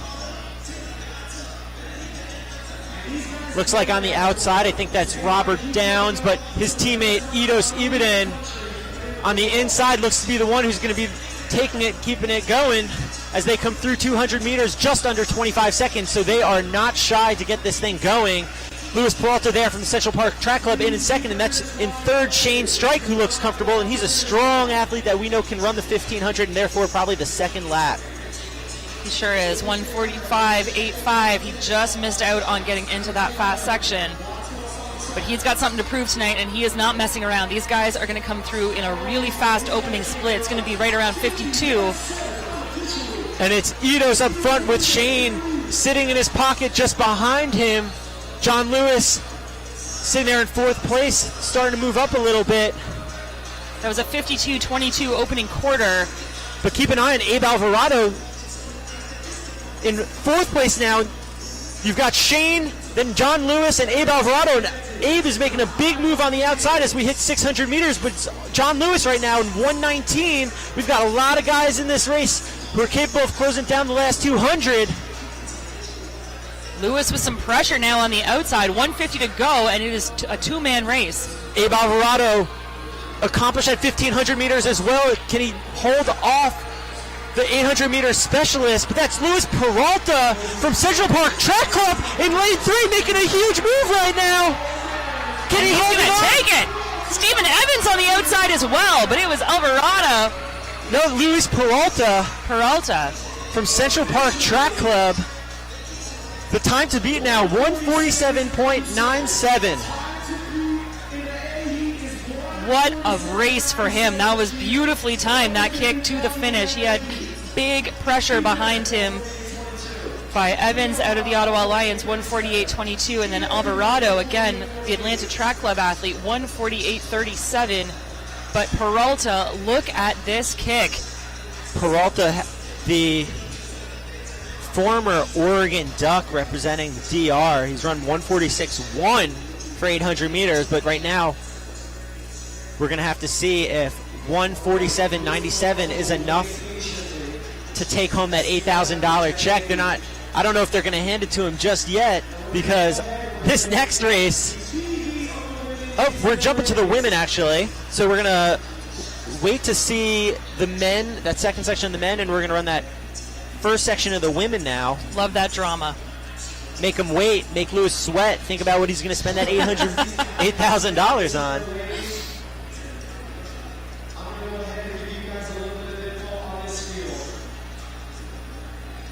So like we saw in the men's race, this opening section of the women are no group of slouches. Really, really fast times, ranging from 2:01 up to 2:08.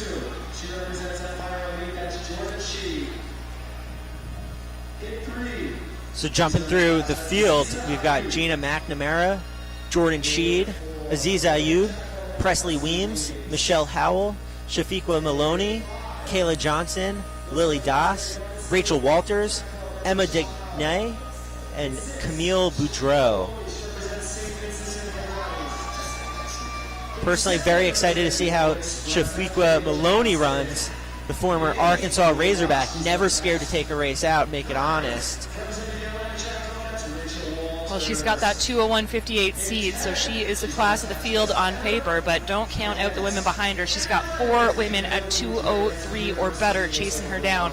And just like we saw in the men's, these women have to go all out, knowing that their mark is going to set the tone for what happens in about 10 minutes' time in the fastest seeded section. 1:59.8 is that time that we need for the World Championship standard.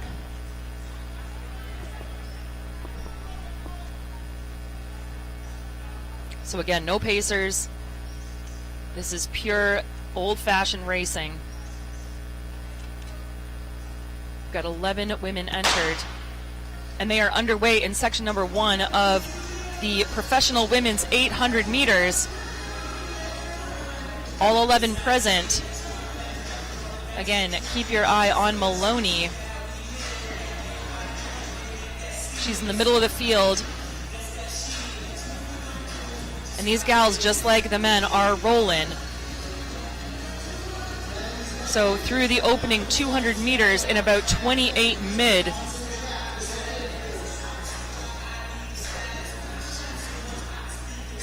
So throw a blanket over them. All 11 of these women are in it at the moment.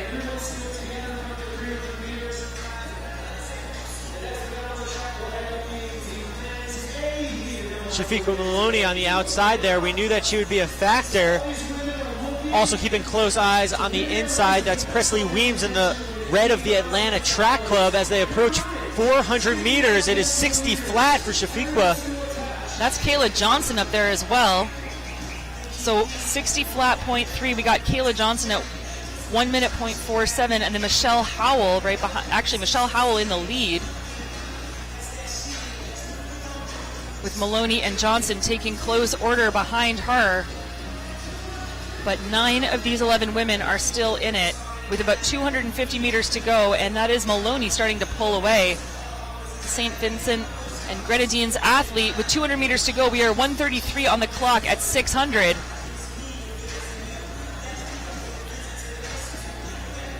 But Atlanta Track Club not wanting to let this go. And these gals are cruising into the final 100 meters. Separation now. And that is Weems trying to close the gap, but she has run out of track to do it. It's going to be Maloney across the line in just about 2:04.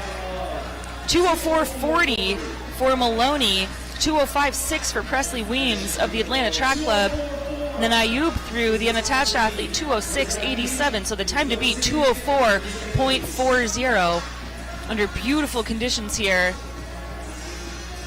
at Randall's Island Icon Stadium. All right, now it is time for the fast men's section. Ooh, it's going to be spicy, Kyle. In lane 1, the nicest guy in track and field, Johnny Gregoric.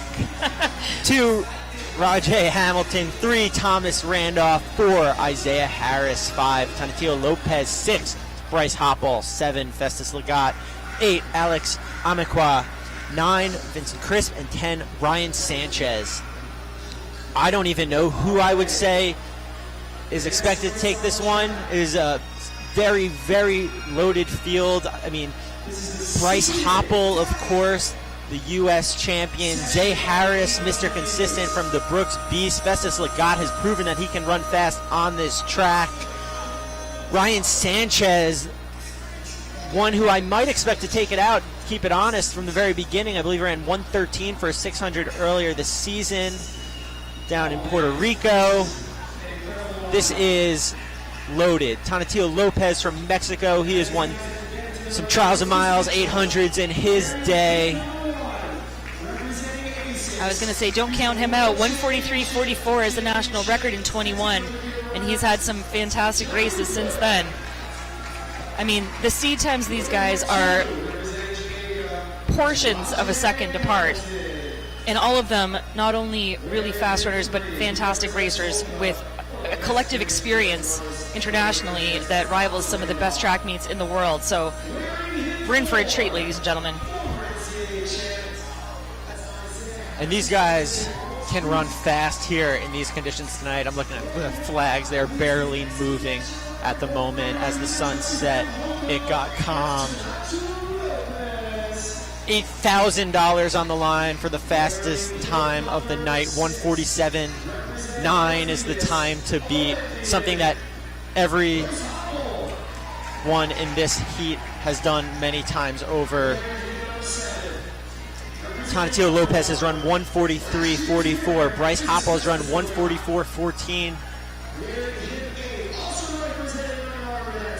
This This is also quite an international flair. We've got, of course, some of America's best and brightest, but we've also got representation from Mexico, from Kenya, from Puerto Rico, from Ghana, from Great Britain, Northern Ireland. I mean, this is going to be very similar to a World Championship race.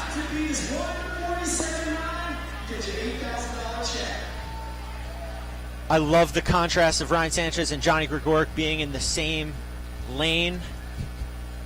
The guy is probably going to get out the fastest in the field, and the 3:49 miler who might take a couple hundred meters to really wind up. That's right. This is the thing I love about the 8. You tend to either get real pure sort of 4.8 guys, or those, you know, more mid-distance athletes dropping down to that 800. We're going to see some thrilling tactics on display here. Again, Legat comes in as the defending champion, ran 1:45 flat, 5-time All-American here last year. And they are underway. $8,000 on the line. The Olympian Bryce Hoppel has traveled to New York to see if that will be his. On the inside, as predicted in the white headband, that is Ryan Sanchez taking things out. Rajay Hamilton in the red stripe across his chest as well.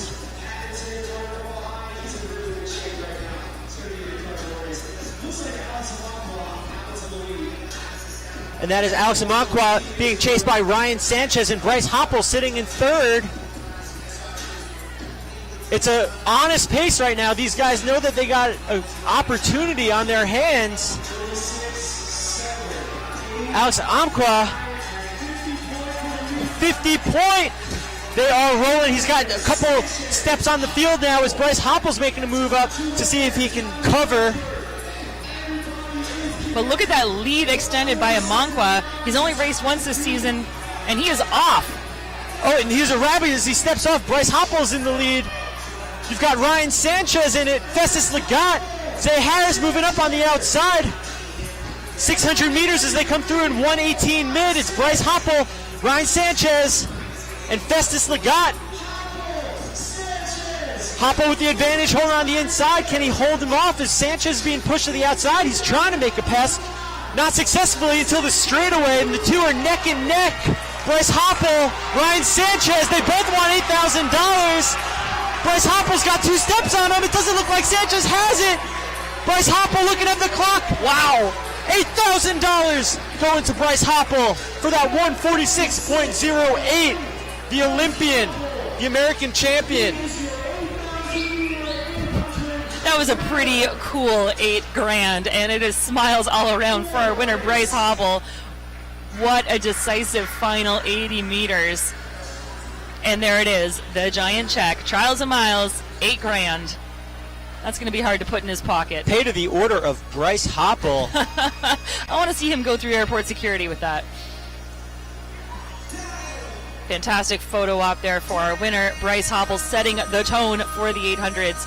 And of course, we're going to get set next for our fastest section of our women's 800s. But there you see it. Big check, big time, big win for Bryce Hoppel. That is a great race for Bryce, who, let me just mind you, has only won this outdoor season in the 800. And there you see that fantastic finish as he pulls away from Sanchez. He was under good pressure, but he kept that form and was able to take that win decisively. Fantastic order. And we're going to send it down to Caitlin, who is with our winner, Bryce Hoppel.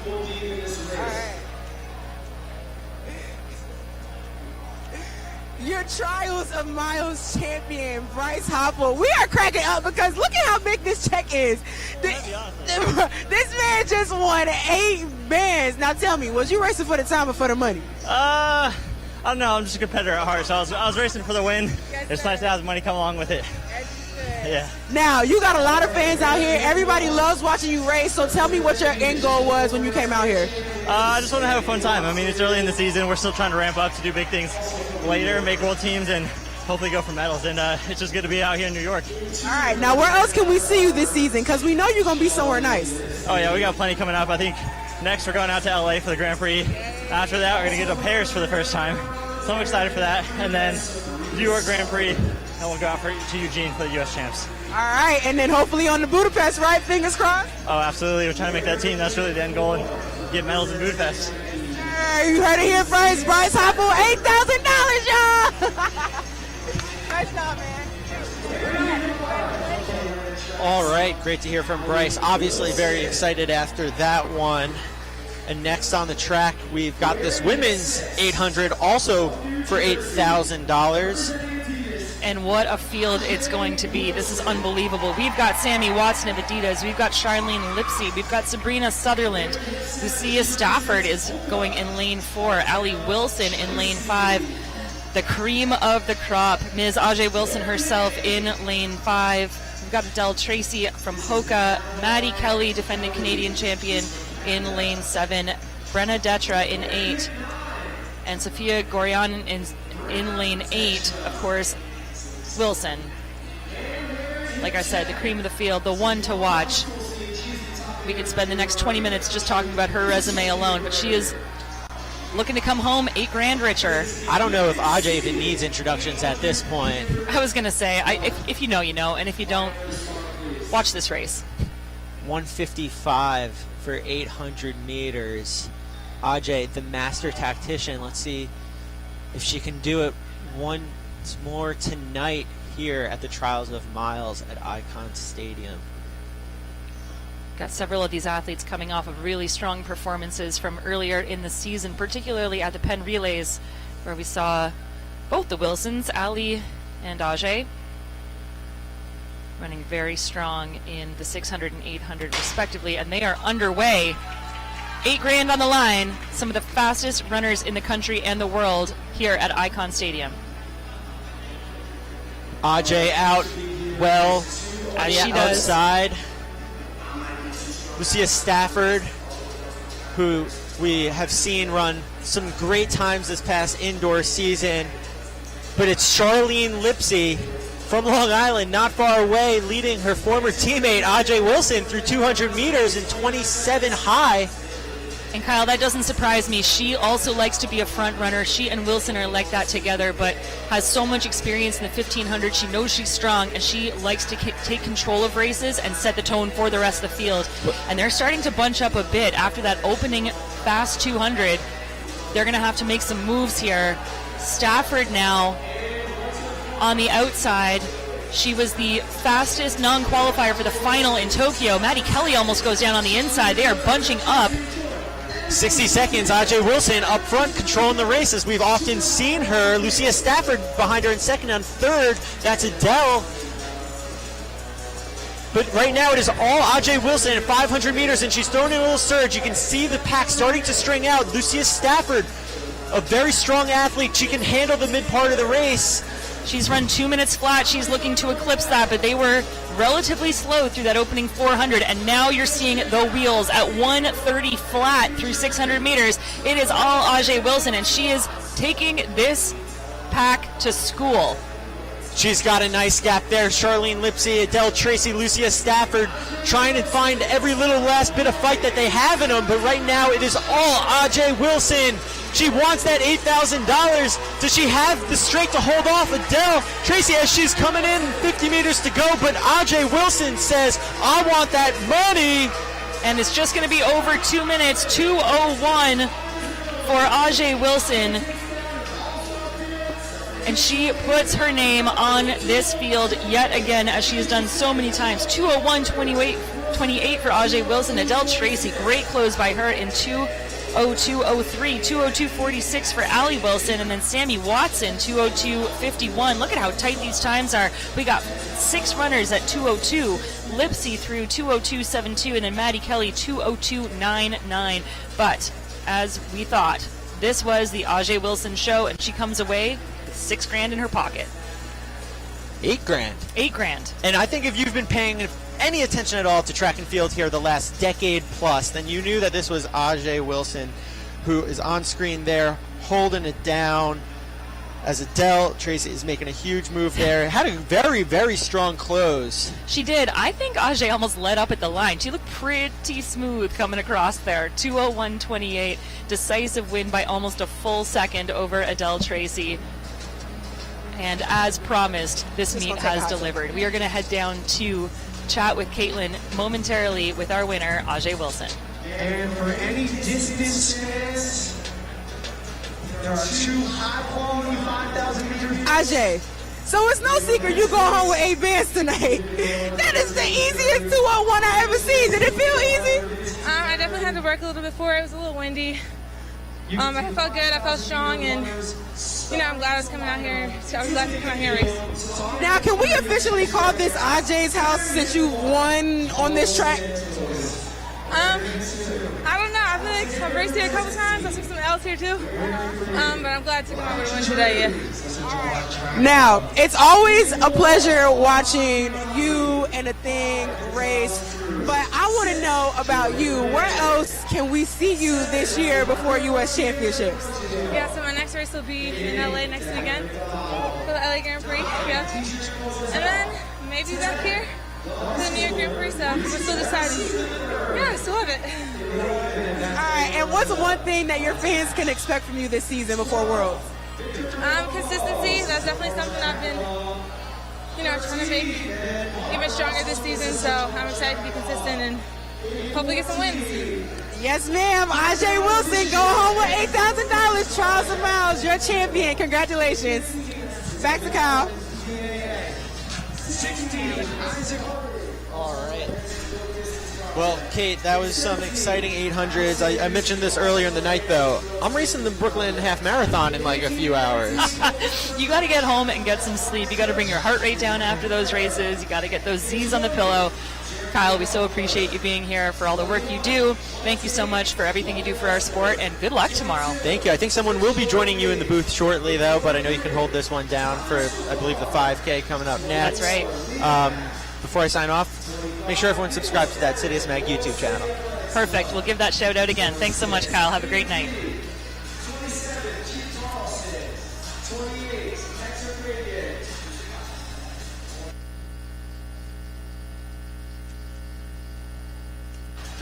We're going to take about a 1-minute break, and we'll be right back to introduce the 5,000s.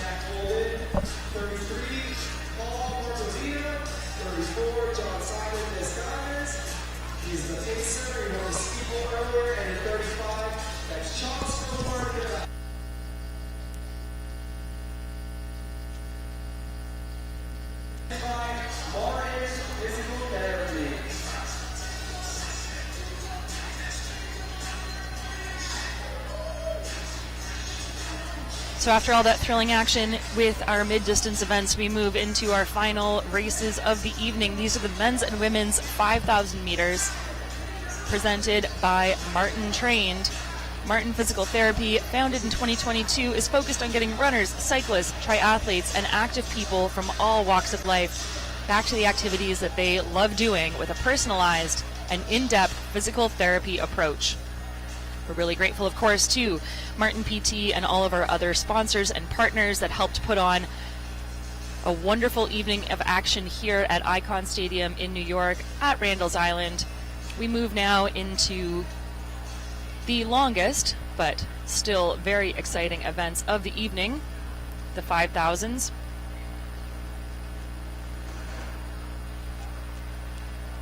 We have 35 men set to contest the first section of our 5Ks. They are Carlos Santos, Alexander Kaczynski, Ryan Deary of Central Park Track Club, Armin Arani, Gonzalo Cruz, Jordan Brennan, Alejandro Martinez Ambrosio, Declan McDonald, Dietrich Mosel, Reese Vanderson III, Ben Rosa, Victor Palumbo, Ben Harper, Ben Kendall, Tim McGowan, Isaac Harding, Alex Sadusky, Ryan Kutch, Matt Pereira, Jeremy Cogler, Mike Tate,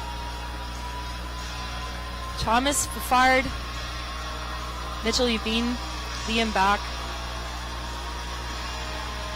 Liam D, Keith Carlson, Nick Bannon, Hector Pagan, Robbie Kozian, Zach Holden, Paul Markovina, and then we have 2 pacers, and they were already competitors today. Jean-Simon Desgagnés and Charles Philibert Thibodeau will be taking the field out. They're looking to run about 8:08 through 3,000 meters.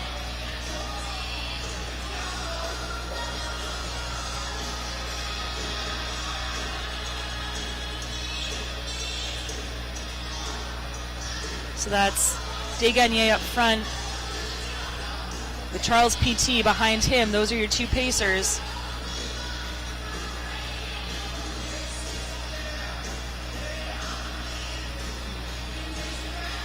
Again, presented by Martin Physical Therapy. We'll give you some 1,000-meter updates.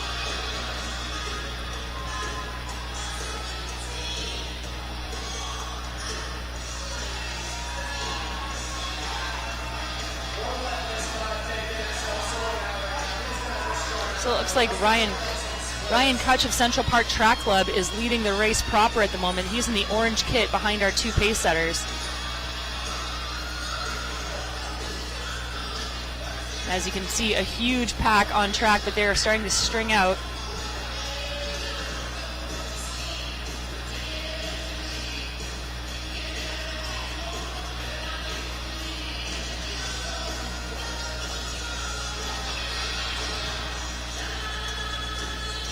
So about 2:13 through the opening 800 meters, and the pacers starting to turn the gears a little bit, hoping that this field goes with them.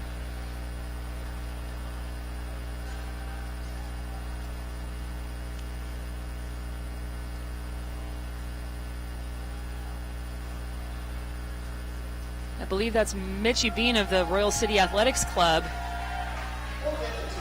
Looks like he's doing some talking with the guys behind him. So about 2:40.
Timido to continue taking the field through.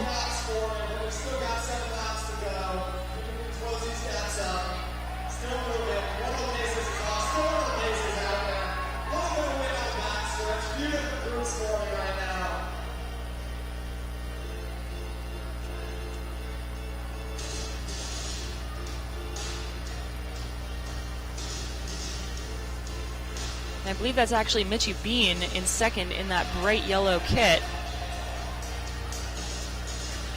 So he's run 13:36 for this event. He did that last year. A little off that pace right now, but he's got a good pack with him.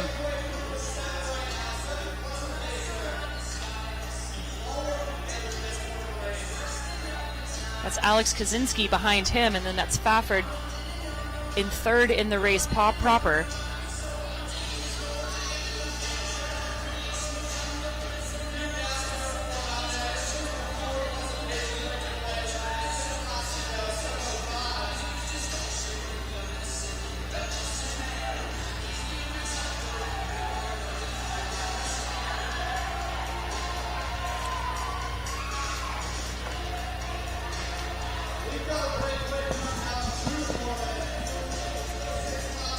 And after his spectacular beer mile relay solo performance, I'm not even sure what that was, Cooper. We're so glad to have you back in the booth. I did one of 4 laps. One of 4 laps. Feel terrible.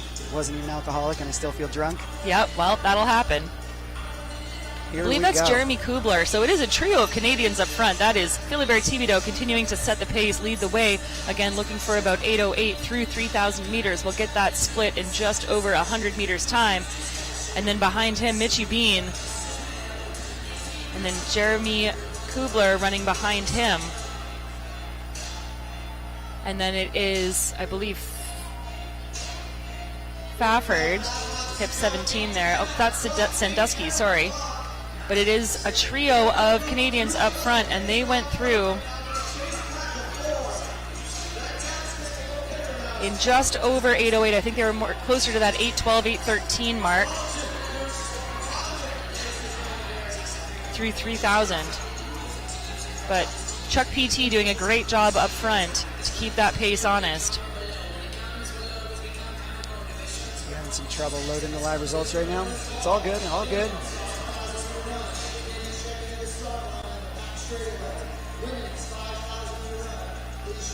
So Kubler comes into this event with a 13:37. So we got 13:36 and 13:37 from the 2 men in the race proper. These guys know how to run against each other, and they've got a significant gap on the rest of the field.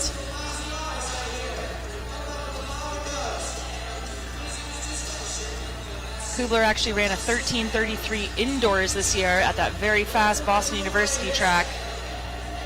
That was at the BU Valentine back in February. So looking to open up his season very strong today, and almost clipping the heels there of you being ahead of him. He's a big guy running on the outside, trying to find his spot, not get too tripped up. And like I said, they were about 8:12, which puts them still on that sort of 13:40 mid-range for the 5,000 meters. You don't want to jump in with them, eh, Cooper? I have very little to provide right now. I'm checking in on you, making sure you're hanging in. And there goes All right. the pacer. So Chuck PT is off, having run his own race and now paced very well, very capably. Chuck is back. He's doing double duty after it. That's right. A strong 1,500 earlier in the day. So these guys have less than a mile to go. They're going to hit the finish line with 1,200 meters left, and it is a 2-man race of the Canucks. A lot of Canucks racing tonight. So 3 laps to go, and they are neck and neck.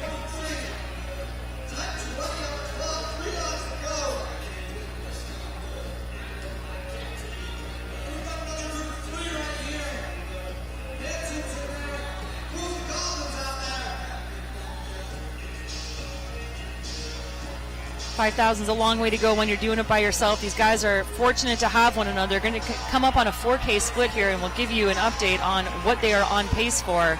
Beautiful conditions here. They're running into a slight headwind down that backstretch, but they've only got 2.5 laps to go. They're going to come through in about 10:53.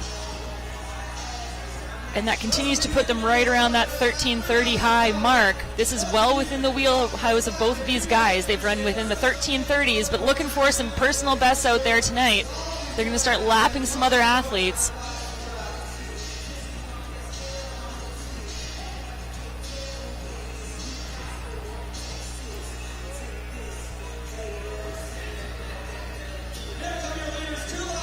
And I apologize, that is Thomas Fafard up front.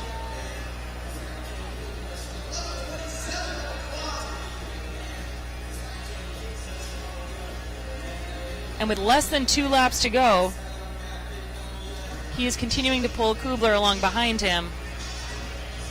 And for the first time, a little bit of separation between these guys. But as I say that, Jeremy on the outside, again, the tall man looking to make a move and put his name on this race. It is just about 600 meters to go, and they are right neck and neck. Just over 12 minutes on the clock. What can they close their final lap and a half in? You can see the strain on their face. Fafard has done so much of the work up front by himself. Kubler just hunting him down, staying in his wake, stride for stride. 500 meters left to go. They'll get a bit of a push from the wind here, and then they'll have 1 lap when they hear the bell. Keep an eye on the clock.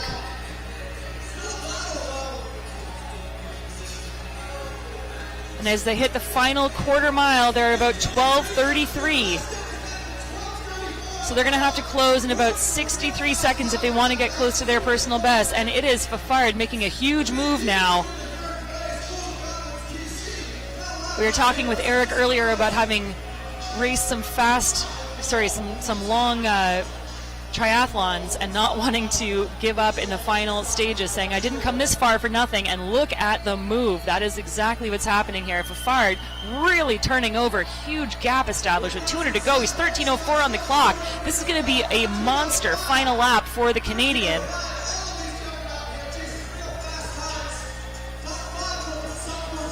Thomas Fafard looking to close very strong here. 120 meters to go. Again, he's the NACAC silver medalist in this event. Going back, he was the Pan Am U20 Championship silver medalist as well. He's a 13:31 guy.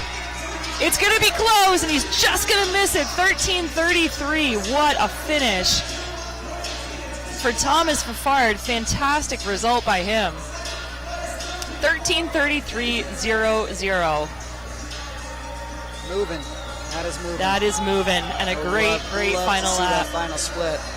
13:40 for Kubler, so just outside his personal best as well, but also a really, really strong finish. And Fafard is happy, gives a double thumbs up. We'll try to get a final lap split on him, and then Liam back coming in at 13:51 for third. See how many guys we got under that 14-minute barrier. That was actually Liam D at 13:51 flat. Liam back 13:51.72. And the rest of the field comes across the line. We got 6 guys so far under 14 minutes.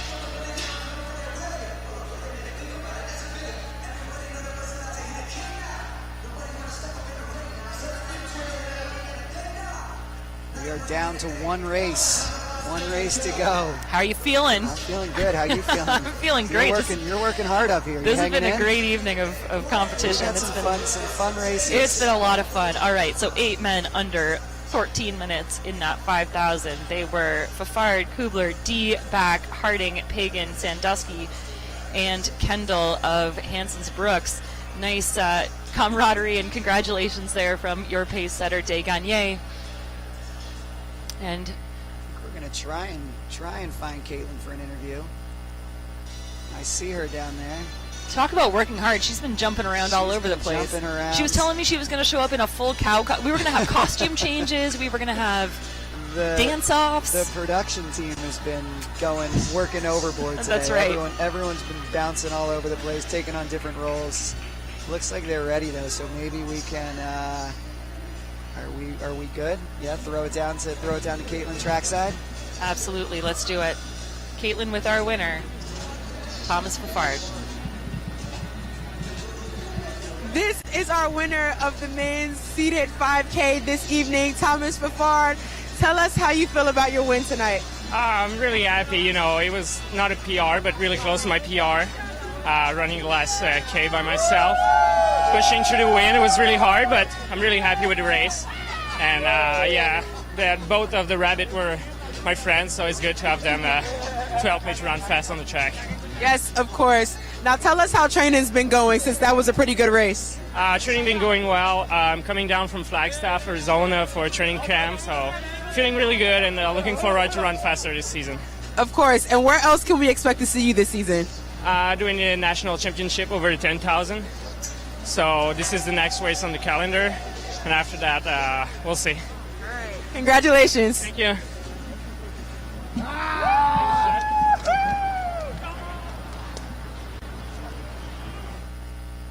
So again, some nice congratulations there by his teammates. That was our winner, Thomas Fafard, with a great finish in that men's 5,000. And that moves us now to our final event of the evening. This is the Martin Physical Therapy Women's Seated 5,000 meter race.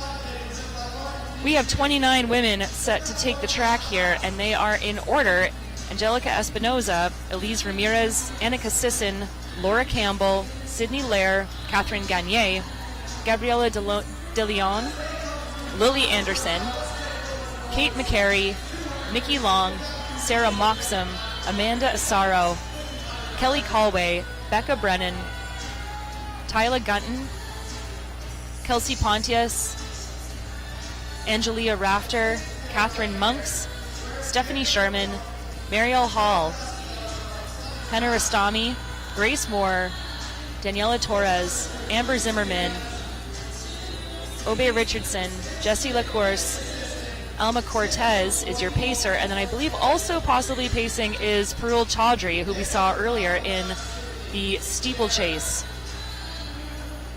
taking a big win there.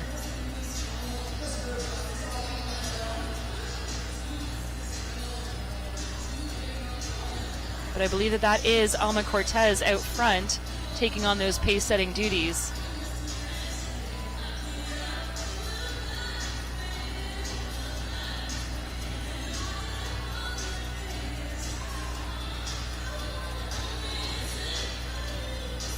So again, a reminder that the World Athletic Standard in this event, a very fast 14:57 flat. Unlikely to see those times transpire tonight, but great races nonetheless.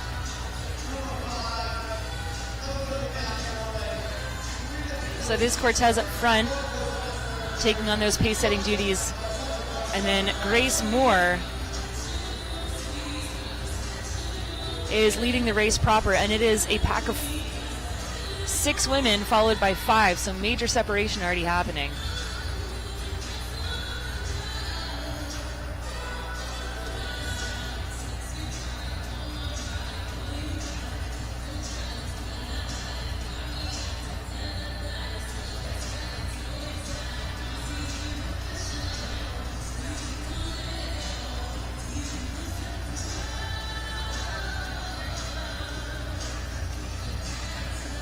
So keep your eye there on Marielle Hall. She's in that green kit in 4th overall at the moment. Of course, she's had so much success in the distance races, having competed at the 2015 World Championships in this event, the 5,000, as well as making the 10,000 final at the Rio Olympics back in 2016. And approaching the first kilometer, they're moving. That is a 3:05. It's a really great opening 1,000 meters for this pack of 6.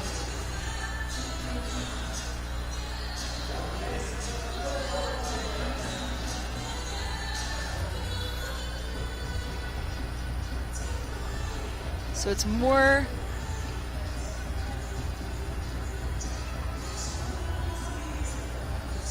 Hall. Cortez continues to lead, 3:05.7 through that first 1,000. Grace Moore right behind her at 3:06 flat, and then it's Amber Zimmerman, Torres, and Hall.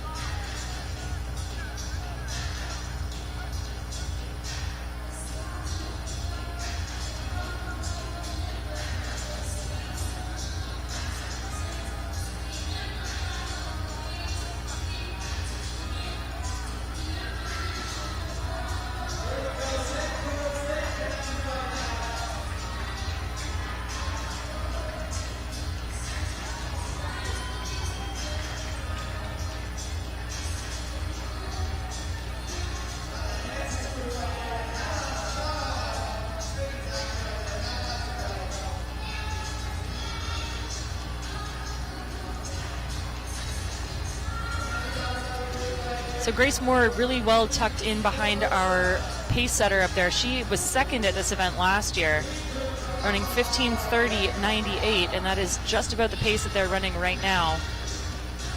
So she's familiar with this track, she's familiar with this level of competition, and she is looking to better that personal best mark.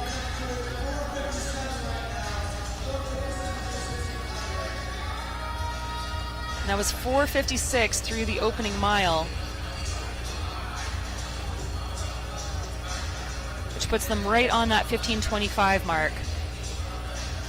Hall tucked in comfortably in third right now, has run 15:02 in this event. That's going back a few years now, but she is certainly experienced. The 31-year-old Brown graduate knows how to run a strong 5,000 tactically, and she is doing a great job, just tucked in on the back of Moore. Cortez continuing to take this field out and now putting a bit of distance on them, telling these women, come with me, we got to get some fast times in.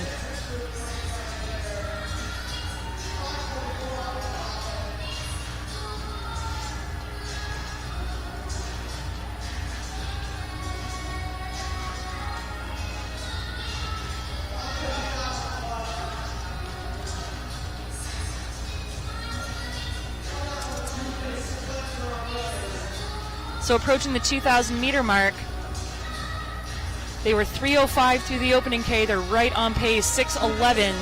So a 3:06 for that second 1,000.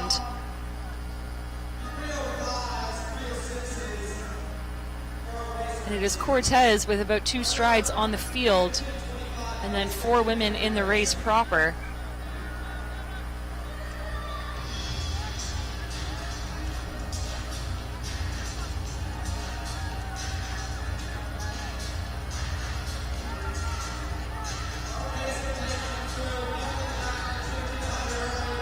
Moore had a great indoor season this year. She ran 15:33 at the BU Valentine meet back in February, and then is coming off of a lifetime best of 33:09 in the 10,000 meter at Sound Running's The 10 back in March.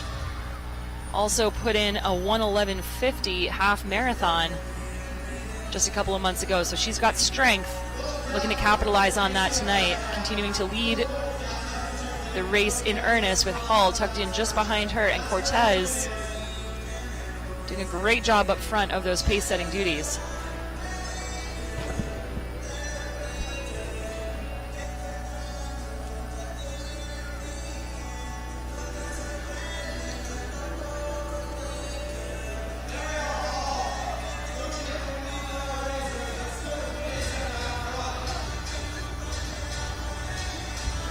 And now Hall takes over as the leader of the race behind Cortez, giving Grace Moore a little bit of a break there.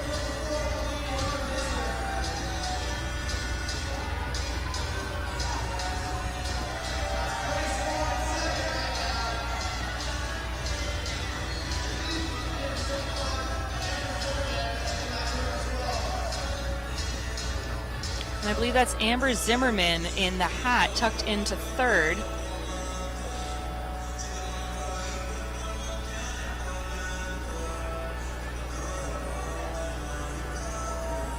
She's stepping down in distance, has done a lot of road racing in her career. She comes in with a 15:37 PB, also from this meet back in 22.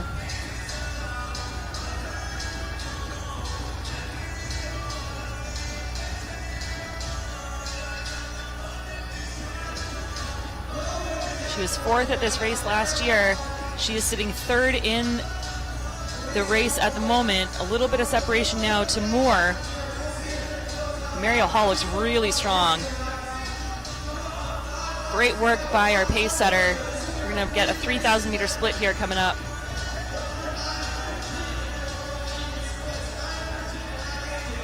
That's Daniela Torres on the outside of lane 1 there as they come through in about 9:19 through 3,000. So they've slowed a little bit.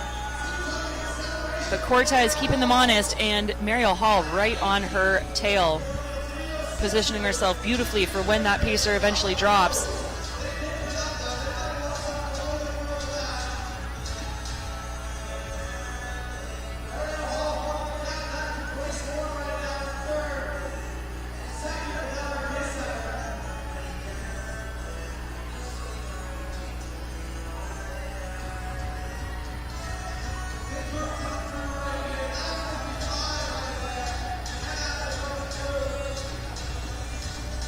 So Moore now having done a good job to get back on with this top pack.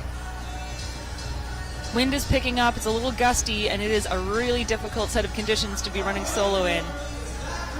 Cortez, all the kudos to her for continuing to lead that pack and do all that work up front. She's doing a fantastic job.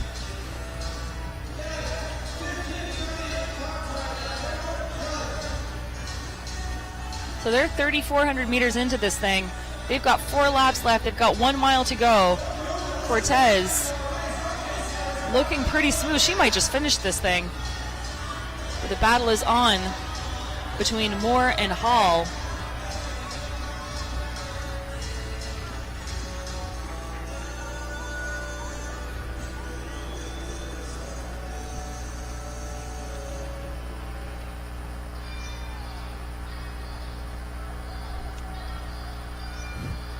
And Cortez now opening things really, really well up. And I'm not sure if she's going to finish this, but I think she should. She's looking fantastic with 3.5 laps to go. Been running really consistently around that 74, 75 second mark per 400. And Moore and Hall continue to share the lead back and forth.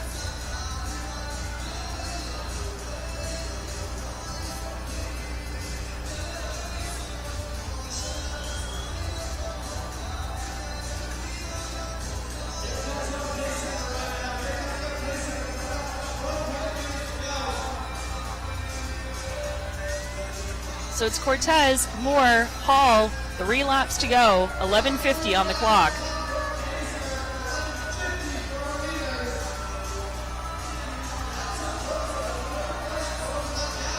And Torres has made a big move in that black kit, trying to make her way back up to Mariel Hall. She's put some distance on Zimmerman, who continues to run strong in 4th overall. But Alma Cortez,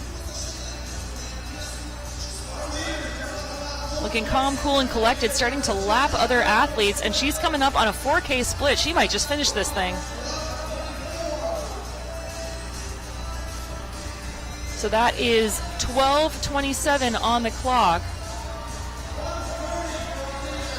with just 2.5 laps to go, and she is pouring it on.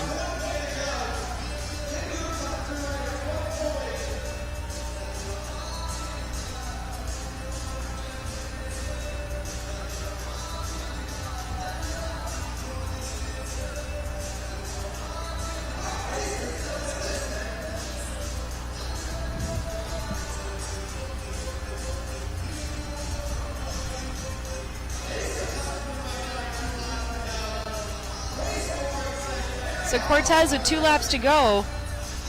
I don't know if the other runners in the race knew that she was going to finish, but she is looking unbelievable right now.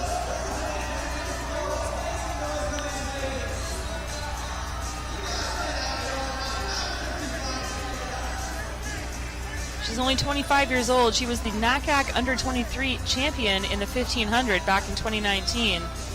And she's the defending national Mexican champion in that event as well, stepping up to the 5,000, and now some pressure from behind. She's done all this work by herself, and with only 600 meters to go, it is Moore followed by Hall, and they're putting the gears to her. She's still lapping her watch.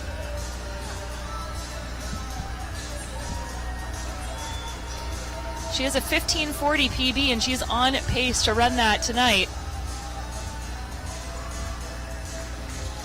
So into the home stretch for the penultimate time, it is Cortez, Moore, and Hall. They're lapping athletes. Torres trying to get her name back in the mix. But Cortez feels the pressure and finds another gear. And with 1 lap to go, she's 14:21 on the clock. About 2 strides ahead of Moore and Hall, who've been working hard together this whole time. And Hall now making a big move on the outside, trying to get past Moore and put her 1,500 meter speed to the test, but Moore is not going to let her go.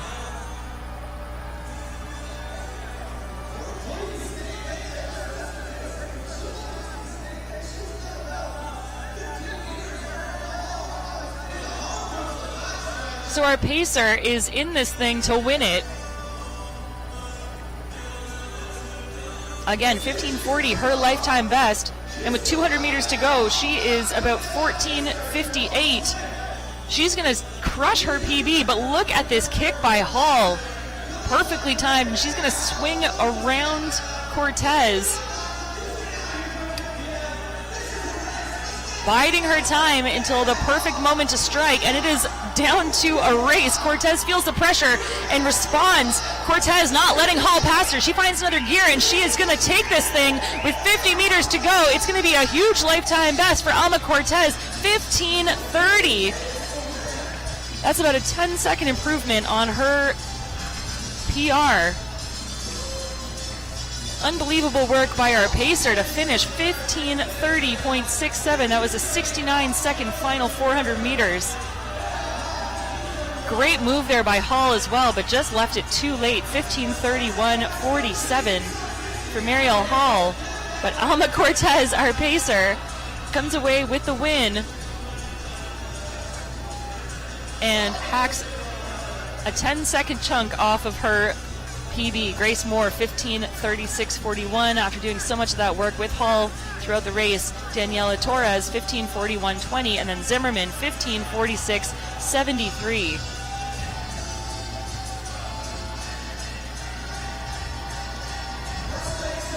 And what a way to do it.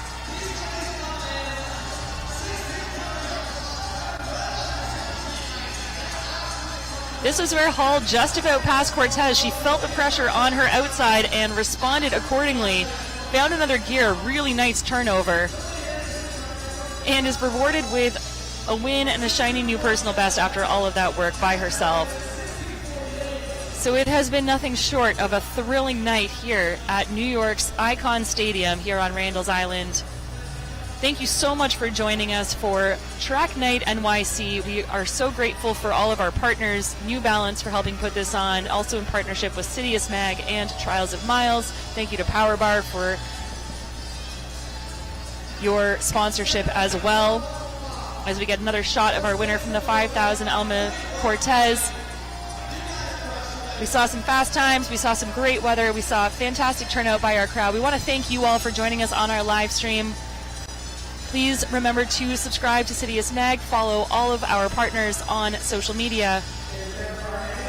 I'm Kate Van Buskirk. I have been thrilled to be with you for this evening for Track Night New York City 2023. Continue to follow Trials of Miles for all of the action through the upcoming season as we head to Budapest. This is the road to Budapest World Championships. But for tonight, from Randall's Island, Icon Stadium, I'm Kate Van Buskirk saying thanks so much for joining us and signing off from another great night in New York.